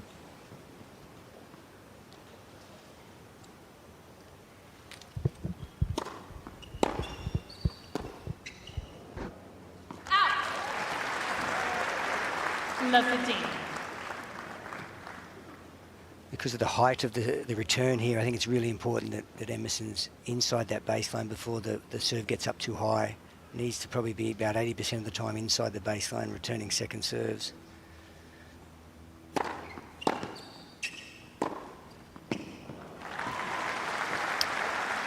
It's down the line backhand 15. winner of her own for Rybakina. She herself possesses an absolutely gorgeous two-hander.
$40-15.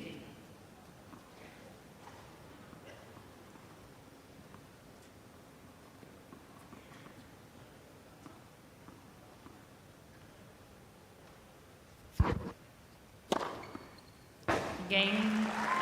Rybakina. First ace of the match seals a 2-1 lead Rybakina for the leads 6th by seed. 2 games to 1.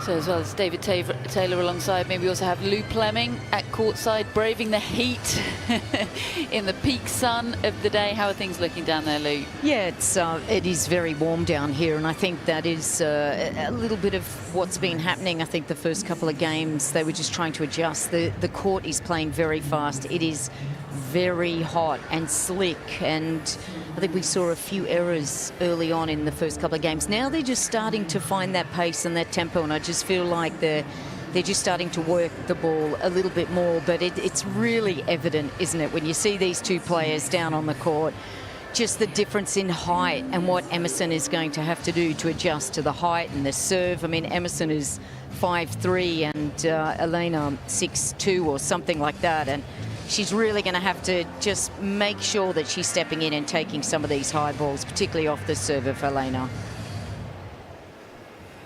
Time. So Elena Rybakina with the lead, but on serve early on, Emerson Jones dug deep for her first hold of the match. Important that she stays in touching distance. Gives herself the opportunity to grow into this match. Let's the serve.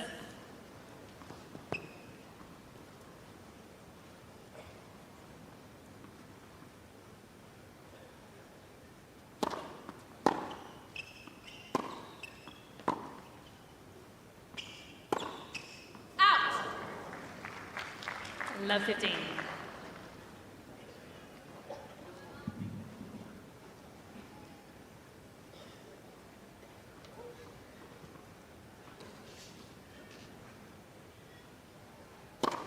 Out.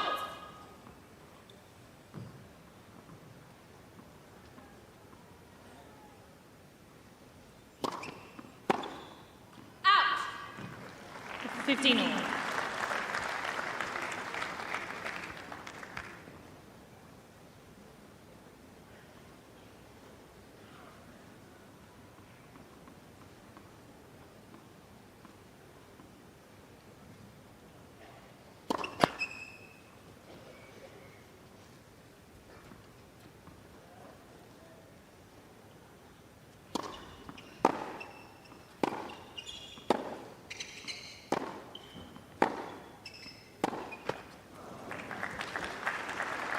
$15-30.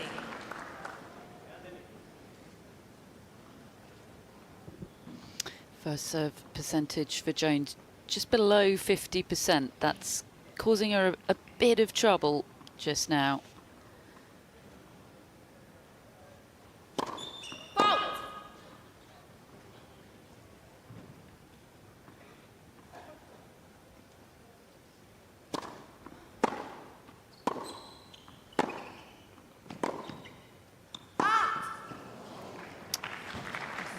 It's kind of a classic Rybakina point where she just makes tennis look so easy. Of course it's not, but she can make it look that way sometimes. Yeah, has those long levers, doesn't she? Very easy power off both sides, and a huge serve to match that. 2 more break points for the Kazakh. Out. Game. Rybakina. There's the breakthrough. Rybakina leads by 3 games to 1. Just a slightly loose game from Jones. Yeah, we knew the serve would be a pretty big point of difference between the two players. Rybakina, on all the key 5 stats, is well above the top 10 average for all of them. Emerson below the top 100. So that is quite a bit of a difference.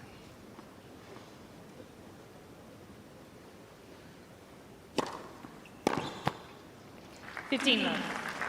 Just to further that point, those stats, you know, first serve speed, second serve speed, first serve win percentage, second serve win percentage, and unreturnables. Rybakina really high on those.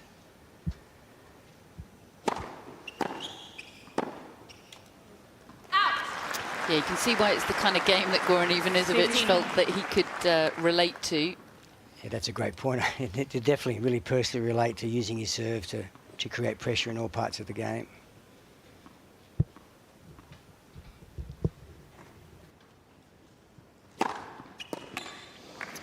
Yeah, there it is. She's warming up that shoulder now, isn't she? Which is an intimidating prospect for any opponent, let alone a 16-year-old with so little experience.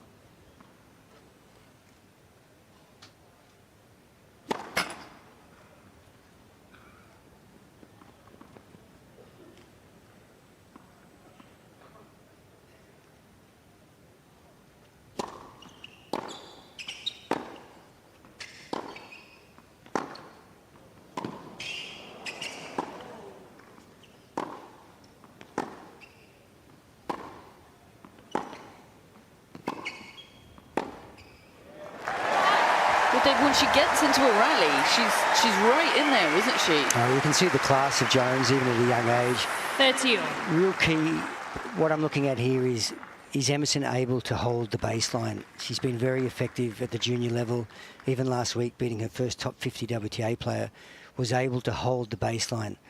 Rybakina is a whole nother level up, though.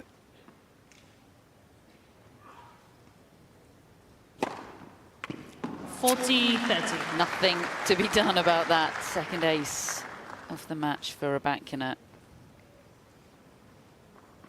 And her fastest serve yet as well at 180 Ks. That shoulder is warming up. Game. And another bomb to take the game. 4-1 for the sixth seed. Rybakina leads by 4 games to 1. She's been ahead of the curve at every stage of development, hasn't she, Emerson Jones? I believe you had to get them to change the age restrictions, get her admitted to the NTA program. Yeah, that's correct. Normally that should start in the 15th birth year, but we felt that she was so far ahead of anyone we had in the country at the time in her 14th birth year. So yeah, she came in the next year as a full-time student in the national program and really developed very, very quickly. Yeah, the parents, obviously from a sporting background, the mother, a silver medalist in the Athens Olympics, in the triathlon. So really, really good work ethic, very high level of expectation. Yeah, it was a pleasure to work with for a couple of years. You said work ethic right up there with Sam Stosur. Yeah, Sam, I think 7 years, never a bad session. So yeah, that's a good quality.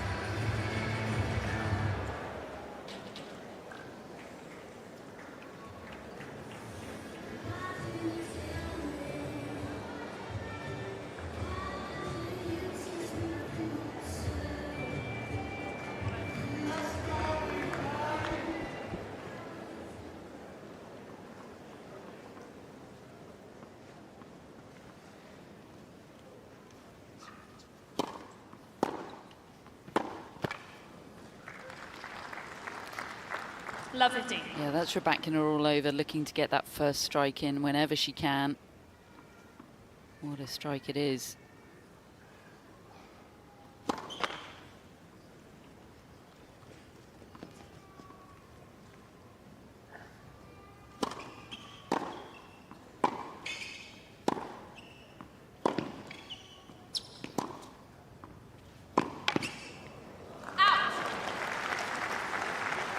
Love 30.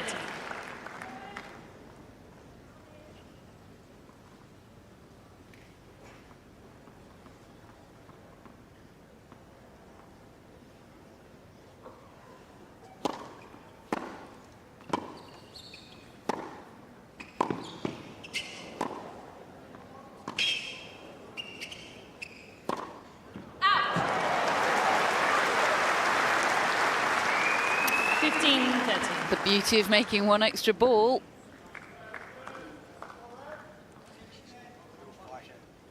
She's a real fighter, Emerson Jones. She'll chase down anything, try to make the opponent play another point.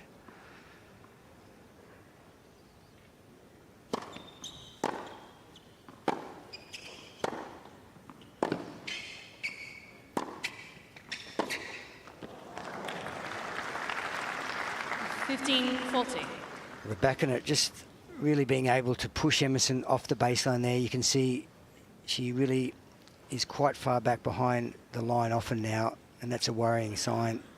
She plays her best tennis on or inside that baseline. She's having trouble absorbing the power at the moment.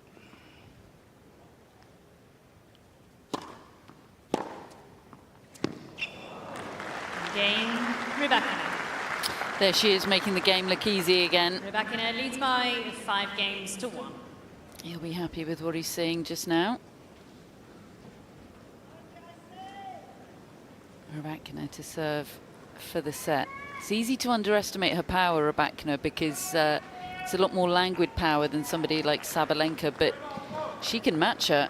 We saw that in the Australian Open final here a couple of years ago. What a match that was.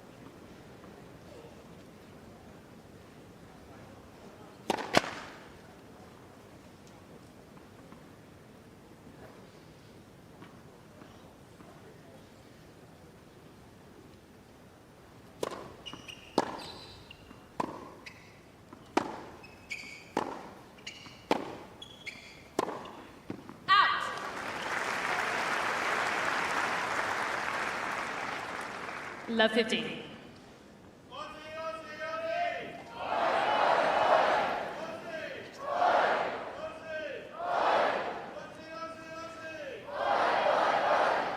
There we go. First bit of Aussie, Aussie, Aussie. Okay. Let the serve.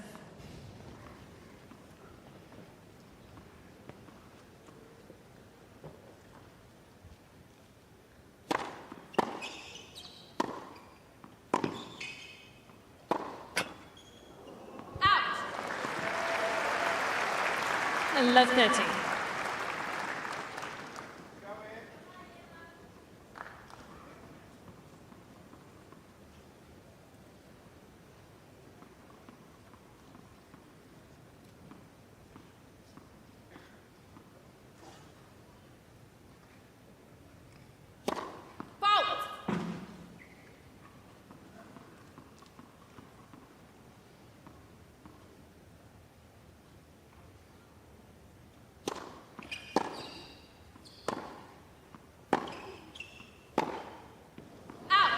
Loose game from Rybakina. Love 40. This is good though, because Emerson is just starting to give a little bit of their own medicine back to Elena. She's been hitting that ball very deep, and it's hard to kind of work into the point. So some good depth here in this game from Emerson. 3 points for a first break of the Rybakina serve. 15-14. It's number 3. Yeah, really serves at a high level. Averaging in the high 170s at the moment, significantly more than her opponent.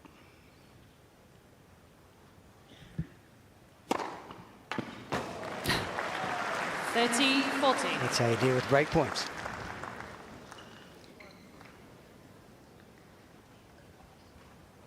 This is Goran Ivanisevic-esque just at the moment. One more to go.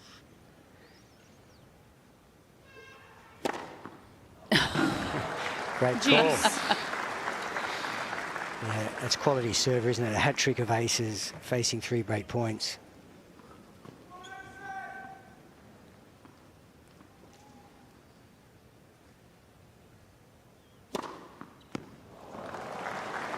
Wow. Advantage, Rybakina. Not often you see 4 in a row, men's or women's tennis. Real great variety serving too, isn't it? The heat, the slider. Oh. Well, she's got one more chance. I'd be so tempted to go for it if I was her.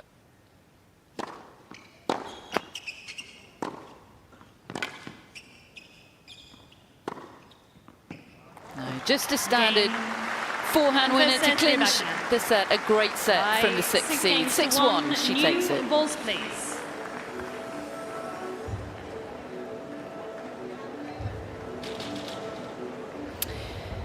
So great set from the 6th seed. So difficult to know what to expect from her this tournament. She played some good tennis at the United Cup, didn't she? It hasn't been the smoothest of build-ups to this tournament. She's working with Goran Ivanisevic, but she announced a couple of weeks ago that her former coach Stefano Vukov would be back on the team. Reports are that Goran Ivanisevic rather blindsided by that decision, and yeah, Vukov currently provisionally suspended by the WTA pending a decision about what to do with him. So this a great set for Rybakina, all things considered.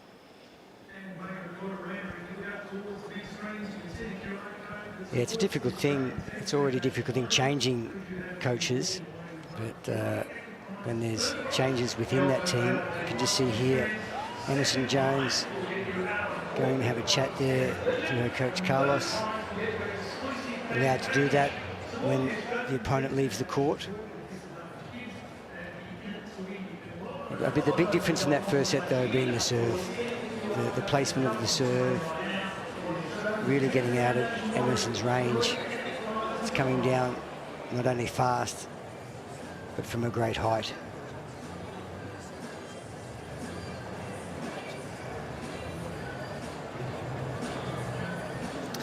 Well, we're getting to look at a really intense exchange here between Carlos Cuadrado and Emerson Jones. Lou, I don't know if you've got a decent sight line on this. Are you able to interpret what's being said at all?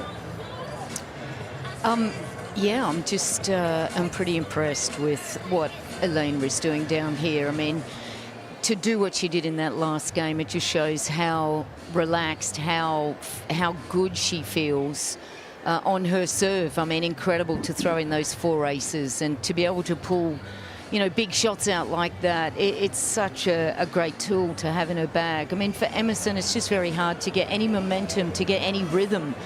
She's playing with someone that just is hitting the ball so flat and so deep, and it's just hard for her to get that control on the ball. I mean, Emerson herself, like you said, Dave, likes to play up on that baseline, likes to take time away from her opponents, but she's just not able to really impact Elena at the moment. So it's very tough. And as we've seen, the conditions are fast.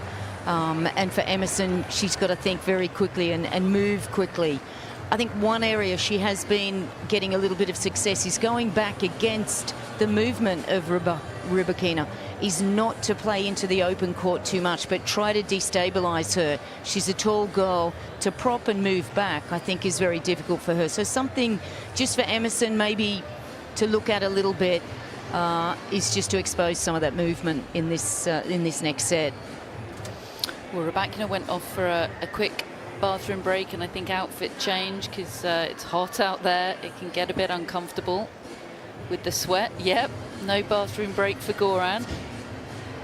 So a bit of a chance for a reset for both players. And David, not long ago it would have been you that Emerson was going over to have a chat to. What would you have been saying? Yeah, look, she's really highly coachable, listens and really follows instructions well. Never played an opponent of this stature, so I think Carlos would be giving her some quite simple instructions, shot direction. Carlos himself, a former junior Grand Slam champion. 15.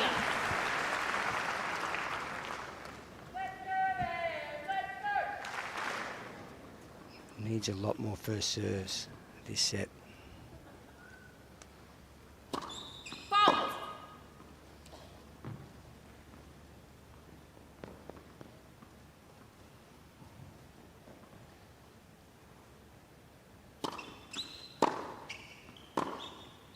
Out. 15.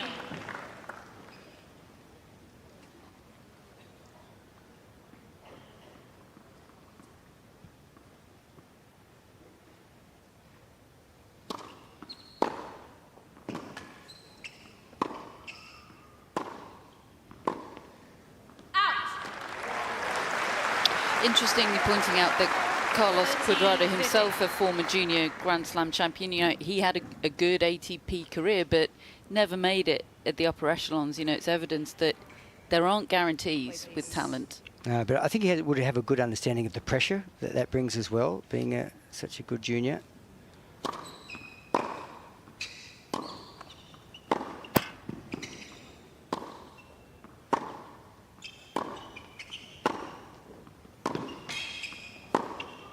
Yeah, you can just see a worrying sign there for Emerson, how she is having to go negatively away from the baseline, and that's something she's not really used to. Really dominated in the juniors by being able to stand and deliver. Just getting bullied around a bit at the moment.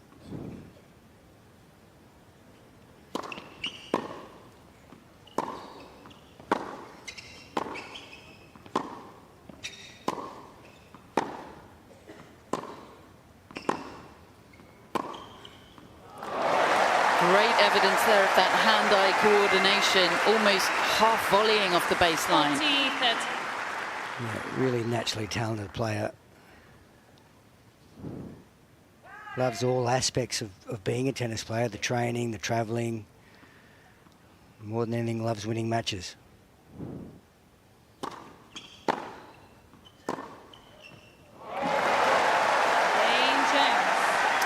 She's had a couple of those backhands down the line, and they've been very sweet indeed.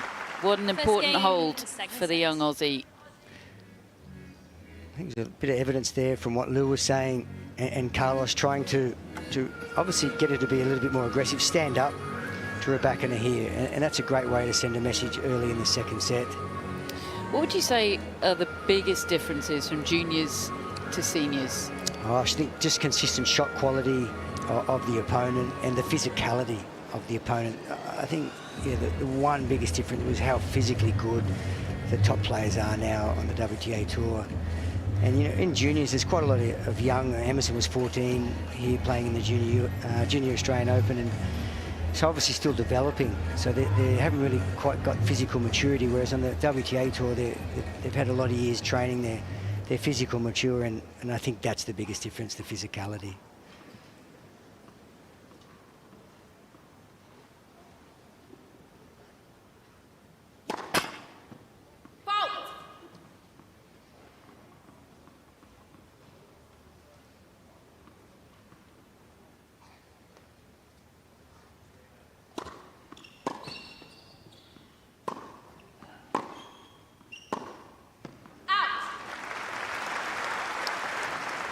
Love 15.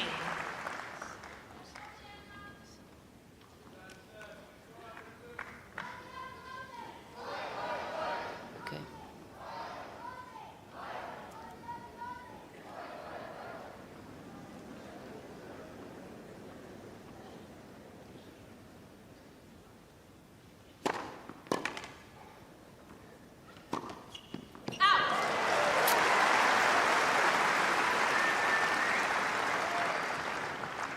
Love 30.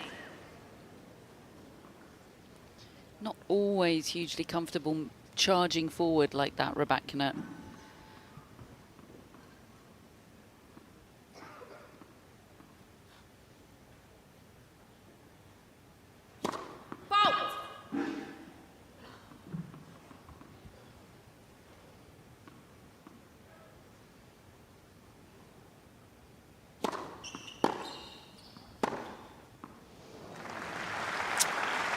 Rybakina with the wrong footer.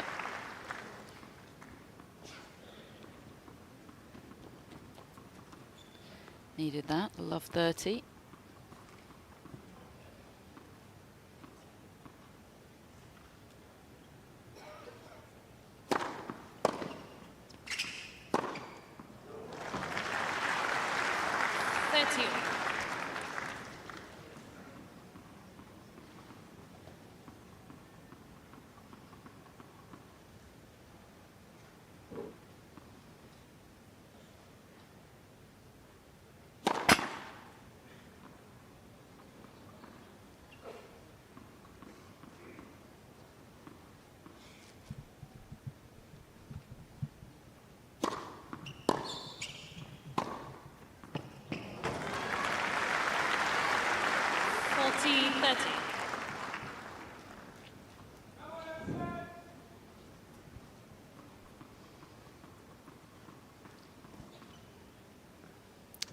Fifth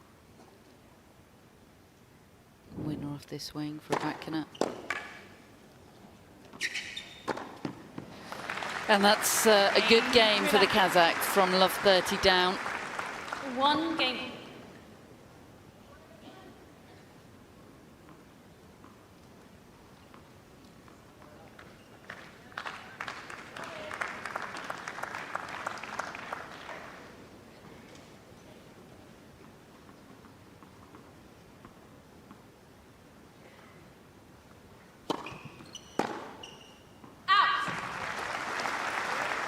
15.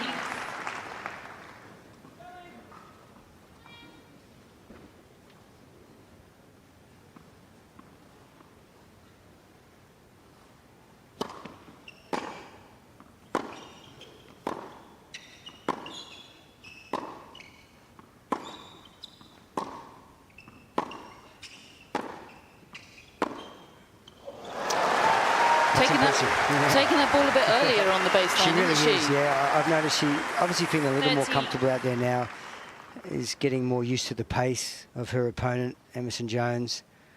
Really like that, yeah. Maintaining court position, not afraid to go through the line early.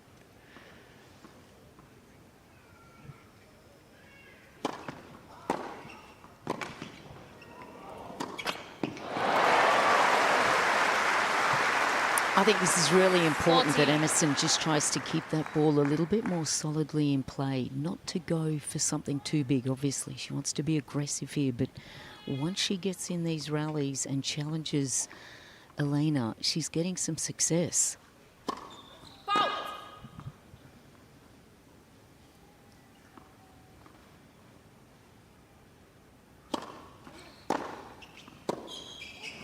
Just watching the pace of shot, 14, Elena is 15. not always hitting harder than Emerson, but Emerson is going a little bit too hard early in the rally and not getting the momentum. I'd like to see her just get a few more balls in, work the point, and then go for the bigger shot, just like we saw 2 points ago. I think she's just going too quickly, too early, and making too many errors. This is a good game.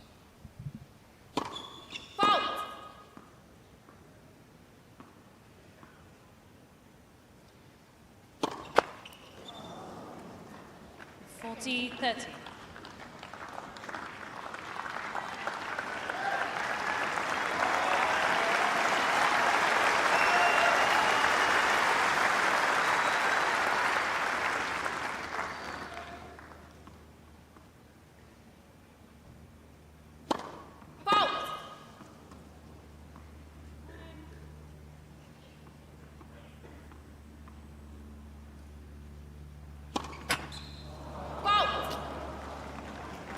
Well, that's tough, 2 of those in a row. She knows how important the first serve is, doesn't she? And I guess she's feeling under pressure when she misses it. Yeah, absolutely. It's a figure that she really knows well against an aggressive opponent. She has to be serving 75% and above, quite well below that now.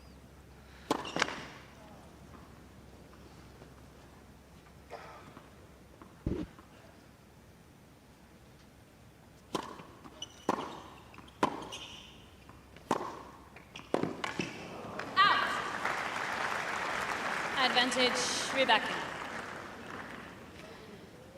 Yeah, first serve points 1 for Jones, 60%. Second serve points 1, 29%. So, yeah, she's right to feel under pressure when she misses the first serve. Needs one here, break point. Pulled the trigger, not to be. It's a set and a break for Rybakina. 2-1, second Rybakina set. leads by 2 games to 1. Well, it's very interesting what Lou was saying just a moment ago, because the stats really do bear that out, David. You know, the longer the rallies go, the more of them Emerson Jones is winning. 9 shots and over. She's won 4 of the 6 that they've played. Yeah, I think Lou was really valid in that point. Yeah, probably came onto the court really thinking she had to do a lot to win any point at all, rushing and maybe pulling the trigger a bit too early. But when she settled in the point, she's shown she can match it with Rybakina. But it's hard to do. You've seen this player as a kid on TV winning Grand Slams, and suddenly you find yourself at the opposite side of the net. Yeah, quite a daunting task. I think having won a top 50 win last week in a WTA event was great preparation for such a big match. But this is, yeah, as we said earlier, a real another step up.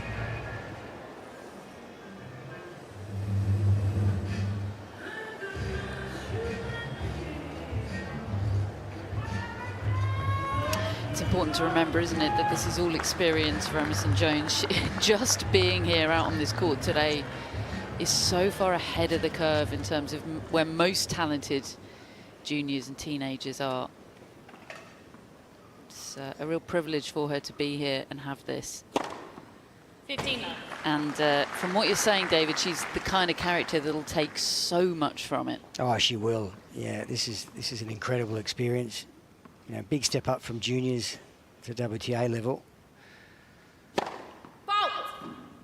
These sort of courts are quite normal for her opponent to play on.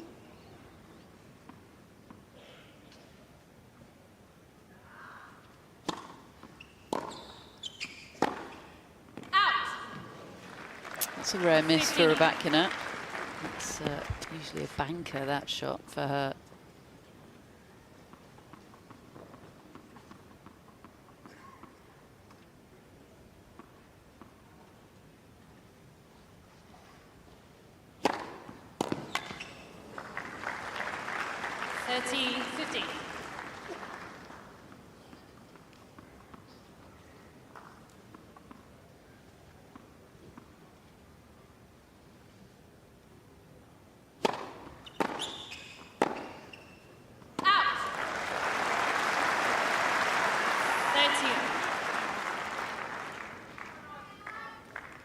I think right there we're just starting to see Emerson. If she can read some of the direction here and stay up on that baseline, that's where she's really getting back into these rallies. I mean, that one is tough. That one out wide is almost impossible to get. But if she can track down...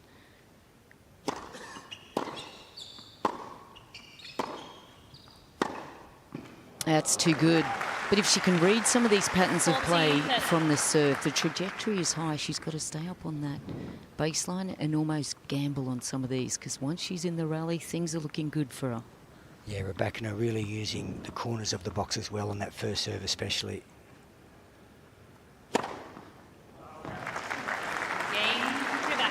Ditto.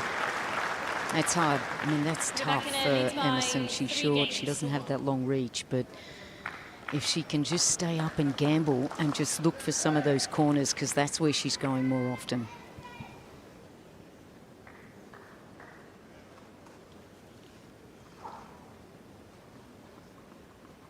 Big game here for the youngster.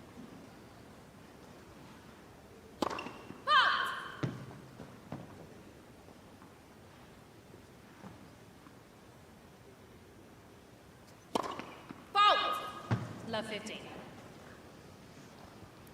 Kind of went for 2 first serves there. Yeah, definitely a sign that she's feeling a lot of pressure from the other side. Also quite a lot of visual pressure.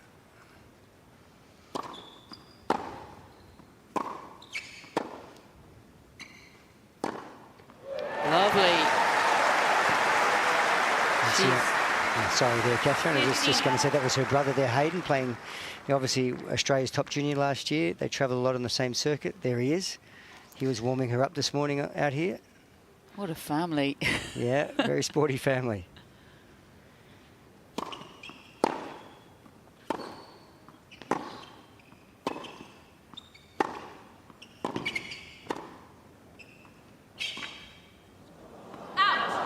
Dad played AFL, is that right? Yes, that's correct. Yep. Mum, the triathlete, as we mentioned. Mum's not here at the moment. There's Dad. And Hayden. Very close family.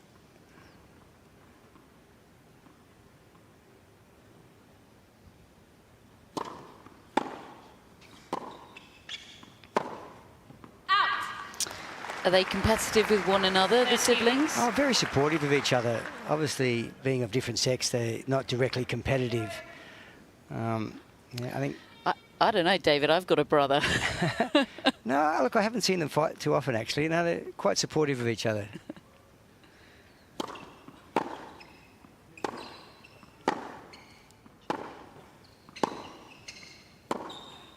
That's nice. That's brilliant. I had a quick chat with Hayden this morning, and he said all I want her to do is to go out there and to believe in herself and know that she's good enough. So he's very supportive. Love that.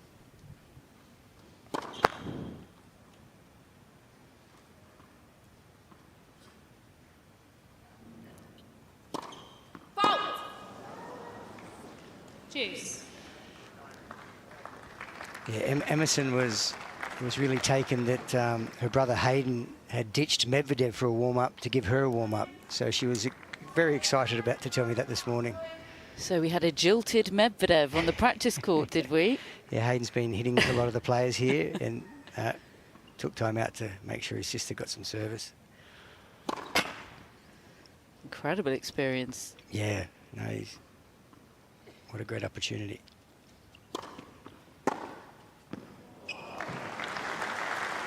Advantage, Rybakina.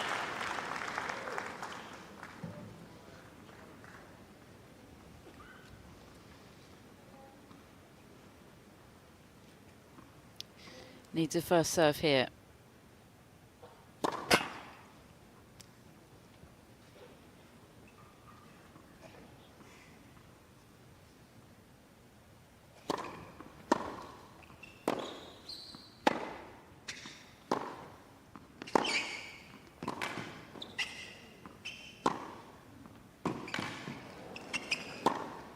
Oh, Rybakina's really cooking now.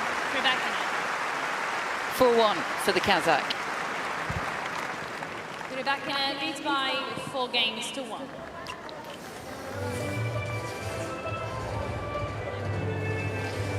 So a set and 4-1 for the Kazakh. We've been talking about serve a lot, mostly from an Emerson Jones perspective, but the Rybakina serve is one of the best weapons in women's tennis, isn't it? Yeah, look at the first serve placement. Very little or no first serves to the middle of the court at all, and coming from that height.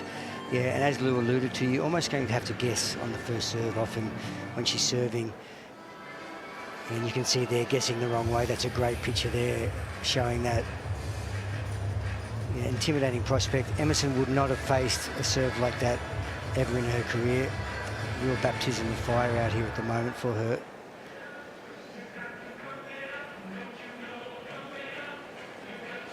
Yeah, high level Time. serving display from the Kazakh.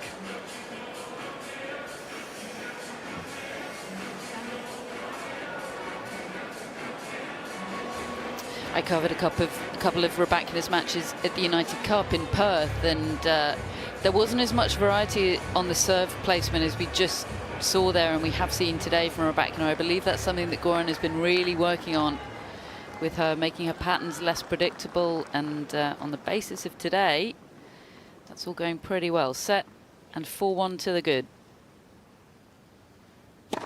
Fault.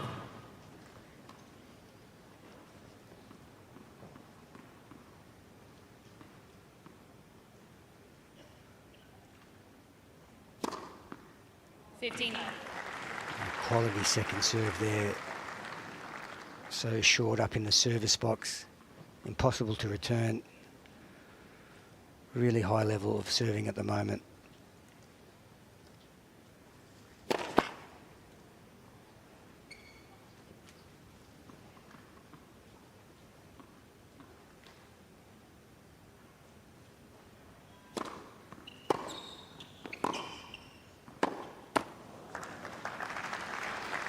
Suffocating depth from Rybakina. Really kind of handcuffs the opponent, doesn't it? Even if she's not going for an outright winner. 14. Ace number 10 for the 6th seed. Just.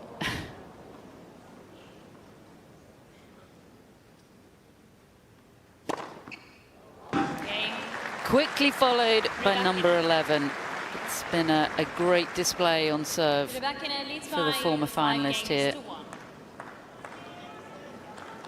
Yeah, it's great serving. You mentioned the influence there of her coach, Goran Ivanisevic. There he is on screen. I feel like she's doing a little adjustment with her serve, possibly going down a little bit further on the take back than I'd seen it last year. I'm not sure whether he's influenced that already.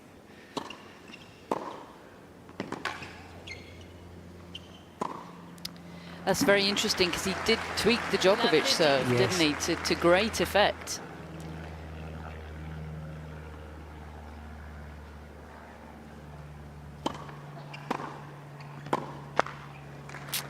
tough moments here for Emerson Jones. 2 points away. And she is very understandably rushing just a little. Mind must be a little scrambled.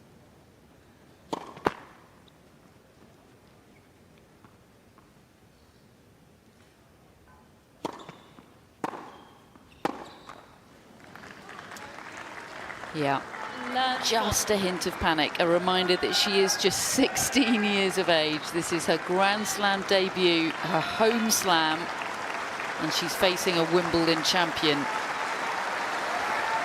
who stands at 3 match points here.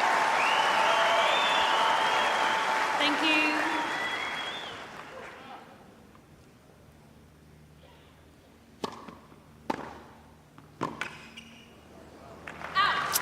A golf inexperience, a golfing class today. Elena Rybakina, the former finalist, is through to the second round. 6-1, 6-1.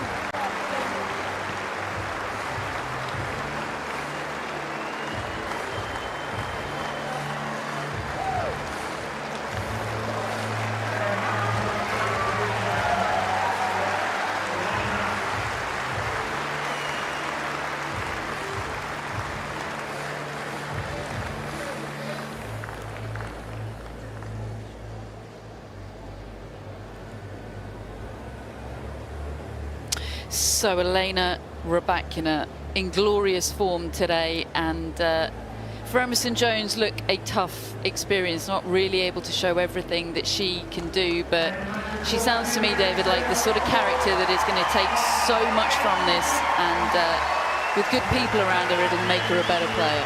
Yeah, like most great players, she'll be hard on herself, she'll be disappointed. She would have expected to do a little bit better than that, but she came up against a person who was serving just incredibly today. Not only the 11 aces, the placement of the serve really kept her off balance. Yeah, very good performance by a very good player. Yeah, I really look forward to seeing her progress over the next months and years.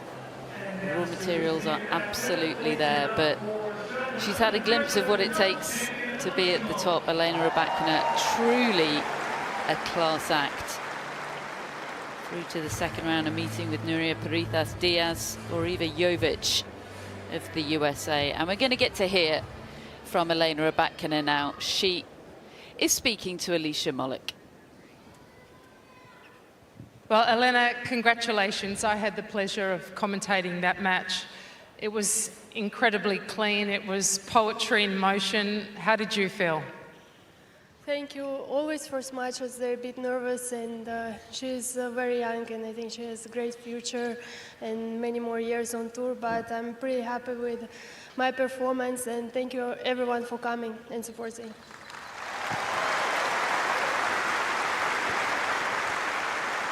We do have so much support here in Australia. How much homework did you need to do, or you felt you needed to do, going into this match against a player who is new on the tour, who hasn't spent much time playing at the WTA level? Did you do much homework? Well, I did. I watched a bit her matches, of course, and I think when you don't know the opponent, at least me, I'm trying to focus on myself, and I know that serve is a big key in my game, so I was focusing on that, and of course I needed a couple games to get used to her shots, and as I said, I think she's very young, very talented, and great future ahead of her.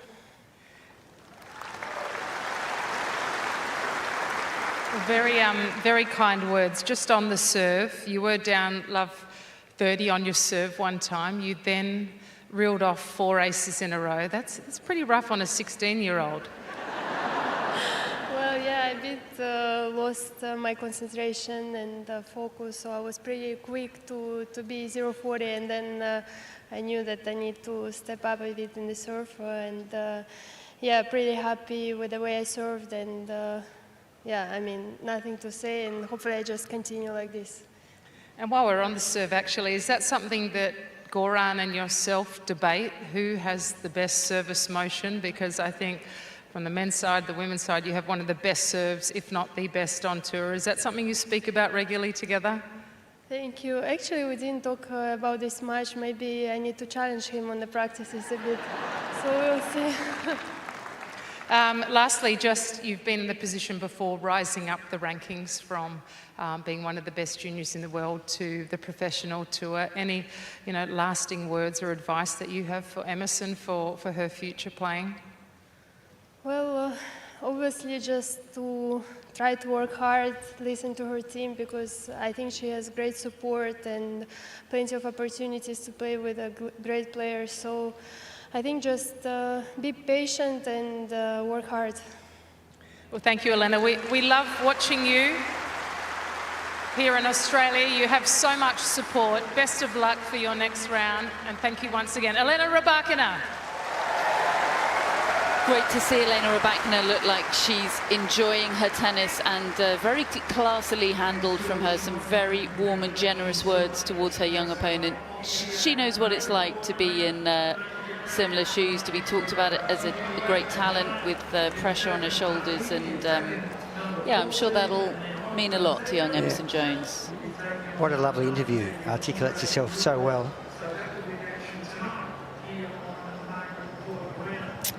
Yeah, really lovely, and great numbers for Elena Rybakina. No stat there for how many times he served 4 aces in a row, but not often anyone gets to do that. Yeah, incredible serving display.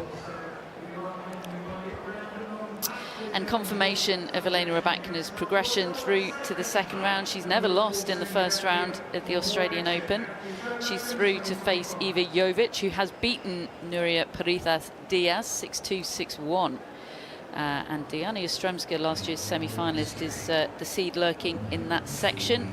You've also got Alina Svitolina in there. Jasmine Paolini is the 4th seed in this quarter of the draw. So I think Elena Rybakina will be feeling pretty good about her place in this Australian Open after that performance. Great to see her back to winning ways. It was a tough 2024 for an incredibly talented player. She's got a great man in her team now with Goran Ivanisevic, and it's really exciting to see what those two could maybe achieve together. So from myself and David, we've had a very exciting glimpse into the future, but today belongs to Elena Rybakina.